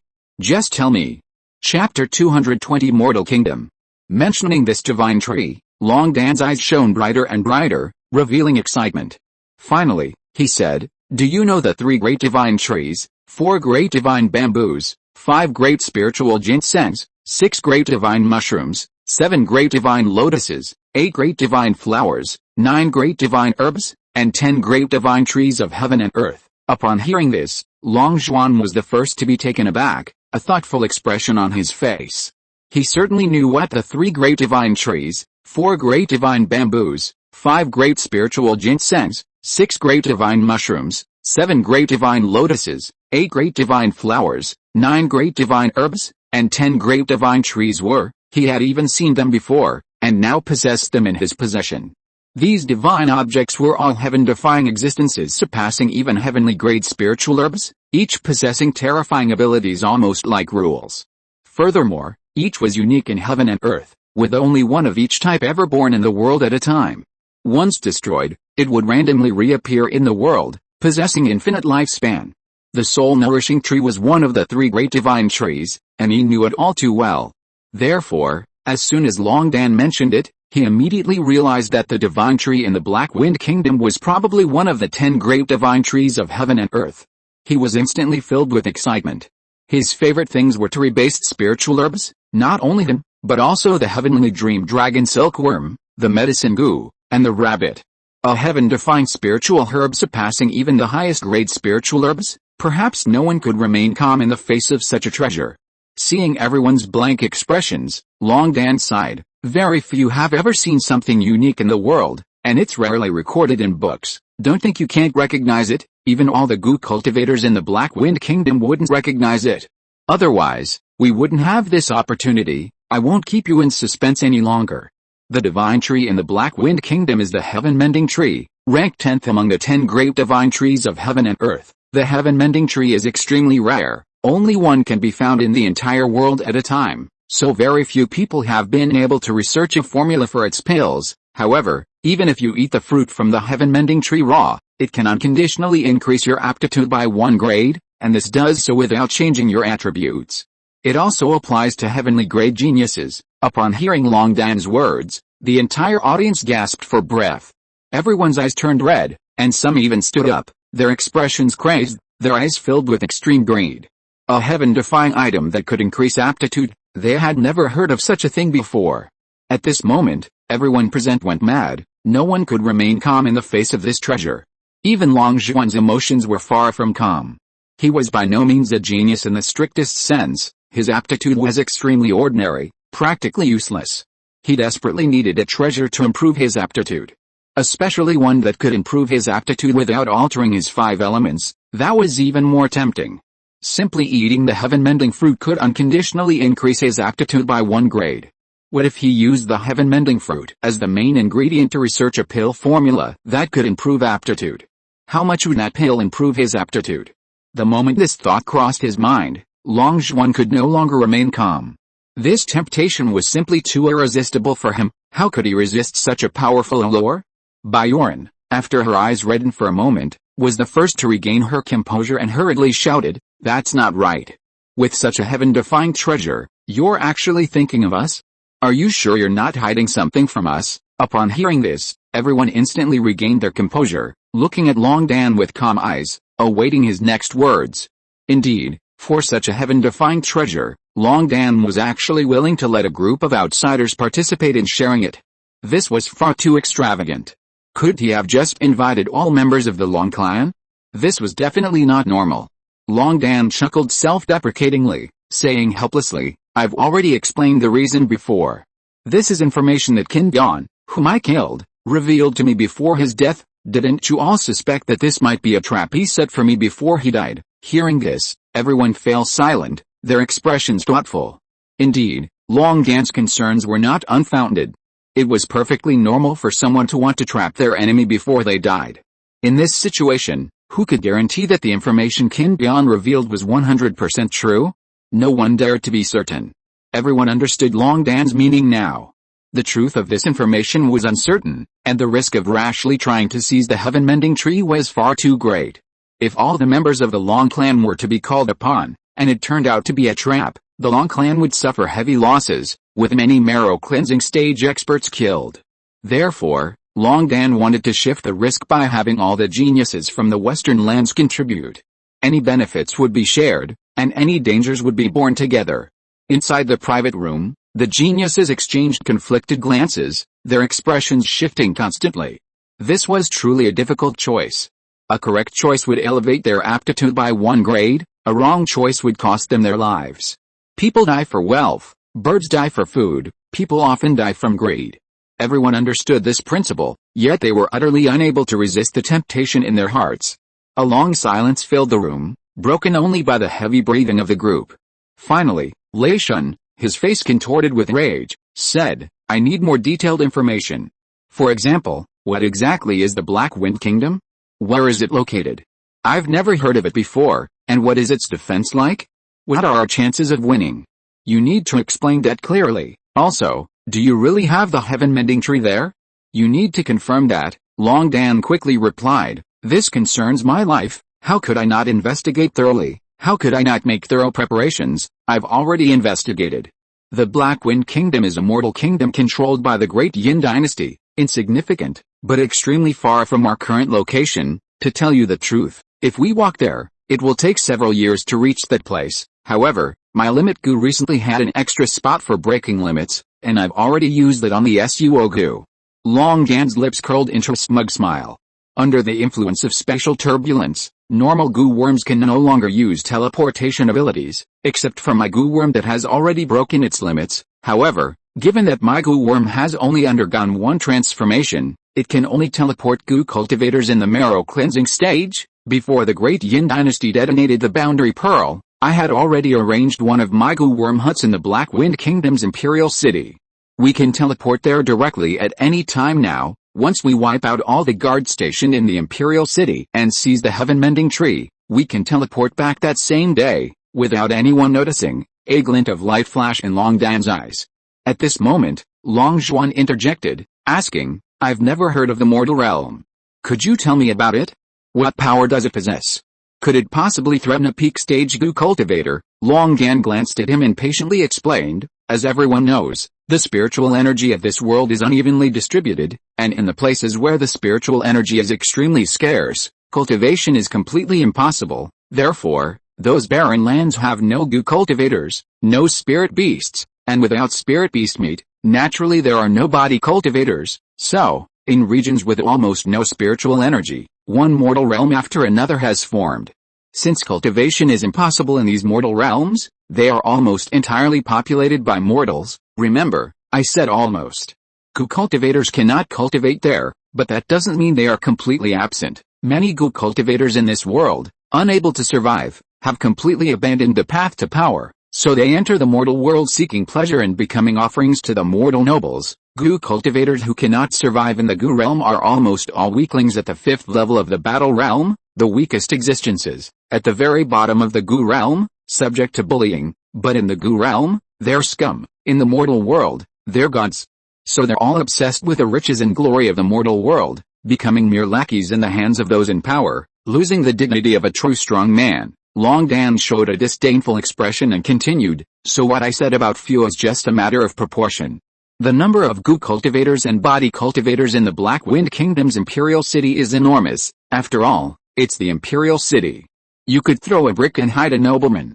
Each nobleman keeps guards, so the total number of goo cultivators and body cultivators in the entire imperial city is a huge number. The number is 100 times our population. Don't be impatient, let me finish. Long Dan gestured to stop several geniuses who wanted to speak, then continued, I went there today through the Goo Hut. Because of this war, all the vassal states of the Great Yin dynasty have sent reinforcements, so the Black Wind Kingdom is currently in a state of troop depletion, and the Imperial Palace's defenses are extremely weak. No matter what level of goo cultivator there is, they can't escape my eyes. My investigation revealed only one goo cultivator at the late Spirit Sea stage in the entire Imperial City. However, this person possesses an extraordinary aura, unlike goo cultivators from mortal kingdoms. He's currently staying at an inn some distance from the palace with a young man. Likely just passing through. According to the rules, those at higher cultivation levels cannot attack those at lower levels. This rule restricts us, but it also restricts them. Even if that Spirit Sea stage goo cultivator isn't a member of the royal family, he'll likely stay out of it. Even if he has connections with the royal family, he can only watch from the sidelines. That's the rule of this war. So, this person can basically be ignored. There are about 100 goo cultivators and body cultivators in the palace, but as I said, goo cultivators who abandon their dignity to serve mortals are useless trash who can't survive in the goo world. Their combat power is utterly pathetic. A few dozen of us could easily wipe them out. Among them, the Imperial Preceptor and the 4 Vajras guarding the Imperial Garden are at the peak of the marrow cleansing stage. These 5 possess very pure spiritual energy, so we need to be extra careful. However, there are still 200,000 Imperial Guards outside the palace, as well as nearly 10,000 body cultivators and goo cultivators raised by various nobles. This force is simply too immense. It's enough to surround us and kill us. Therefore, I prepared the array plate of the 5 Ghosts Moving Mountains array. This array was accidentally obtained from a powerful female thief when my clan was besieging her with other clans. This array is incredibly terrifying. It can completely cover the palace and completely isolate the sounds of fighting inside, ensuring no one will notice. Even if it is accidentally discovered, it doesn't matter.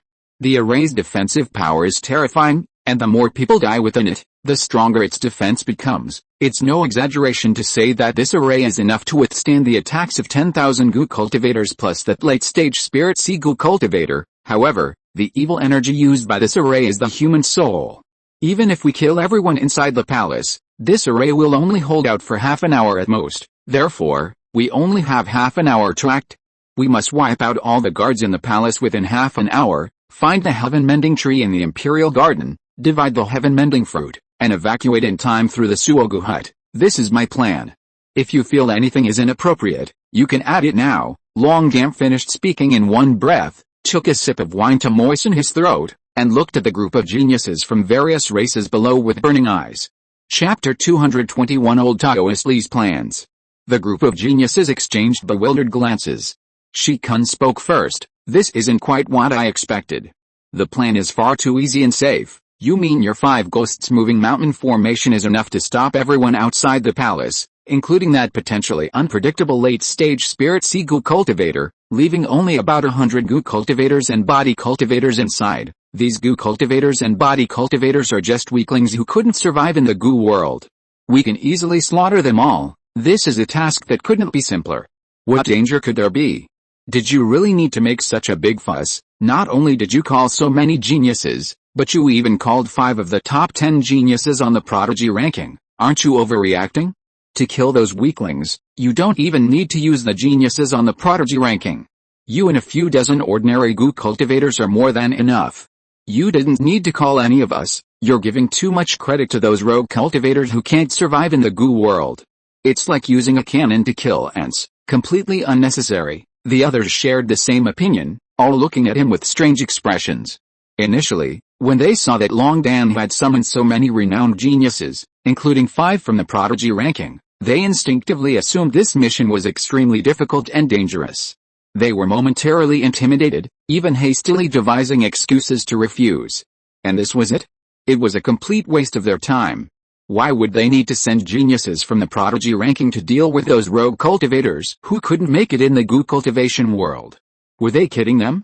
Long Dan took a deep breath, completely unfazed by the sarcasm, and sighed. Regardless of what you think, I believe this news is most likely a trap. Although I haven't detected any factors that could threaten me, my life is at stake, so I have to play it safe. Based on my investigation, with that late-stage spirit sea realm goo cultivator not making a move, the only variable is that strongest peak marrow cleansing grandmaster. Therefore, I'm prepared to be prudent and directly deploy 5 geniuses from the prodigy ranking to join forces and eliminate him. I refuse to believe that no matter how deeply this person is hiding, he can defeat the combined forces of 5 prodigies. If you think this mission is too easy and lacks challenge, you can quit now.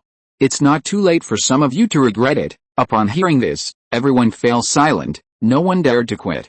It might be a joke, but who dare mess with a heaven-mending tree? Quitting now would be foolish. If they had just been worried about the mission being too dangerous and were considering quitting. Now, they had no such thoughts at all. Instead, they were even more determined to join the mission, ready to fight anyone who tried to stop them. It seemed the mission was clearly safe, and the heaven-mending tree was practically free. Why not take it? It was like a windfall, and everyone was all smiles. Long Zhuan repeatedly examined the information Long Dan had given him, but couldn't find any possibility of danger. He frowned. Old Taoist Li had a very strong premonition about the mission's danger, claiming that without him, everyone would die. Where did this danger come from? He was somewhat bewildered. Could Long Dan's information be wrong? Long Zhuan suddenly thought of this possibility, but quickly shook his head. The complete evil dragon emperor's eye was simply too terrifying. He didn't believe any danger in the city could escape its detection. First, the possibility of the peak marrow cleansing grandmaster hiding his cultivation level was immediately ruled out. To hide one's cultivation level under the complete evil dragon emperor's eye was absurd. Even if he was incredibly skilled, he could never be a match for the combined might of the 5 geniuses. Could the danger come from that late-stage spirit sea goo cultivator? But that late-stage spirit sea goo cultivator doesn't belong to the royal family, and the 5 ghosts moving mountain formation is enough to keep spirit sea goo cultivators out for a short time. What threat could he pose? Long Zhuan was confused. Just as his head was about to explode, Long Dan transmitted his voice through his soul. Long Zhuan, anything can change. Even the most perfect plan can encounter unexpected changes, such as unequal distribution of treasures. Therefore, I need the assistance of a member of the same clan. Don't try to fool me with your clones this time. People will die. Your habit of using clones to slack off can only fool the incomplete evil dragon emperor's eye, but it definitely won't fool me. I hope you'll go all out this time. Trust me, this mission is definitely not as easy as you think. Hearing this, Long Zhuan looked at him and met his gaze. At this moment, he finally understood why Long Ruoxu knew about his desertion at the Zhengjin mine. It turned out that Long Dan had always had an eye that could recognize his clone. He had underestimated the power of the complete evil dragon emperor's eye. Long Zhuan nodded to him without saying anything more.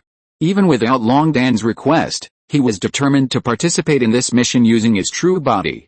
Old Li claimed that he would be 100% safe as long as he went, and the himself he spoke of could not possibly be a clone. His clone was no match for Long Dan and could not possibly handle a crisis that even Long Dan could kill.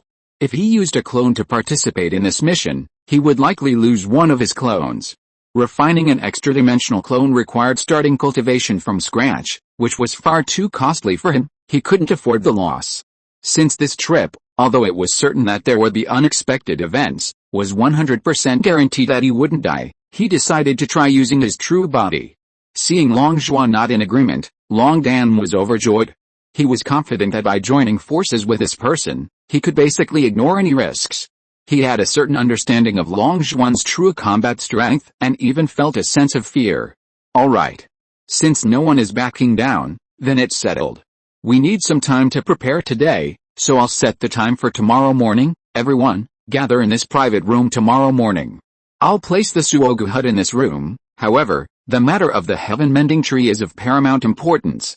A treasure that can improve one's aptitude is simply too heaven-defying, enough to arouse the greed of any Gu King. If this news leaks, you all know the consequences, therefore, you cannot tell anyone anything I say today. I think no one here is a blabbermouth, right? Long Dan suddenly changed his demeanor, scanning the room with sharp eyes.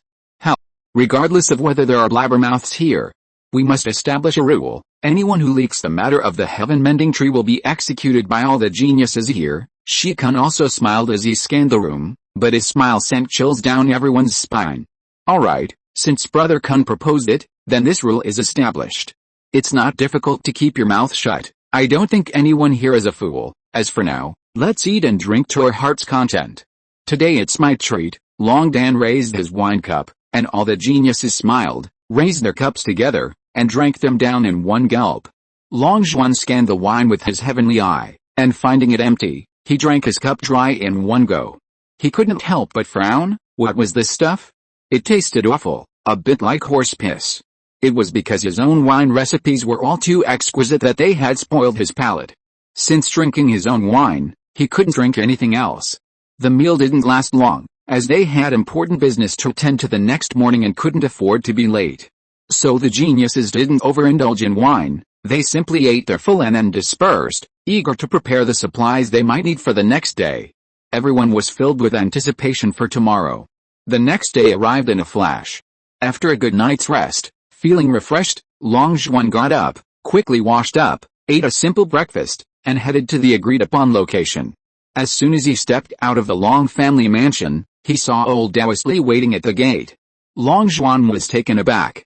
You haven't taken a longevity gu yet? Long Zhuan couldn't help but ask via telepathy.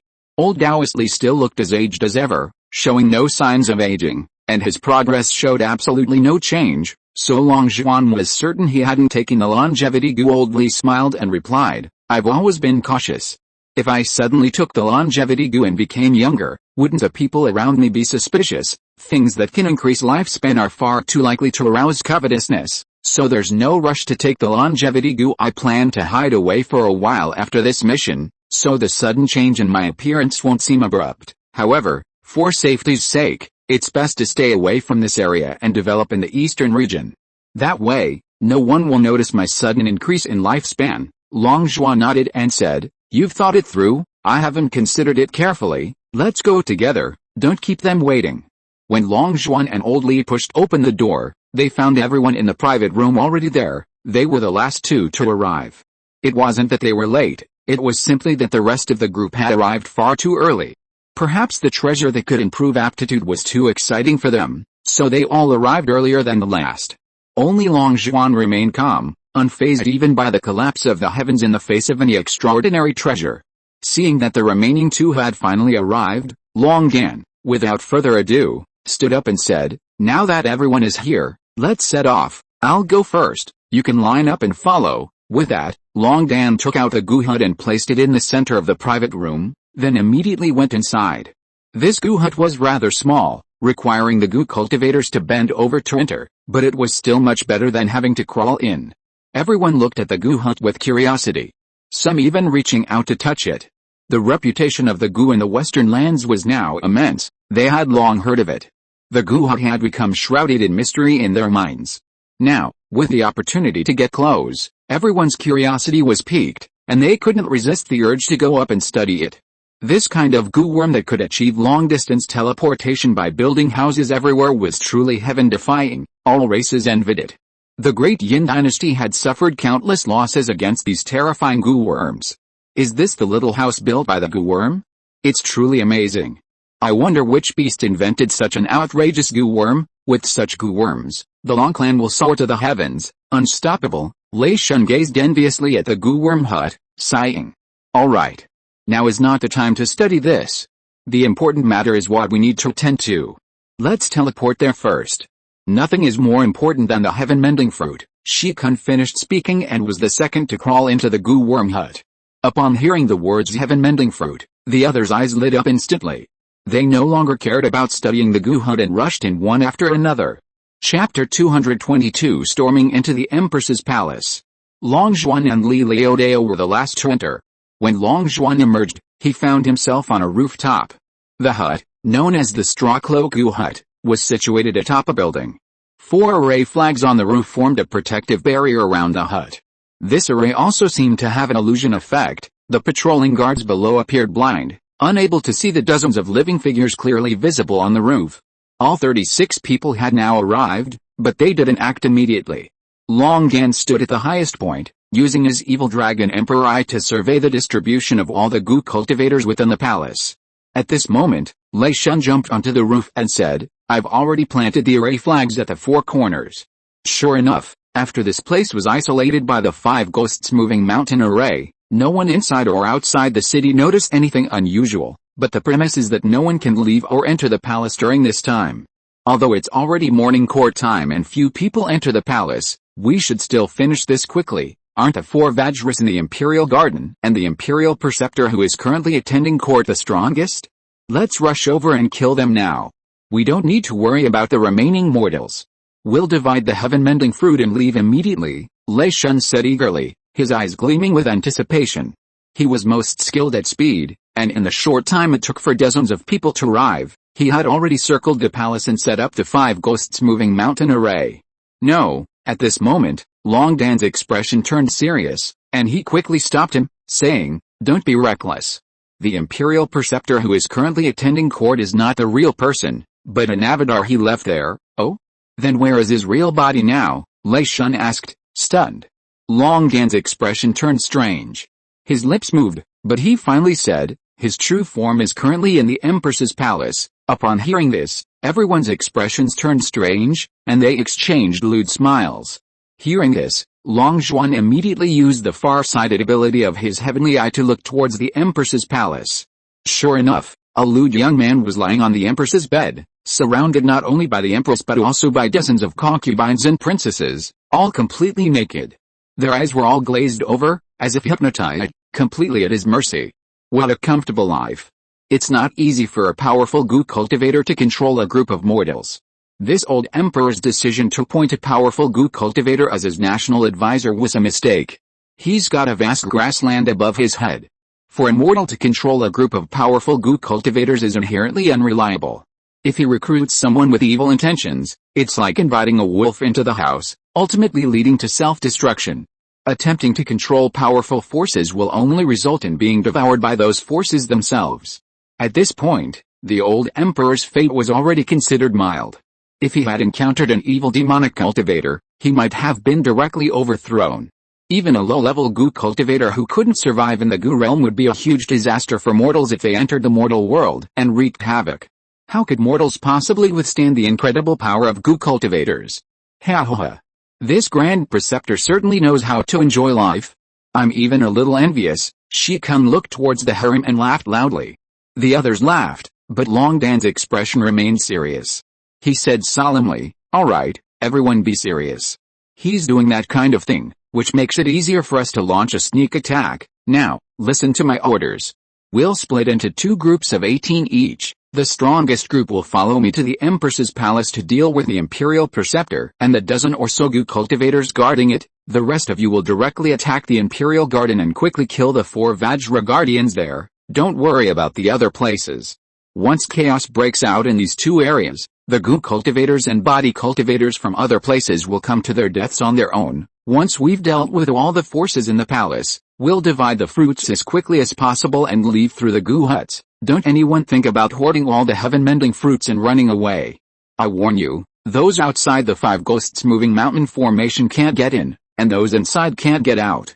Without my orders, no one can return through the goo huts. As long as you follow the rules, each of the 36 of us will receive a heaven-mending fruit. Long Dan swept his gaze across the crowd with a stern look, then waved his hand. Now follow me down. With that, he leaped off the roof, heading straight for the Empress's palace.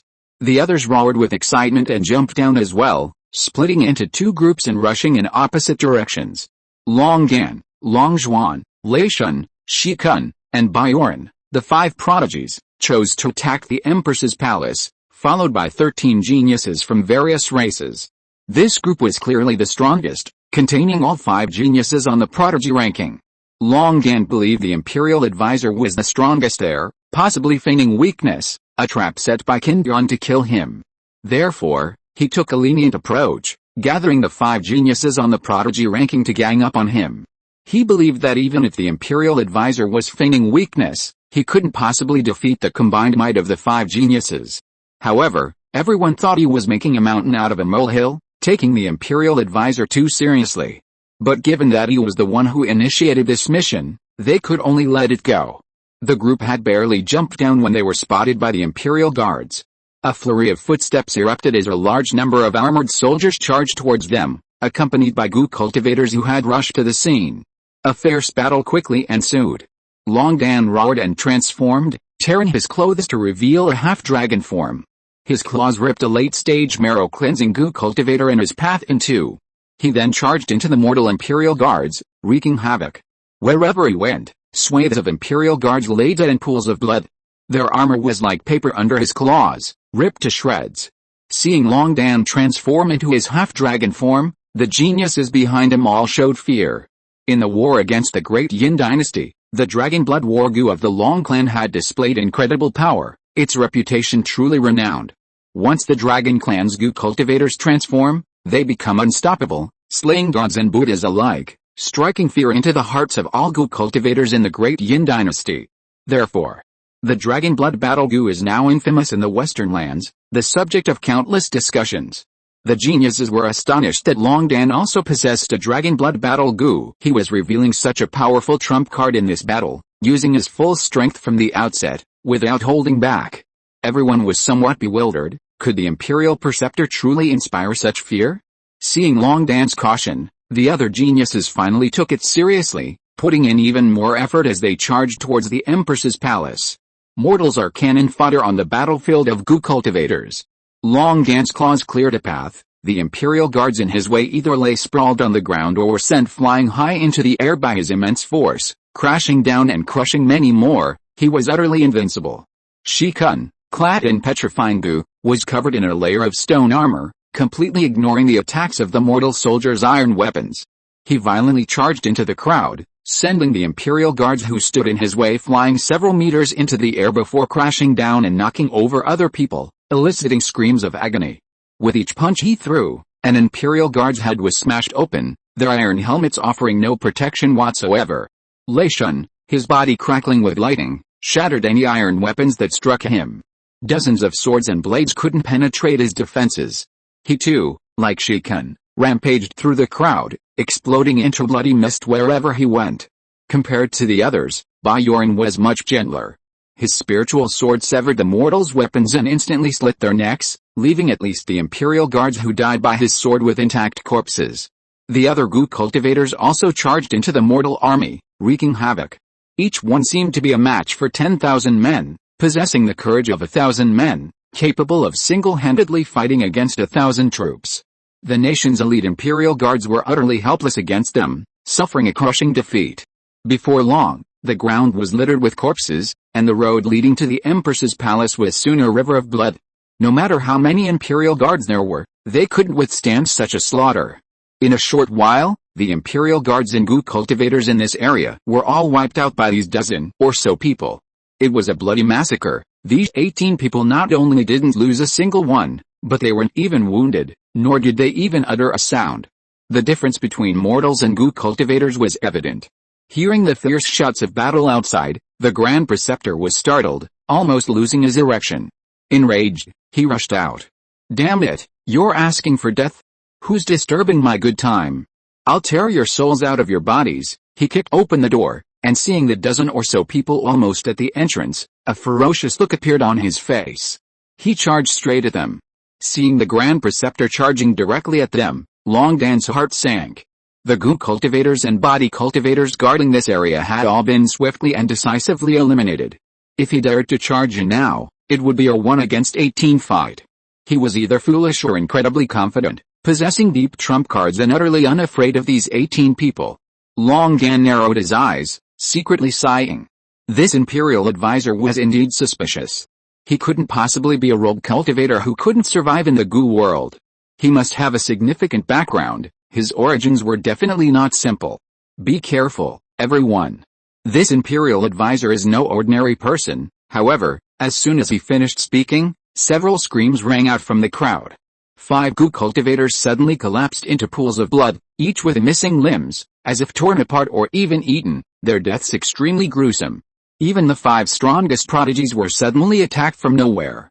Shikun was suddenly sent flying, crashing heavily into a pillar, sliding a long distance on the ground, and scrambling to his feet, coughing up blood.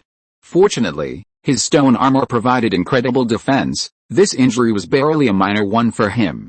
Long Dan suddenly shifted his body to the side, as if dodging an attack. Long Zhuan kicked Li Laodao hard in the buttocks, sending him sprawling face first, and then rolled to the side himself. Chapter 223 Void-type Spirit Insects. Long Zhuan's eyes turned grave. Just moments ago, he had suddenly seen a group of cultivators flying rapidly towards their side. Their speed was so fast that he had no time to warn them, only managing to kick old Li to dodge the fatal blow. He could see the trail of those ghostly creatures, but the rest of them were in dire straits, suffering heavy casualties instantly under their sneak attack. The events unfolded too suddenly. Not only were 5 goo cultivators killed instantly, but even Bayoran had a chunk of flesh bitten off, collapsing to the ground, clutching her abdomen and howling incessantly. Seeing the location, Long Zhuan's heart skipped a beat. It was the Danshan, where a large chunk of flesh had been ripped out, rendering him completely useless. In other words, their side had instantly lost 6 people, including a prodigy. In just this one round of attacks, they had lost a third of their manpower. Long Zhuan's scalp tingled. This Imperial advisor was surprisingly formidable. Weren't the goo cultivators of the mortal kingdom all rogue cultivators who couldn't survive in the goo realm? How could they possess such fighting power? Long Dan roared, "These are void goo made from void-type spirit insects. Long Zhuan, only you can see them here. You hold them back, everyone join me in attacking the Imperial Preceptor. Kill him as quickly as possible." Long Dan revealed a fierce look and quickly charged towards the Imperial Preceptor. After hesitating for a moment, the others gritted their teeth and rushed towards the Imperial Preceptor as well. Now they had no choice but to act. Only Long Dan could control the void goo, and if he didn't leave, no one could go back. They could only obey his orders and attack the Imperial Preceptor head-on. Those things were actually void goo. Long Zhuan was shocked and his expression changed slightly. He had read about void-type spirit insects before. It was said that void-type spirit insects were born in a very distant era. These spirit insects had no physical form and were all ethereal, invisible to the naked eye. Only the pupil goo and the spirit eye could see the traces of void insects, but even then, they could only see a part of them. Void insects hid in different layers of space, and the more powerful the void insect, the deeper it hid. The stronger the eye goo, the more void worms it can see. Only the strongest eye goo can see the void worms hidden in the deepest layers. But how many people in the world possess eye goo? Moreover, most eye goo can only see the void worms hidden at the shallowest level. Therefore, these unseen creatures are utterly unstoppable when they kill. Legend has it that in the era when void worms were most rampant, they nearly wiped out humanity. That era was practically the end of the world. Until a figure named Feng Ji from the Fen clan appeared out of nowhere. He created the Eye of Revelation, which requires tens of millions of materials. A fully grown and maxed out Eye of Revelation can unconditionally control all void worms, making it a natural counter to them. It was with the Eye of Revelation that he controlled all the void worms in the world and sealed them in 99 spirit sealing towers, thus single-handedly pacifying the chaotic world and averting the crisis of human extinction. However, Feng Ji also overused his eye power due to controlling too many void worms, and he perished not long after sealing all the void worms in the world. Thus, 99 spirit sealing towers appeared around the world, guarded by members of the Fen clan scattered throughout the 3 realms. The Fen clan also used the ethereal insects within the spirit sealing towers to research and develop powerful ethereal goo worms. These ethereal goo worms are invisible to the naked eye, only powerful pupil goo can detect them, and even then, most pupil goo can only perceive a very shallow part of them. Because the element of restraint is so rare, it's difficult for the Fen clan not to become powerful.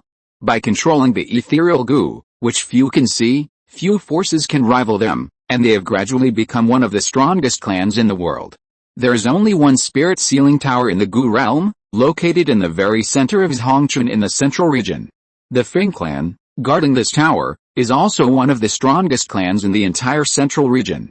Therefore, the young man's identity is obvious. He comes from the Fen clan, one of the strongest clans in the central region. He is a genius from the Fen clan.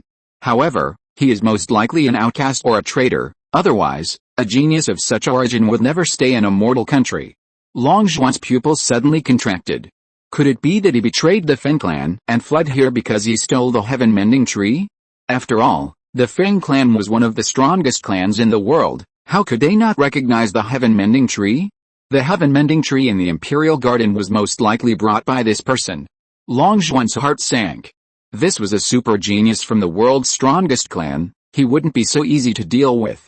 However, remembering that old Taoist Li had said there would definitely be unexpected events during this mission, but there was a 100% chance of death, he gritted his teeth and decided to fight.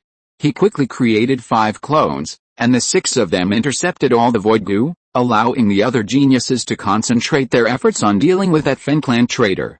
Meanwhile, the commotion inside the palace had already been known to the outside world. A full 200,000 imperial guards had been mobilized outside the palace, ready to rush in to rescue the emperor, but they were firmly blocked by the barrier erected by the 5 ghosts moving mountain formation. The 200,000 imperial guards could only fiercely attack the barrier. Under the intense attack of the 200,000 imperial guards, the 5 ghosts moving mountain formation flickered frequently, and it was unknown how long it could hold out. The goo cultivators and body cultivators supported by various powerful figures also came out upon hearing the news, gathering at the edge of the palace to watch the spectacle. This group was enormous. In just a short time, thousands of goo cultivators and body cultivators had arrived. These were only the closest ones who had arrived first. The number of those yet to come or those not planning to come was unknown. Since they hadn't received orders to attack and rescue the emperor, they watched with interest, not launching an attack. The black-bearded goo cultivator in the late Spirit Sea stage suddenly jumped onto the roof, looking towards the palace with an interested expression. Interesting. A bunch of immature brats dare to massacre the palace. Do they really think Immortal Kingdom's palace is something a bunch of marrow-cleansing stage goo cultivators can easily take? Once this great formation outside the palace breaks, and 200,000 imperial guards enter, plus 10,000 goo cultivators and body cultivators in the capital, those few dozen brats, even with extraordinary abilities, will surely die. Protect the emperor. Protect the emperor. At this moment, the palace was in chaos, with palace maids and eunuchs running around, and things scattered all over the ground. The morning court session was impossible to continue at this point. Upon hearing that a group of goo cultivators at the marrow cleansing stage had attacked the palace, the ministers and the old emperor, who were holding court, all paled and rushed out. Your Majesty, those assassins aren't here to attack you. They split into 2 groups. One group stormed into the Empress's palace, and the other rushed into the Imperial Garden, where they are fighting the 4 heavenly kings guarding it. We only need to wait for your Majesty's rescue. Your Majesty's health is not in danger, an old minister respectfully said to the aged emperor. To his surprise, the emperor was shocked upon hearing this, his face turning grim.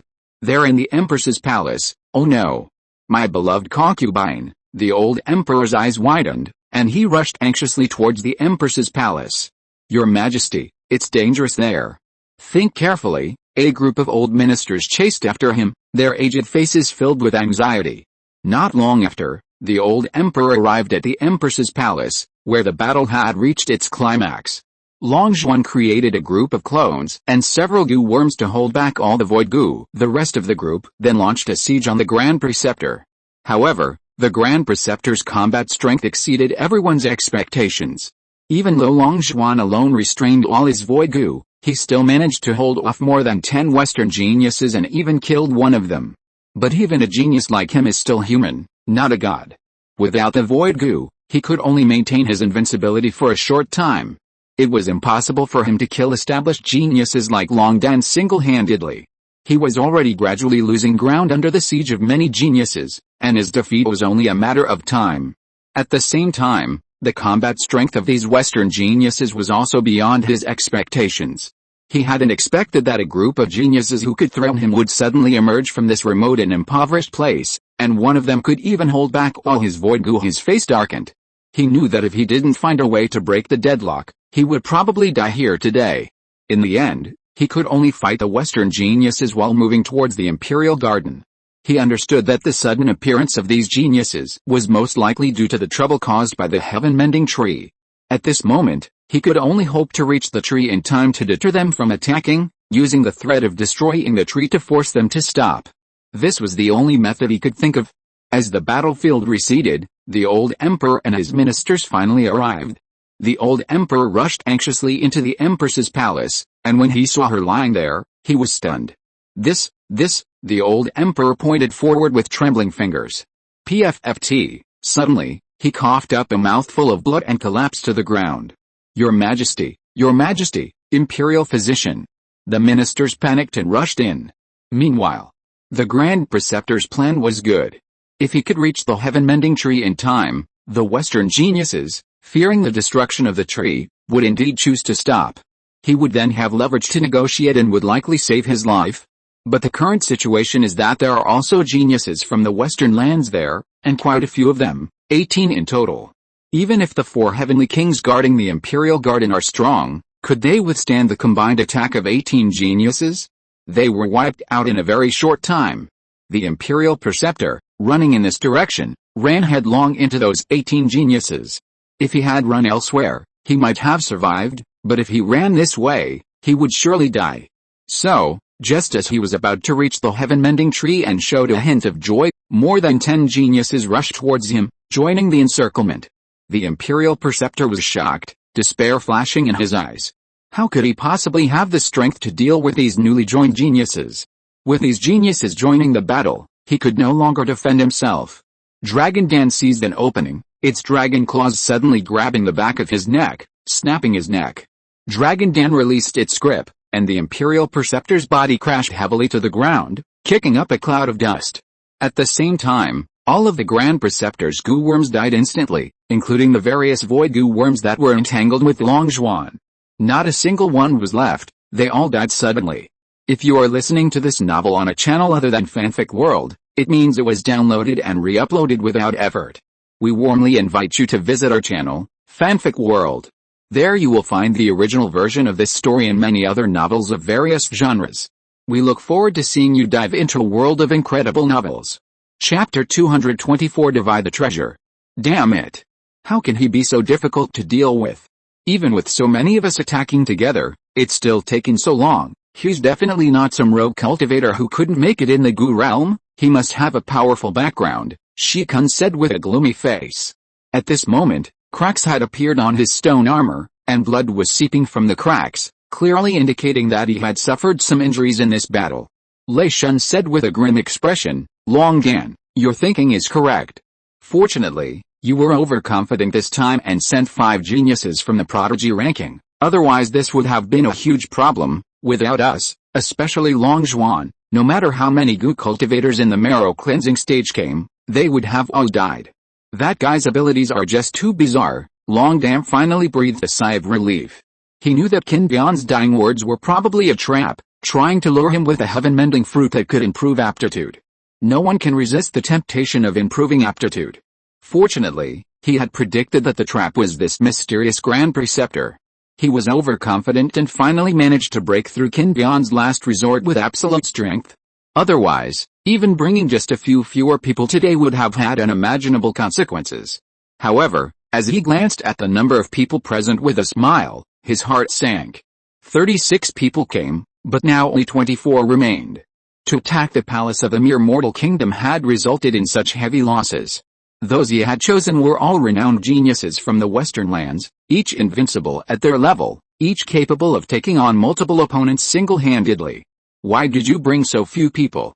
Where are the rest? Attacking the Imperial Garden has caused you so many losses. Long Dan looked grimly at the group that had come to reinforce from the Imperial Garden. Sigh. Don't even mention it. Those 4 Vajras weren't just rogue cultivators who couldn't survive in the Gu realm. Their strength was not only considerable, but ridiculously powerful. Each of them, in their dying counterattack, dragged at least one person down with them, one person in the crowd said with a bitter smile. However, despite their heavy losses, everyone was not saddened, but rather showed joy. Because what followed was the exciting treasure distribution. What did it matter to them if others died? The more people died, the better, the more treasure they could get. They'd rather see more people die. Only Long Zhuan frowned, looking deeply troubled. Old Li's premonition was that without him, everyone participating in this operation would die. What exactly was this crisis he sensed could wipe them all out? Could it really be that powerful imperial advisor? Long Zhuan pondered, feeling that things weren't so simple. Even if the imperial advisor was strong, would he really kill everyone? Long Dan possessed the complete evil dragon emperor's eye. He could definitely see the void. Could this imperial advisor really kill Long Dan? In Old Li's premonition, this total death definitely included Long Dan. What kind of crisis had occurred that even Long Dan would die? Even if the imperial advisor was strong, he definitely didn't have the ability to kill Long Dan. Long Zhuan's heart sank, and he became highly tense. At this moment, the group of Gu cultivators had already rushed into the Imperial Garden to divide the treasures. He had no time to think and could only follow. Unable to understand, he simply stopped thinking about it and focused on getting his share of the treasures first. Anyway, old Taoist Li had a feeling he was 100% alive, so whatever danger might come, he'd deal with it as it came. Unbeknownst to the group, on the roof of the hut where the Gu were kept, Bayoran clutched her bleeding abdomen, her face deathly pale, her eyes vacant and lifeless. Hell, my Danshan has been dug out, I'm now completely useless. What's the point of me living? Bayoran gave a bitter laugh, her eyes filled with despair. Suddenly, his gaze hardened, revealing a fierce look. He looked towards the Imperial Garden and snarled, I'm completely ruined, yet you all get to receive the heaven-mending fruit, improve your aptitude, and soar to the heavens. I'm so resentful. Why is my luck so bad, while yours is so good? Heaven is unfair. If I'm not having a good time, then nobody else will. You can all stay here and keep me company. Ha ha ha, ha ha ha. A madman's maniacal laughter echoed from the rooftop. He was covered in explosive talismans, and after a burst of laughter, he lunged towards the hut. Meanwhile, around a giant spirit tree shimmering with a blue light, a group of geniuses laughed heartily. Long Dan laughed loudly, better late than never. The heaven-mending fruits are ripe. We have 24 people left. If each person gets one, we'll have 12 left, but the heaven-mending fruits are only effective after the first one is eaten. They can't be stacked, so there's no need for us to fight over those 12. I didn't expect to lose so many people, leaving 12 heaven-mending fruits unused. Now is not the time to discuss how to distribute these 12 fruits. The 5 ghosts moving mountains formation won't last long. Let's temporarily divide these 12 heaven-mending fruits equally among the 4 of us prodigies, and discuss how to distribute them again when we get back, okay? Seeing that 3 of the heaven-mending fruits were on him, Shikun grinned and naturally nodded in agreement. I agree. There's really no time to waste. Let's temporarily divide them equally among the 4 strongest, and distribute them again when we get back. Lei Shun, as one of the 4 strongest, naturally nodded in agreement as well, laughing loudly. I agree too. With the heaven-mending fruits on us, they definitely won't be lost, not only the heaven-mending fruit, but also this heaven-mending tree and the superior spiritual soil beneath it. Let's divide them equally. We can discuss the distribution later when we get back. The commotion from the recent battle was too great, so the heaven-mending tree was killed by the aftershocks. The area around its trunk was charred black, likely the work of the 4 Vajras, and it's possible they did it intentionally. But even in death, the heaven-mending tree is a treasure trove. Both its trunk and leaves have immense uses and could fetch astronomical prices elsewhere. Aside from other uses, its value to the Long Clan's Gu worms is immense. A Gu worm hut built from the heaven-mending tree's branches could, without fail, instantly teleport from Blackstone City to any location in the entire Gu realm. The branches of the heaven-mending tree hold a fatal attraction for both the Gu worms and the Long Clan. However, The heaven-mending tree's value is too great to be concentrated in one person, so Lei Shun's suggestion is to divide it equally among the four. Since the heaven-mending tree was already dead and could never be revived, dividing it into many parts wouldn't affect its value. Meanwhile, the rabbit in Long Zhuan's insect-breeding bag was already in an uproar. It had gone completely mad after sensing the heaven-mending tree's aura, frantically struggling in the bag since the teleportation. The heaven-mending tree was even higher in quality than living wood. After all, it was unique in the world, while living wood wasn't. This was the highest level spiritual herb the rabbit had ever seen. How could it not go crazy? So when it heard that the heaven-mending tree would be divided among four people, Long Zhuan, the beneficiary, naturally agreed. He readily shouted, "I agree too. Let's divide it now." Long Zhuan was utterly excited. It was the only heaven-mending tree in the world. If it were a living tree, he would never have kept it all to himself. But now that it was dead, could he successfully propagate a heaven-mending tree using its branches through cuttings? Since it was unique in the world, it should be uniquely placed in his own medicine garden. Long Zhuan was overjoyed. Therefore, he was determined to agree to this proposal and obtain a portion of the heaven-mending tree. With the four strongest prodigies in the group agreeing, who dared to object? Furthermore, the arrangement was reasonable, and it was indeed best not to waste time and cause unnecessary disputes, so the others nodded in agreement. Afterwards, everyone stopped talking and quickly divided the heaven-mending tree. Each person received a heaven-mending fruit on the spot, and everyone was beaming with joy. At the same time, the remaining part of the heaven-mending tree was divided into four parts and placed into the storage bags of the four prodigies. Even the superior spiritual soil used to plant the heaven-mending tree was divided equally into four portions and quickly divided up. However, just as everyone was grinning from ear to ear, a sudden change occurred. A deafening explosion suddenly came from afar, and a burst of fire rose from a familiar place in the distance. Everyone was stunned. Huh? What happened? Where did that explosion come from? It was so loud. That direction. It looks familiar. Everyone looked bewildered. Long Dan suddenly turned pale, staring wide-eyed in that direction, and cried out, "Damn it! That's my Suogu hut. I've lost contact with a Suogu. There's clearly a protective array there. Who could possibly break through?" Shikun's expression froze, then his face contorted with rage as he roared, "It's Bioran. Only our people can get in there, and now only he's gone. What did he do?" His face darkened. "Damn it, old Li," stroking his beard, yanked off a tuft.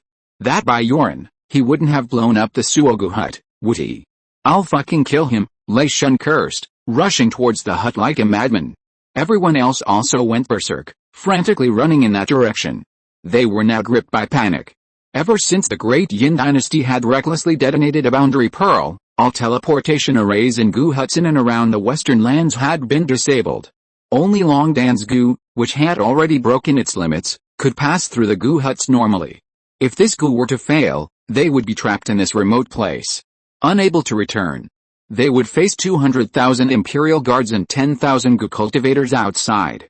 Thinking of the terrifying scene that might unfold, everyone turned pale, despair creeping into their eyes. When they arrived, they found the roof gone, the entire building had been reduced to ruins, and the Gu hut was nowhere to be seen. Everyone's eyes widened in fury, blazing with rage. They had completely lost their minds. PFFT, Long Dan coughed up blood and staggered back several steps. Looking at the 200,000 Imperial Guards fiercely attacking the five ghosts moving mountain formation, despair filled his eyes. He knew what awaited them. A dead end lay before them. Things had reached their worst point. Barring any unforeseen circumstances, few of them would survive today. Bioran. Even if you commit suicide, you'll drag all of us down with you. You're ruthless. Long Dan clenched her fists and cursed to the heavens. Chapter 225 The Overbearing Jin Clan. Damn it. That selfish bastard. We're in deep trouble now. Lei Shun, his face ashen, suddenly shouted, "I'll go and capture that old emperor right now, take him hostage and take him out of the city. Maybe we'll still have a chance." With that, he turned to search for the old emperor. Long Dan shook his head, a bitter smile on his face. "It's no use. That old emperor just died. I don't even know how he died. What a coincidence. It seems like fate is against us." Lei Shun stopped, stiffly turning his head, his face ashen. Long Dan suddenly hardened his expression and said sharply, "The surrounding cities are all sending troops to support the capital. If we stay here, we'll only wait for more and more troops to arrive, and our only fate will be death. Now we only have one path left, to fight our way through the sea of people, through the 200,000 strong army. The longer we drag this out, the worse it will be for us. Let's split up and escape now. Every person who can escape is one less. There's no other way. Hearing this, everyone's mood turned heavy. Breaking through an army of 200,000, how easy would that be? There were still 10,000 goo cultivators outside. Moreover, the imperial city was blocked by array formations and barriers. No matter how fast you were, you couldn't break through. You'd need a lot of time to break the formations. Don't even think about getting out unless you carve a mountain of corpses here. Even if they were strong, they were still human. No matter how skilled they would be worn down and killed here. Even if these people managed to break through today, very few would be left. Despair gradually crept into the crowd, their hearts filled with the fear of death. Bjorn's destruction of the goo huts had completely driven them to a dead end. They had nowhere to go. Just as everyone was stunned, the five ghosts moving mountain formation could no longer withstand the attack of 200,000 troops and shattered with a crash. After the barrier broke, the 200,000 imperial guards outside surged into the palace like a tidal wave, their footsteps echoing. The dense footsteps grew louder and louder as they approached, pounding on everyone's hearts. Ha ha ha. A head lost is just a scar, what's there to be afraid of? Brothers, follow me and kill. Shikun suddenly laughed wildly, charging ahead of the surging army. Damn it. Let's fight. Even if I die, I'll take 10,000 down with me. Anyone who wants to die, come at me. I'll kill them all. Lei Shun laughed bitterly, lightning crackling around him as he charged madly towards the 200,000 strong army. Brothers. Let's be brothers in our next life. Follow me and kill. Long Dan roared, transforming into a half-dragon, crashing heavily into the army. Instantly, a swarm of people flew through the air, screams echoing through the sky. Wherever the humanoid monster passed, the ground became a living hell. The others were also infected by these few, roaring and charging towards the army rushing in from all directions. In an instant, the army was in chaos, the 20-odd geniuses going berserk, their destructive power terrifying.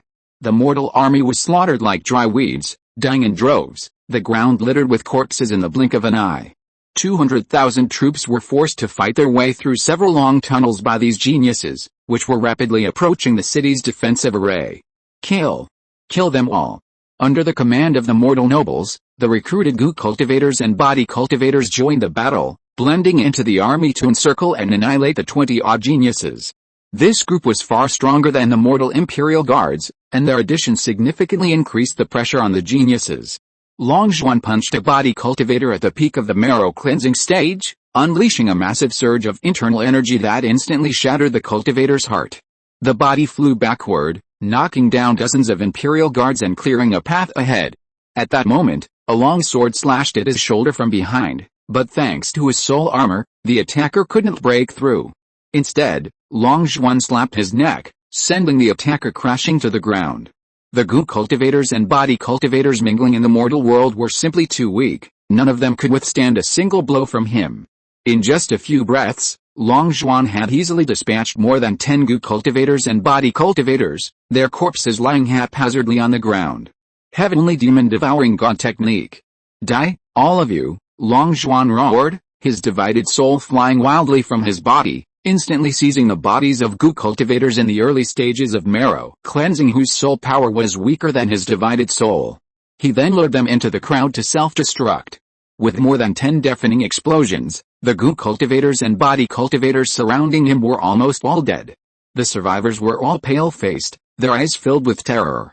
They stopped in their tracks, no longer daring to attack this fiend. When had they ever seen such a ruthless person who could kill his own kind as easily as cutting vegetables? They were all terrified and frantically ran away. Long Zhuan, in order to break through the encirclement as quickly as possible, no longer intended to conceal his strength and attacked with all his might. He only planned to use swift and decisive methods to intimidate this group of goo cultivators and body cultivators, then break through the Imperial Guard's encirclement and escape the city's protective formation as quickly as possible. This wasn't difficult for him, breaking through the encirclement was easy, and breaking the city's protective formation under the Eye of Heaven was also easy. This situation posed no threat to him. However, his expression was far from relaxed. Was something so easy for him really so difficult for Longdan? After his half-dragon transformation, he could withstand all damage and force his way out of the encirclement. Under the eye of the evil dragon emperor, he could easily find a flaw in the formation and break it with a single blow. If it weren't for him, could this variable truly become Longdan's death trap, taking his life? Long Zhuan's expression turned solemn. He dared not underestimate the terrifying combat power of this number one genius of the Western lands. This variable could never become his death trap. Therefore, the great crisis that old Taoist Li had foreseen was probably not this variable. More and more dangerous variables might appear later, and what was about to happen was truly fatal. Long Zhuan immediately tensed up, constantly watching his surroundings with vigilant eyes, preparing for any potential dangers. Just as he was about to break through the encirclement, the variable indeed arrived. Suddenly, a handsome young man blocked his path. A smile playing on his lips. He wasn't intimidated by the young man's methods, instead, a fierce fighting spirit shone through. How impressive. Impressive. So this is the third-ranked prodigy on the Western Lands prodigy ranking? Truly living up to his reputation, your move is strong, but it can only frighten those Gu cultivators from the mortal realm. Your split soul can only possess those whose soul power is much weaker than your split soul, and your split soul is at most at the mid-stage of the marrow cleansing realm. Even possessing someone at the mid-stage of marrow cleansing is difficult. However, Gu cultivators from the mortal realm are the weakest in willpower. Their soul power is far weaker than Gu cultivators of the same level. That's why you can rampage through this world. No matter how many people come, they won't be enough for you to kill. Your split soul technique is completely ineffective against me. If this is your strongest method, then you'll have to stay here today. Long Zhuan narrowed his eyes, looking at the person blocking his way, and said, "Who are you? You don't seem to be a Gu cultivator from this country, do you? Since you have nothing to do with this country, please make way." Judging from this person's luxurious attire and otherworldly demeanor, Long Zhuan had already guessed that this person was definitely not a trashy Gu cultivator driven by ordinary nobles. He was a completely different fighting force from the group of Gu cultivators he had just fought, and probably not so easy to deal with. I am Junzation, from Zhongchun in the central region. My purpose in traveling here is to defeat the number one genius of each of the 36 lands of the western regions. My current record is 35 wins and 0 losses. The western regions are my final battle. However, all the teleportation arrays in this area have suddenly been disabled, so I can only pass through here on foot. But since all the geniuses of the western regions are here, there's no need for me to cross this route to the western regions. Originally, I was looking for Longdan, the number one genius of the western regions, but I see your level seems to be stronger than his, so I'll start with you. He looked around and then arrogantly laughed. I don't think there's any need to sign a life or death agreement in this situation. You go first, so you won't miss your chance to fight. Hearing this, Long Zhuan's face darkened. Could it be such a coincidence?